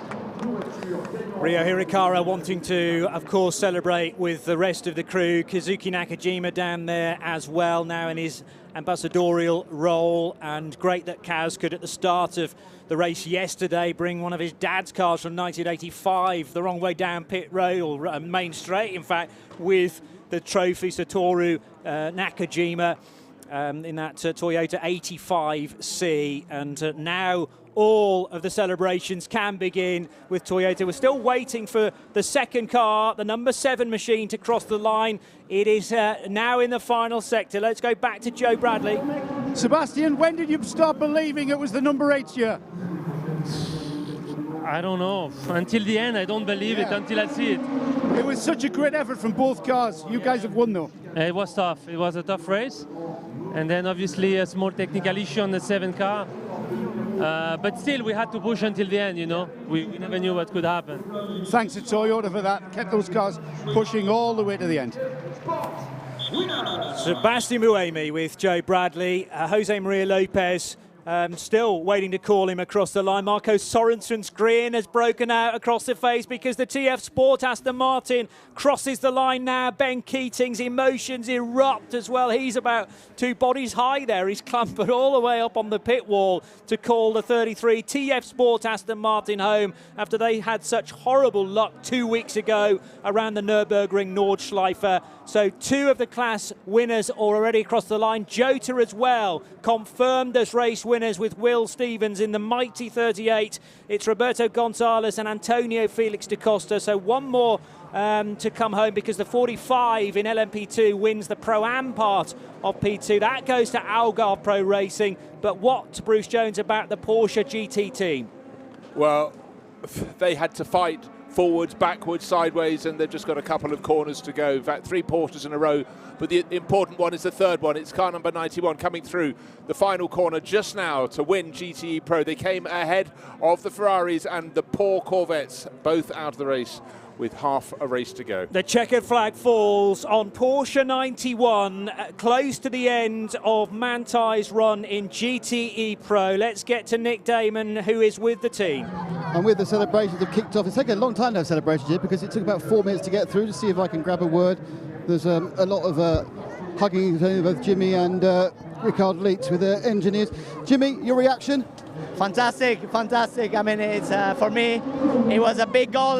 When I joined Porsche, I was close at 2-time second, and now I can retire in a fantastic way. 3 Le Mans wins with Ferrari, 1 with Porsche. I couldn't ask for more. You're going to retire? No, I mean the GT Pro retire. Oh, about to say. Thanks, Jimmy. Thought you had an exclusive That's there, quite a Nick. shocking exclusive there, absolutely. Yeah. Here's some team radio on from Toyota. Huge celebration there. Yeah, I completely agree, Brendan. It's been an outstanding effort all year, and with Rio, definitely that's a strong team member. Yep. Yeah, Ryo Hirakawa, the new guy into car number 8. We've had, of course, Fernando Alonso part of that lineup in the past, but and Brendan stepping in for him. Kazuki Nakajima then stepping out for season 2022, and Ryo Hirakawa in, and clearly he's slotted right in as the Japanese representative in car 8 to join Kamui Kobayashi in car 7. Let's get straight back to Nick. Nick Damon. With Ben Keating. Ben, you've won. Hopefully you keep this one. That's true. I have pretty good faith, though. We've been in this car a long time. We've had really good results. Very happy. I didn't, 6 hours into the race, I didn't think this was possible. What was the secret this time? Just consistency. No mistakes, no penalties. Doing everything clean the whole time. That's it. Thanks, Ben. Well done. Congratulations, mate. Ben Keating from the 4 horsemen back TF Sport Aston Martin. Marco Sorensen is a Le Mans winner for the first time in his career. Quite astounding, that statistic. Congrats everybody. I mean, Fred. sad for 92, but congrats for the job. I mean, beginning of the race was hard. Everybody can be very Fred proud. Makaviki with celebrations, talking to the Porsche GT team, and we'll get some news on Jota now with Nick. With Antonio Felix. Antonio, fantastic result. The mighty 38 was really mighty. I told you. I told you. Just everyone did their job perfectly. Yeah, I can. Everyone just did their job perfectly, so I'm speechless. It was absolutely a perfect run. The only minor hiccup was when you had to come in for during the full course yellow, wasn't it? Yeah, we had that, and we had a couple of tire issues as well, which made us stop when it wasn't planned. But it looked like the other cars were having similar issues, and it's just I don't know what to say right now, man. It's great stuff. Thank you, Antonio. Now over to Joe with Tom Ferrier. TF Sport, you've done it again, Tom Ferrier. Amazing. I'm pretty blown away by that, to be honest. Starting P19 was a big long shot, but speechless at the moment. Which is what I mean. Endurance races are one on the pit wall, and this is your pit wall right here, Grant Clark. You've engineered a Le Mans winner, my boy. Again, yes, second time. What a fantastic result. It's always a team effort from the team management, the engineers, the mechanics, the drivers. Everyone just put in so much work to get this result. The pressure was on in GTE Am, Grant. I mean, where did you find something to put yourselves at the front right now? It was just having a clean race. As simple as that. We didn't make many big mistakes, so keeping the car on the track, no real unscheduled pit stops, and the boys did a mega job with all the tyre changes, the refueling, so couldn't ask for more from anyone. Brilliant, mate. Brilliant. Proud of you. Well done, Tom. Is that one of your... I just said what he said. Yeah, exactly, Tom. Exactly. Is that another one of your former students, Joe? No, he came to me for a job in my touring car team, and he put so much effort in just finding the office. I gave him a job. He started there. Yeah. I hope you're on commission for all of this work that you put in a good few years ago now. But you've turned out some good ones, definitely, and some success at Le Mans again. Understandably so. Brendan Hartley is really taking his time to savour this slowing down lap. Hartley taking the hyperpole on Thursday, and really since then the number 8 car, I won't say it hasn't looked back, because we did have a long spell during the race that the number 7 car was in front. Pace from both cars across all 6 drivers in Toyota has been mightily impressive, Bruce. No, it really has, and effectively it came down to one technical error on one of the cars across 24 hours of racing, and unfortunately for the number 7 crew, it was their car. It seemed to have marginally more pace, but we're talking by a tenth of a second. But for Jose Maria Lopez, it wasn't to be this year, along with his teammate Mike Conway and Kamui Kobayashi. But for Sebastian Buemi, the new guy, Ryo Hirakawa, and the driver who's bringing that car back very, very slowly indeed, the Kiwi, Brendan Hartley, it's victory again at Le Mans. And it is a little unusual, I suppose, to do the full 8.4 miles of slowing down lap. But what it gives the opportunity of is the marshals to be out on circuit, to wave to the drivers, and also fans returning in full force in 2022 to get close to the cars as well. They'll do the same in the podium in a moment. Let's get back to Joe Bradley. Sam Hignett on the grid, just waiting to receive his car. Sam, you guys have done it again. Congratulations. Thanks very much. It was a great effort by both car crews, all the lads and girls on the cars. It really is stellar. Nobody put a foot wrong, and this was the result. Was it tricky with the new fuel reg every 35 minutes? You guys didn't get a rest at all, did you? Yeah, I think that'll be a hot topic in the meetings tomorrow. But yeah, it was a lot of work for the guys and girls. No rest, really difficult, but no mistakes, and that's what wins this one. Is this your daughter on your shoulders? Yeah, yes, yeah, it certainly is. You can tell her all about it when she grows up. Well done, mate. Sam Hignett of Jota. They got 2 cars on the LMP2 podium, 38 winning, car 28 in 3rd position, and the car in the sandwich, brand new to Le Mans, a big name elsewhere in motorsport disciplines, Prema, and Robert Kubica bringing that car home, car number 9 finishing 2nd. Here is Nick. With Mike Conway. Mike with a well-deserved beer, but the tiniest margins, isn't it? Yeah, in the end, the problem we had with the car just kind of took us out of contention there. So, yeah, pretty gutted about that. We had a nice fight up until then. So, yeah, I mean, just out of our control, really. But, yeah, I mean, great job anyway by the team to have a 1-2 finish. And I think that's 5 in a row now for the team. So that's pretty cool. I mean, it's very, very difficult. But do you take joy from the team winning overall? Yeah, I mean, you know, we're all the team in the end. You know, win and lose as a team. Obviously, you always want to be on the winning side, but yeah, just unfortunately we're just a bit unlucky today. So, but we did, you know, from driver's side and car side, we did everything to get a good result. Just unfortunately didn't go away. And now, of course, you can look forward to the much bigger challenges of 2023. Yeah, and obviously we got the championship to finish this year, so we're back in contention ready for that now, which is good. And yeah, we'll fight for that to the end. Thanks, Mike. Well driven. Bad luck. 3 more races to go in the World Endurance Championship. The 6 hours rather of Monza and of Fuji, and then the extended race distance for Bahrain at the end of the year. Peugeot 9X8s though from the Italian round onwards, and now the great sight of Brendan Hartley stopping for his 2 teammates to clamber on board the car, flank the cockpit. Ryo Hirakawa to Brendan's right and Sebastian Buemi on his left.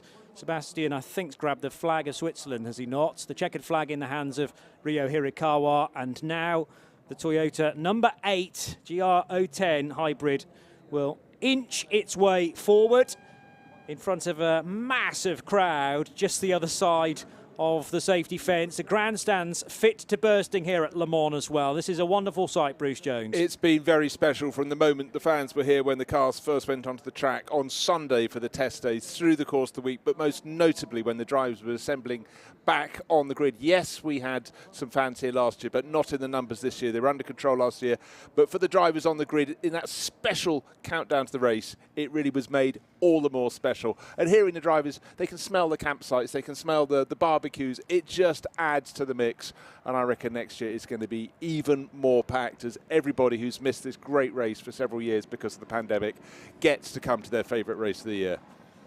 Sebastian Buemi can hardly hang on to that Toyota Gazoo Racing flag. It's almost being ripped from his hands. It doesn't feel like that hybrid's going that quickly, but it just shows you the speed that it can go even when it's trundling up the main straight to now pitch through 180 degrees when it gets to the end of the pit wall, and it will come down pit road in the wrong direction to head straight for the podium. Don't forget, it's post-race tech next. The first tickets post-race tech, and you can still, it's not too late to get your tweets to us at RSL_studio using the hashtag 1STTickets PRT. That follows here on Hagerty Radio Le Mans 91.2 FM and around the world on the Radio Show Limited network of channels through a very narrow channel of spectators. Car 8 is heading down pit lane now in the wrong direction, heading towards the podium.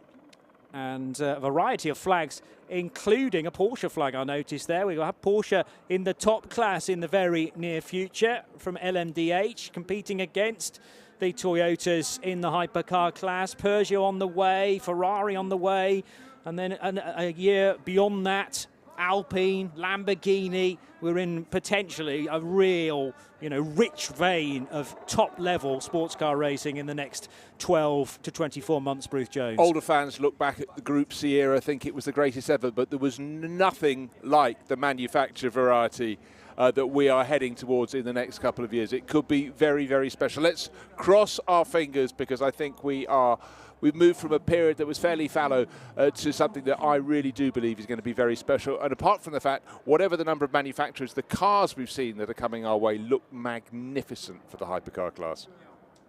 Yeah, indeed. The TF Sport Aston Martin then in the sky blue and red colours for the Four Horsemen is now in position to run you through the podium finishes then. TF Sport win GTE Am from the 79 WeatherTech Racing Porsche and the Northwest AMR Nicky Team Aston Martin. So that's an Aston Martin Racing Run Vantage, but 2 Astons on the GTE Am podium. GT Pro won by Porsche in the 91 car for Frederick Makovici and his teammates Jean-Marie Bruni and Richard Leitz, and what seemed very unlikely at the start of the race, 2 AF Corsa Ferraris on the podium, 51 to 52. Let's get back to Joe Bradley with one final time.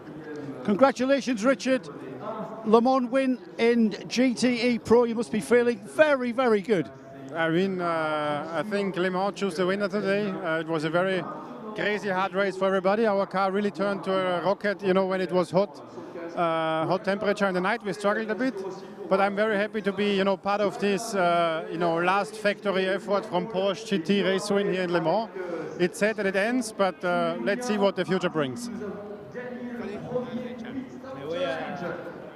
Richard Leitz from the number 91 Porsche. Thanks to Joe for that. So 91, 51, 52 were the podium finishes in GTE Pro. LMP2 Pro Am going to Stuart and Sam Cox's team from Algarve Pro Racing after a real trying, well, first 6 months of their year, to be honest. They get rewards with a category win in LMP2, and well done to all associated with car 45, Stephen Thomas, James Allen, Rene Binder. They win from the 24 Nielsen Racing team, new to LMP2 at Le Mans this year. Ben Hanley bringing that car across the line, and the little team from Luxembourg, DKR Engineering, on the podium in Pro-Am. LMP2, Jota from Prema from Jota, 38 taking the win within that. And of course, it's a Toyota 1-2 in Hypercar from Glickenhaus, finishing 3rd and 4th. That's the coverage of the race done here on Hagerty Radio Le Mans 91.2 FM. But it's just the start of the First Tickets post-race tech show. The weather on Hagerty Radio Le Mans is brought to you by Visit Cayman Islands. It's worth the wait. Very pleasant afternoon at the moment with temperatures 24 degrees Celsius and not set to rise anymore, but it's going to be a clear night, no cloud at all, and we'll dip to 10 degrees Celsius. Tomorrow, if you're heading home, whichever direction from Le Mans, maybe north to the Eurotunnel, very pleasant driving conditions indeed, with temperatures as high as 24 Celsius and sunny throughout with very, very little chance of rainfall. Visit Cayman Islands. It's time. Cayman time. The most comprehensive coverage of the world's greatest motor race anywhere on the planet. This is Hagerty Radio Le Mans. The checkered flag ends the race, but not the race talk. Have your say. Ask the experts. Make your point. Post-race tech. The end of the race is only the beginning.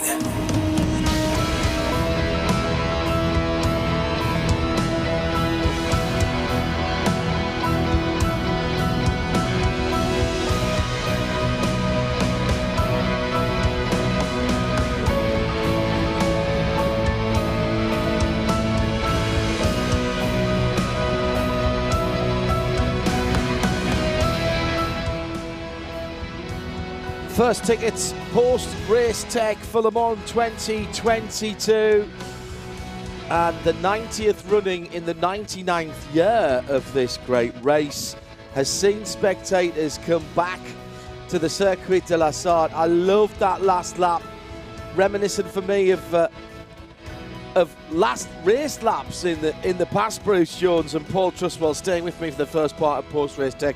It'll be a bit of an old skate. We'll cycle the rest of the team through as well. I remember watching years ago, and certainly in my first years around the end of the 80s and the beginning of the 90s, that was what the last lap looked like. There was a kind of a gentleman's agreement that you wouldn't have any major overtaking manoeuvres. All the marshals came out and waved the flags of nations. To do it after the checker flag this year, particularly when the spectators have come back, I thought that was magnificent. And did you notice we actually had a side-by-side finish from the Jotas? They were a lap apart. They got the photo finish, but for the Toyotas that were first and second, there was 2 minutes between them. There was no way that Brendan Hartley was going to slow down enough for Jose Maria Lopez, just in case something went wrong on that final lap. They had that advantage by 2 minutes, thoroughly deserved for the 8 crew, Paul, ahead of the 7, but it was a race with so many elements to talk about. It did, and I'm quite interested to see what kind of questions we get in post-race tech, because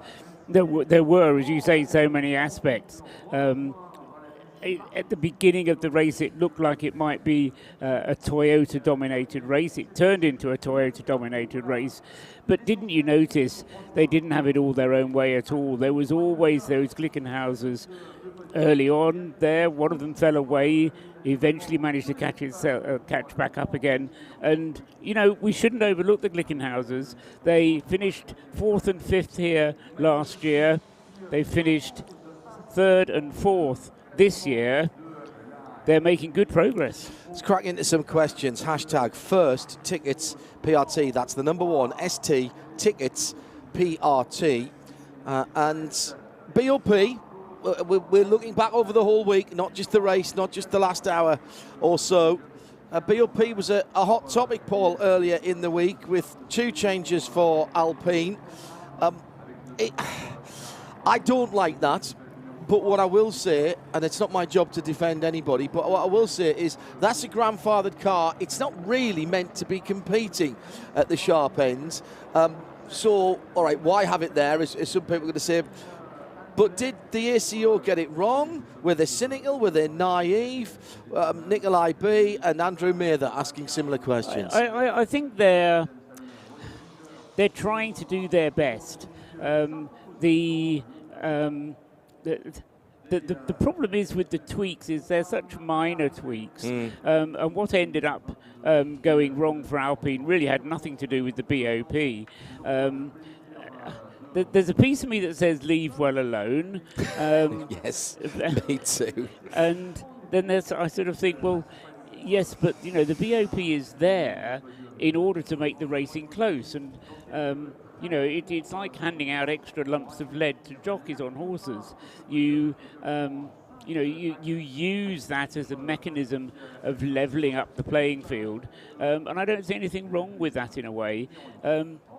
I don't mind it so much in GTs for some reason. I think it's probably because the cars are more varied in their shapes and size. But I think prototype racing, you've been given a set of regulations, go out and build the best mousetrap. Well, yes, but the whole way that hypercar works is that it's performance envelope driven. Yes. You know, you're putting yourself into the realms of BOP before you've even started the rule book. You know, at least with GT, it says, right, bring along a GT car that you can buy on the street, and then we'll make it appropriate for racing. The hypercar is, right, whatever you do, you've got to do it within this range. Yeah. Yes, it's a different way of going about it. It's a different way of defining the mousetrap, I suppose. What I'm not going to be critical about here, and a lot of people mentioning this, how great race control were. They let things develop. Obviously, safety has to be paramount, and both of our race directors were mindful. But the use of slow zones here, something pioneered by Eduardo Freitas a few years ago, really worked for my money. Just one intervention by the 3 safety cars. And that, for me, made that race. 100%. And in fact, the only time I saw Paul's head go down and a look of disappointment was when we had that safety car period. You were really willing it on, Paul, to run with just safety zones, slow zones through the race. But I think it's been a real revolution. You think about the difficulty of running a Formula 1 Grand Prix with 20 cars. You magnify that to a track that's longer, that runs for 24 hours with 3 times the number of the cars and runs through the night. And yet that was run. We had barrier damage. It was repaired. We had stuff on the circuit. It was cleared up. We didn't have many serious accidents, for which I say thank you very much, and well done to all the drivers. But I thought the race was marshalled incredibly well from race control. The formalities are beginning as we're in. First tickets, post-race tech. It's first 1st-tickets.co.uk, and I will tell you now, the race on the 10th and the 11th of June for next year, and I will tell you now, you can register your interest to come here with our travel partners First Tickets from tomorrow. The website will be going live. There'll not be quite all the details in terms of prices, etc. You wouldn't expect that so far out, but register your interest and do it quickly, because talking to a couple of journalists, friends of ours, overnight when I was having a quick bite to eat, they were saying that hotel rooms are booked up already in Le Mans Town and its environs. So www.1st-tickets.co.uk. And if you want to be here next year, and why wouldn't you? The 100th anniversary year is one thing, but with all of the manufacturers coming in, we're about to go to the podium ceremonies. Bruno van der Stick is winding himself up into his usual frenzy. So we'll keep an eye on that whilst we're answering your questions. Kevin Payne saying, A lot of GT drivers mentioning how overly aggressive they felt the prototypes have been. Was it that, or was it just the fact that we ran fast and we ran hard, Bruce? We ran fast, we ran hard, and we ran with a lot of cars. We were about more than halfway through the race, and we still had 59 cars running. Record number of starters, 62. Possibly, and Paul and I talked about this through the night, is as we got to daylight in the morning, with the cars being as strong, robust and reliable as they are now, people could afford to carry on pressing on. They'd got through the night, they'd done the hard bit. Years, decades gone past, they couldn't have pushed so hard. But simply, there weren't that many cars around. Indeed, and we did have a record number of finishers. We also had a record percentage of finishers compared to the number of starters. Discounting 1923, so we haven't quite got 3 out of 33, but we had 14.5% retirements only, which is better than we've ever had before. I still think 62 is a bit too many to start the race with. I mean, we got away with it this time. I think it could have been a lot worse. GT cars will always complain about aggressive prototype drivers. Prototype drivers will always be aggressive.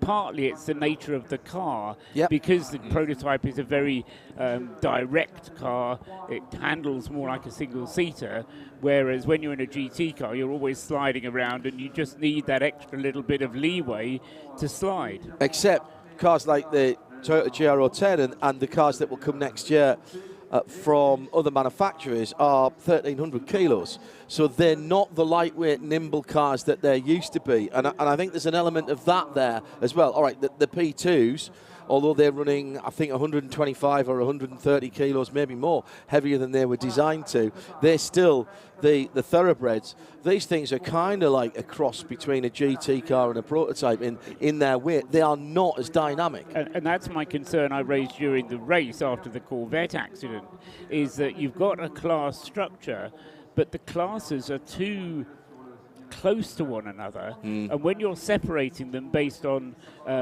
making the stints shorter, making the fuel be the defining factor, making the fuel flow, not this year, but perhaps in future years, the fuel flow into the car slower, the actual performance on the track, it becomes very similar, and overtaking becomes more of a problem. Let's talk about Corvette.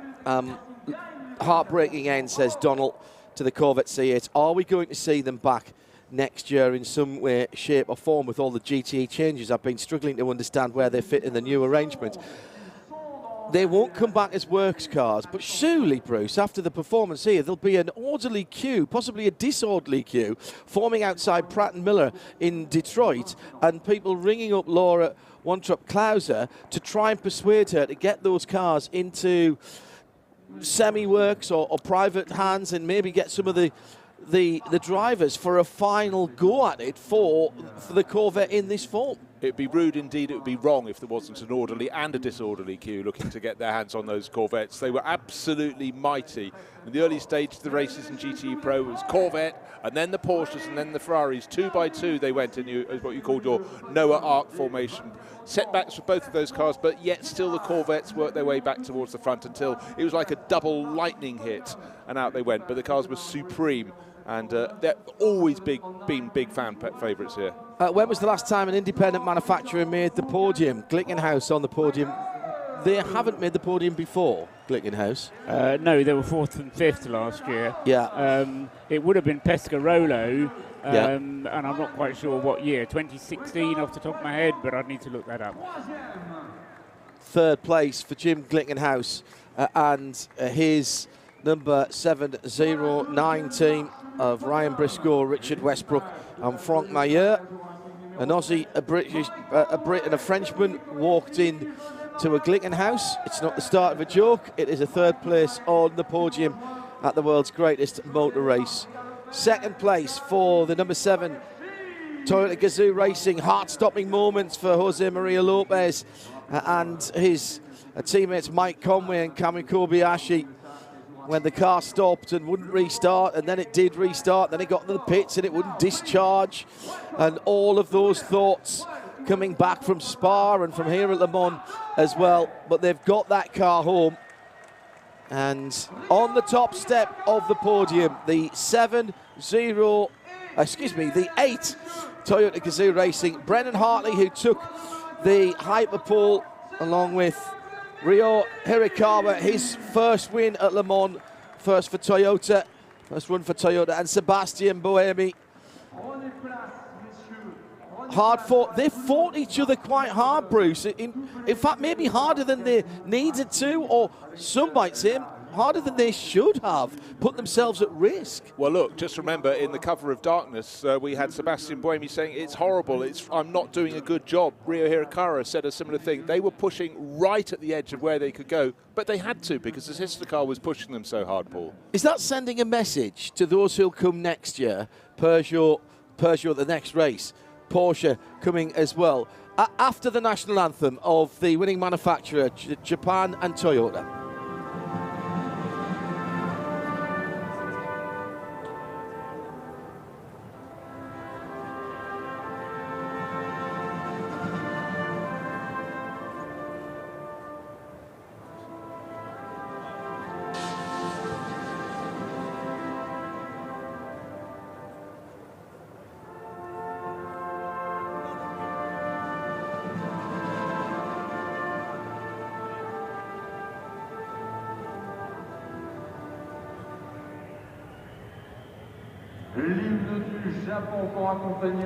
The strains of the Japanese national anthem ringing out over the packed front straight and pit lane. The gates open. This absolutely will remind Paul and Joe Bradley of 1981, the first year that they came, when everybody streamed onto the track. The podium ceremonies continue. Paul... I was going to say, difference was he didn't run over my foot. Yes, exactly. And Joe Bradley didn't have to stand on the side pod of the winning car. Were Toyota kind of sending a message to Porsche, to Penske, to whoever else, saying, look, we are happy to run as fast as this, and we'll do this because we know that's how we're going to race you? Of course they were. There wasn't anything that was done this year which wasn't done with an eye on what's happening, going to be happening next year as well. The fact that the fastest laps of the race were set by both of the Toyotas within the last half an hour of the race, they're demonstrating that after 23 and a half hours, they've got a car that will still go as quickly as it did at the beginning of the race. Okay, the track's a living thing, it rubbers in, it improves, all of that. But overall, the two Toyotas managed to have a great battle between one another without it ever becoming mean, without it ever becoming nasty. It was a very cleanly run. You had a feeling that, occasionally there'd be a radio message saying, right, I need to come through here, let me come through. We had the message from Toyota coming, which effectively said that is what the arrangement is. Right. You want to pass, you go past, see if you can draw away. And it was done a bit like, your old family Monopoly game. It didn't really matter who won or lost, as long Did as... in our household. I was going to say, really? As long as it was done in a good spirit. And I think that's important. It's got to be done in the right spirit. And what Toyota have learned over their years of failure and success here has been how to do it in the right spirit. Podium in 07, Rob Lomas has been doing the looking up. Podium in 07 for Pescarolo with the 01 and the Judd V10. Emmanuel Collard, Jean-Christophe Bouillon and Romain Dumas. He went on to be all right, didn't he, that Dumas bloke? Yeah, Collard's still knocking around as well. Yeah, so, he's quite quick. Longevity. Apparently. It's hashtag first 1ST tickets, PRT, for post-race tech here at the Hagerty Global Broadcast Studio. Is there a minimum drive in hypercar? Said Right Turn Lover. What would happen if a team was below? There wasn't. I asked Paul this towards the end of the race. Pipo Derani didn't do 6 hours in his car. You have to do an hour, Paul, I think you told me, to get championship points. And if it's only really for the non-pro drivers. The 6 hour drive time is for bronze and silver drivers only. That's spelled out black and white, very clear. If you want to score championship points, then you have to drive for at least an hour in order to be counted as being part of the driver lineup. Obviously, if your driver lineup, because in the hypercar class, there's no requirement to have silver or bronze drivers. So it doesn't actually matter whether you've done 6 hours or not. All 6 Toyota drivers and part of the support crew hoist the huge Le Mans 24-hour trophy above their heads. Alexander Wirtz looks on. He is still very much a part of Toyota Gazoo racing. There will be a whooping and a hollering, and there'll be a bit of a party. I have to say thank you very much indeed to Alistair Moffat for all of his help. This is his last race for Toyota as their head of public relations. And he's been here since they came into sports car racing. And he rang us up right at the beginning to talk to us. And he's always been there for us, as they were today, in good times and in bad. Thank you to him and to Simon Strang as well, who was here this weekend. Alistair is stepping away a little bit from motorsport. Quite a few people who we've been talking to this weekend. Cara de Vlaming, who's looking after Inter Europol. First met her in the Viper days here at Le Mans. She's stepping away as well. Going to take a break at least for a wee while from motorsport. So the interviews will be done by Bruno van der Stik. We'll sidestep those for a moment because we've talked to all the teams. How much more, says Jesse Young, how much more competitive potentially could next year's running of the 24 hours of be? The 100th running, so many manufacturers, for what could be a very special victory at Le Sarthe indeed, Bruce. Well, it could, but they've got to catch up with Toyota. Toyota have got the standard, and we saw that Glickenhaus had the speed, just not throughout the course of a race. But if some of the newcomers can get it right when they arrive, that's what we're hoping for. But it's not going to be an easy feat. You think how Toyota's worked so hard to find its speed, to find its consistency. Peugeot deliberately decided not to come at Spa or here. They're going in at Monza. They're finalising the homologation of the 72, the Peugeot 72, the 9x8. Talking to Rob Leupen early in the week for Hagerty Radio Le Mans, they have, at Toyota Gazoo Racing, they have not counted out having to potentially build a new iteration of the GR010 depending on the competition. They're in it for the long run. They've never raced Peugeot before because they replaced Peugeot when Peugeot didn't take part in the first year of the World Endurance Championship. It's going to be a difficult choice for some of the engineers, isn't it? Oh, it really is. It really, really is. How special is next year going to be for whoever wins it? To have your name on the 100th anniversary, it's going to be a very important race. I can't see anybody, quite frankly, coming in and beating Toyota. I'd like to see Peugeot come in and be competitive. Of course I would. But it's a big task. The only way that Toyota won't win is if they trip over themselves, panic, and the good luck which saw them through this race deserts them, and they suddenly get the bad luck that they had 4 or 5 years ago. Johnny Main is representing a few people when he says, remind us who's coming. Let's understand that there's a lot of people watching this race who don't follow the whole WEC series, Bruce. We've got probably 4 Peugeots in the hands, 4 Porsches in the hands of Roger Penske and Team Porsche Penske. 2 from the American Series, 2 from the World Endurance Championship. There'll be 1 Cadillac for the full season in WEC. 2 Peugeots at least. And what else? No, Ferrari next year as well. Do we get Ferrari next year or do we get Ferrari 20? I haven't seen a list for... I've heard a lot of press releases. I've seen a lot of we're interested. To be honest, I'm waiting to see what actually turns up.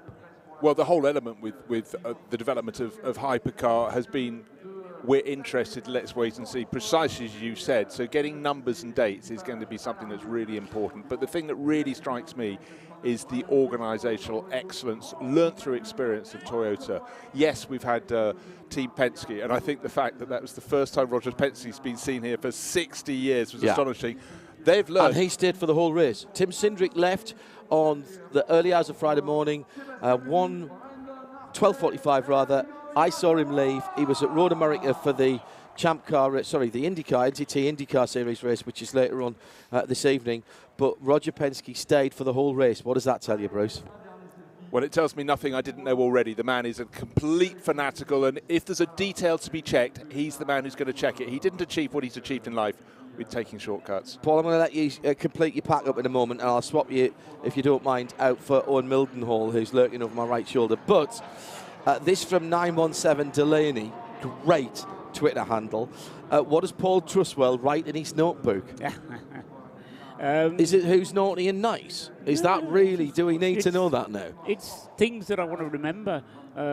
Who's retired, how many laps have been done by various people, what kind of stint lengths we're getting if somebody goes off, where they've gone off. All sorts of things I write in my notebook. And do you keep them, Paul, and file them away? Since moving house and since having computers, I've been a bit ruthless. The old notebooks, where all I've got is the notebook, yes, I desperately keep the notebooks because it's the only record I've got. Because it all used to be on paper for you, didn't it? It all used to be on paper for many, many years. I developed a spreadsheet which took me through until about 2013, 2014, something like that. And then I discovered the kind of timing software which actually stores the data of a complete race, and months, weeks, whatever time you want to, you can just load up a race and see what happened. And this is the sort of strategy software that the teams use as well. Yeah, exactly. Yeah. And since I've done that, I've tended to use official bulletins, which are all available online, and the computer story of the race. So the use of the notebook has become more an aid memoir during the event. This weekend, I'll probably keep it just because it's a special weekend. So, you can't kind of throw it away, but I'll have to sneak it under somewhere because my wife's trying to cut down on the amount of storage. I've done very well, actually, to be fair, with the move, but I have to be careful. There's been a certain amount of archiving has been done, has it? Quite, yes. Paul, thank you very much for everything that you've done. I'll get Owen to pop onto Paul's headset, and we'll swap out Bruce Jones as well with Nick Damon for the next part of First Tickets PRT. Don't forget, if you want to be here next year, www.1st-tickets.co.uk. Owen, it's been a couple of years, of course, 3 years since you've been with us. Thank you for your hard work in the pit lane. Thank you for the Toyota interviews. Just a couple of thoughts before we start posing more questions about what you've seen this weekend. I mean, I think for me, a couple of things. Just knock oh, hang on. Have we lost that again? Give it a shake. See if it works. Oh, I don't believe it. Nick Damon, to my right. Yes, hello everybody. A couple of thoughts about what you've seen this weekend. And Bob's not here, is he? Right, okay. No. We'll work on what we've got and we'll give that a wee bit of a kick. Just keep popping that on it. Turn it on and off. That's what you always have to do. Give it a go again. Give it a go again. You stick that turn it on, Paul, and we'll give that a go again. Talk to me, Owen. Hello. No. I can hear him. I'm sure I can hear him through my ears. Really? Yeah, say something. Hang on. Go on, Owen. Hello there, everyone. Can you hear me? Yes, it's through my ears. Go on. Hello. Oh, yes. There we are. There we are. I'm back. I'm back. Right. Well done, Paul. It's your turn first for your. Yes. Tell me what you think of what you've seen in this last few days. Well, I think the first thing that struck me, and I knew this before I came, but it's just the sheer reliability of the cars these days. When you walk up and down the pit lane, you just don't see very many garages closed because the cars are so reliable. That's the first thing. The other thing is just looking at this year through the prism of being excited about what's coming. So we see, looking at some of the P2 teams, what's the future for some of these teams, some of the top P2 teams like WRT, Jota, Prima. Are we going to see these teams running hypercars? There's a lot. I think we're going to see so much news in the next few months, so it's exciting to see what's coming as well. TDS Racing, Owen, didn't know whether they were in, out, or shaken all about earlier in the week when they lost one of their drivers. And in the end, they miss out on an overall podium in a different class, in a higher class as well, drafting in Nick de Vries. They miss out by 2 minutes. What a Le Mans for them. Oh, it's just a magical story, isn't it? From building a new car to dealing with all the crashes. Just go to the national anthem of the GT Pro podium, won by Porsche, and the 911 RSR 19 signs off as it began here at Le Mans with a victory.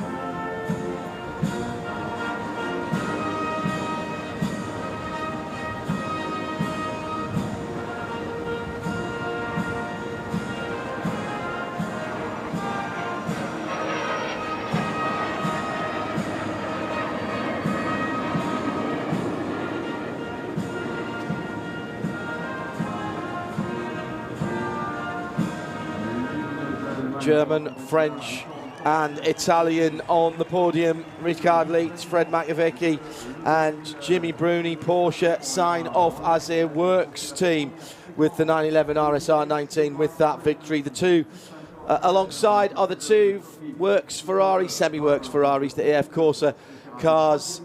By dint of being there at the end, Nick Damon, they certainly weren't the fastest car in a straight line.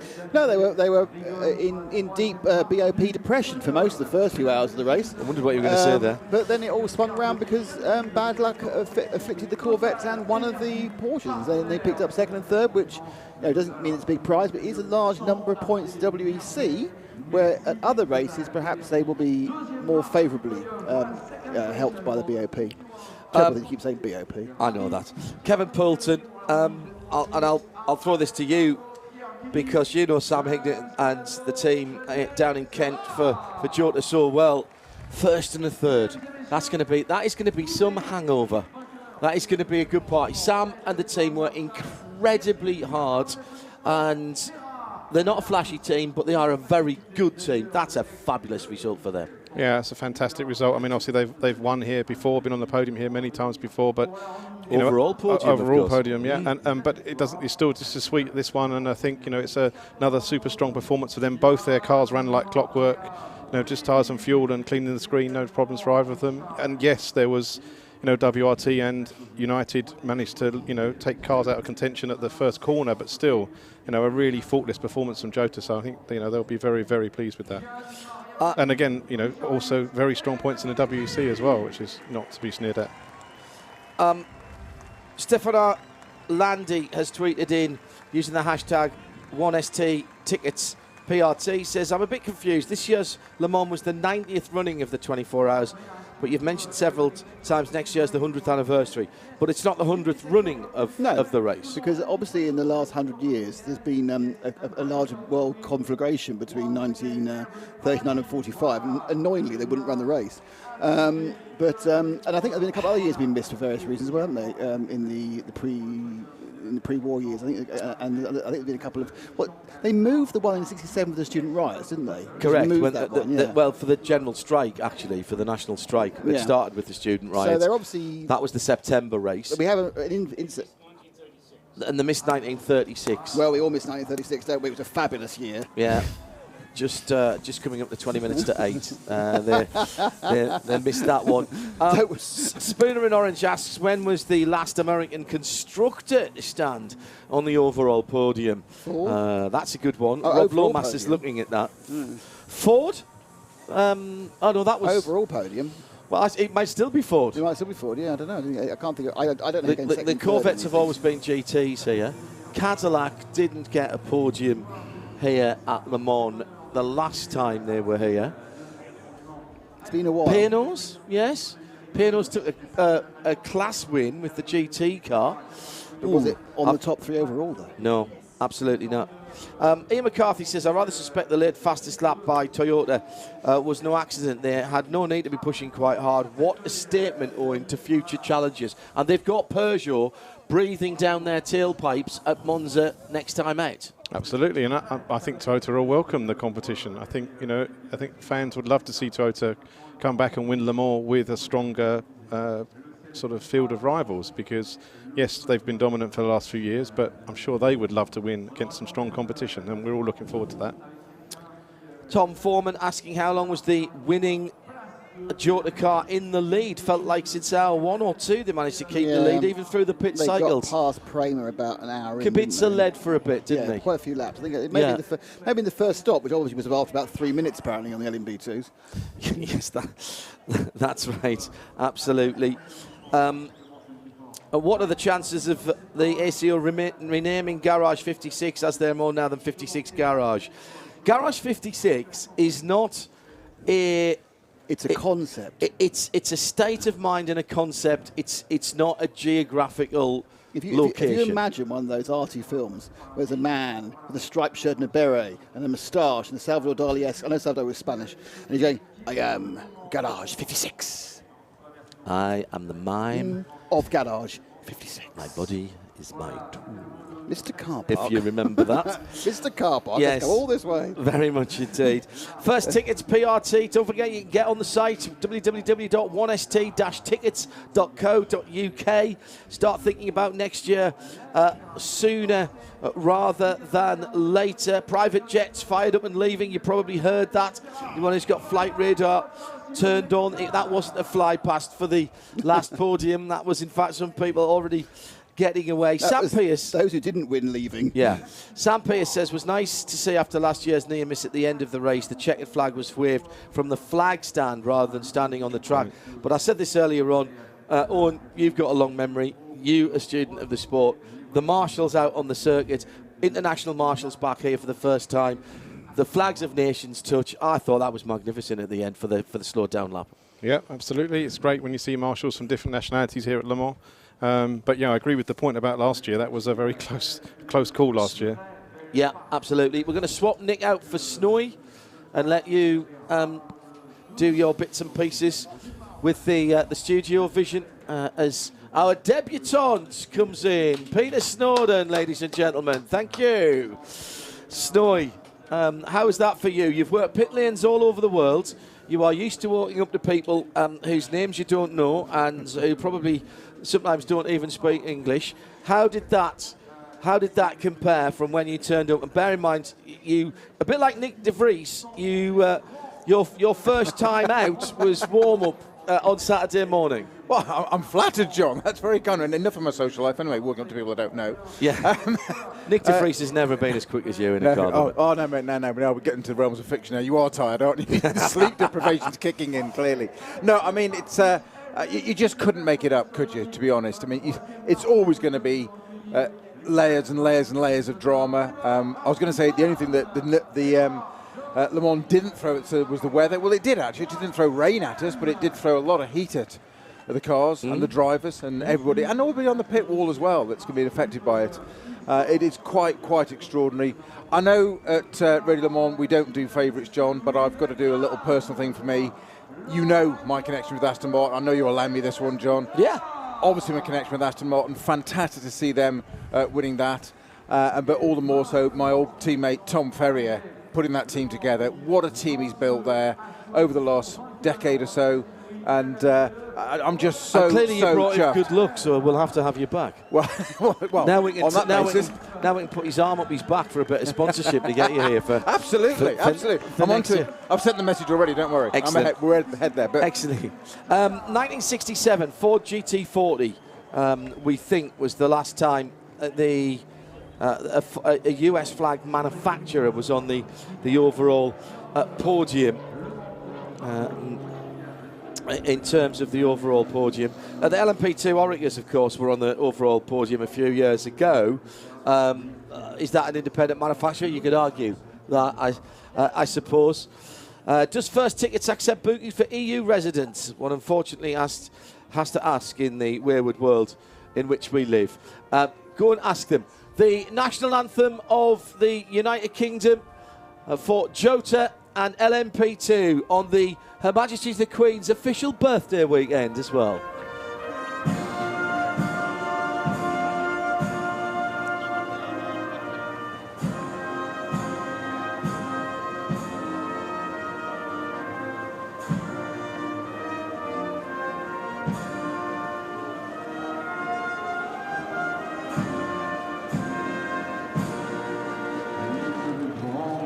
The other thing that I like about this is the national anthem, Snowy, are played by a real band of real people. It's the local gendarmerie brass band, I believe, who are playing the national anthem. Everything done a little bit different at Le Mans. How did you cope with the recalibration of the event and the atmosphere?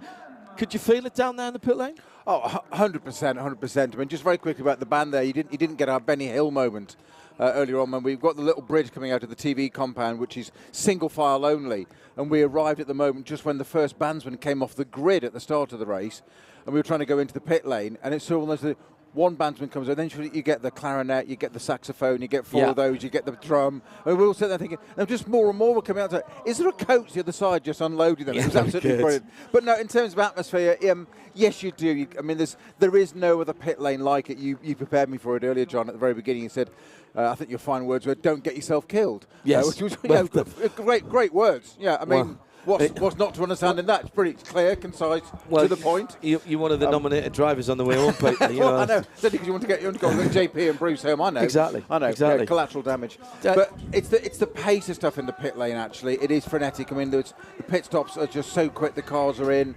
out. It's very, very narrow, and that alone gives you a sense of what it's like. There's such a turnaround so quickly. That's so busy. And then you've only got to go into the pit garages, and you do get to the points where people are sleeping, it gets quieter at night, but there's such a sense of occasion down there in that pit lane. Johnny Palmer with us on First Tickets PRT, 1ST Tickets PRT. JP, you saw the start, you saw the end. It wasn't that promising a start, actually. I thought we were going to have quite a lot of issues, having seen how it all kicked off. It looked like people had forgotten how to race here and forgotten it was a 24-hour race. Well, I actually thought some of the guys well back in the pack in LMP2 hadn't forgotten how to race. They knew that they needed to get the lead early on that first lap. Kubica's getaway from the third row of P2 was lightning, but it was because then he spooked René Rast a little bit. Rast then had to adjust, kind of similar to Francois Perraudot, adjusting to the Algarve Pro Racing car that eventually cleaned out the 64 Corvette. So, and there was a pincer movement.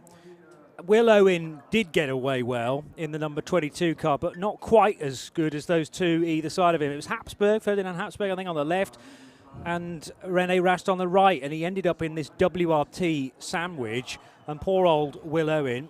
I thought it was a funny decision, I have to say, from United Autosports to put the silver-rated driver in for that opening stint. Whether it was that or just, I don't know. But Johnny Morlam said nothing that Will Owen could have done. I just feel like he didn't get away at the same speed as everybody else. So whether he was quite swamped, I don't know. But remember that how many times the officials look back at a start of the race to make sure you're in the right order. So the one thing you don't want to do is go too early. Kubica, though, was not hanging around and sort of forced that accident into being, even though he wasn't labelled to be at the fault. But yeah, I mean, a horror start. I remember when we've had contact at the first corner quite recently when the nose of a car skated along the ground and cleaned out one of the Toyotas. So yeah, there's been a bit too much carnage over the last sort of two or 3 years of the last 5.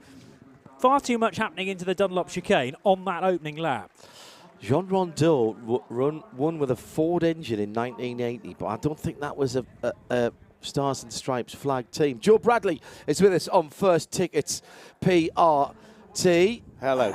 You had a little bit of time after your last shift to watch the end of that race and digest what had been going on. For a race that was meant to be a transition race and everybody saying wait until next year, there's a heck of a lot going on in the last 2.5 hours. There's been a heck of a lot going on for the whole 24 hours, though, really. Do you think we'll digest this in a couple of weeks' time and realise we've seen something of a classic? I think it actually was a classic, and and big thank you to Toyota as well for making it a classic. I tried to grab a word with Alex Wirtz at the end, just to mention and say thank you for letting those two cars race, because they really did. Fastest laps at the end. Fastest laps at the end. There's the proof, absolute proof.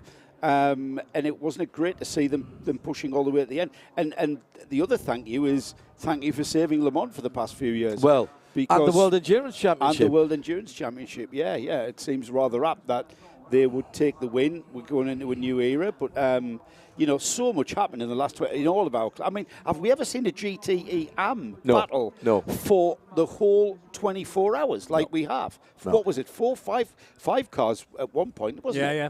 And to be honest, on paper, it didn't look like that was going to be the case at all, because Corvette were top, first and second in all of the sessions, all week in Pro, and you just thought they're going to romp away here, and they are now, no doubt, kicking themselves, thinking, how have we not got either car to the finish when we had the strongest, fastest car? I thought the whole of the GTE, both classes in GTE, were great. Next year, we come back, and the team and the manufacturer that wanted World Endurance Championship and then left before it started are back, and they are going to be head to head with the team that came in a year before they wanted to be, to fill the void left by Peugeot Sport and literally save that championship, which then meant they had to do all of their development rather more publicly than they wanted to. You've got to think there's got to be a bit of animosity between, a little bit of spice between Toyota Gazoo Racing and Peugeot Sport. I hope so, because then that's going to provide a brilliant sort of sideshow, isn't it? The inter-team, or not inter-team, a massive rivalry for real. I had an opportunity early on in the race to go and have a look at the mock-up of the Peugeot 72, which is on the stand. It's got a couple of DJs behind it. There's the Peugeot 508, brand new car on its right as well. And, they've got the look of that spot on. It's going to be fabulous to have a French car through and through. I know the Alpine is, but that's a grandfathered car, so we're going to get Alpine in 2024. But the biggest motor race in the world, held in France, it needs a French car that can compete for the overall win back again. It's been 2009, I think, Peugeot's only win in recent times. So it's a long wait. 14 years it will be by next year. The GTE Am podium going on at the moment. Northwest AMR in third position. WeatherTech Racing so close, 45 seconds at the end, but TF Sport will take that one. What a Le Mans 2022. Hagerty Radio Le Mans, and first tickets on the PRT. Get on the website now, www.1st-tickets.co.uk.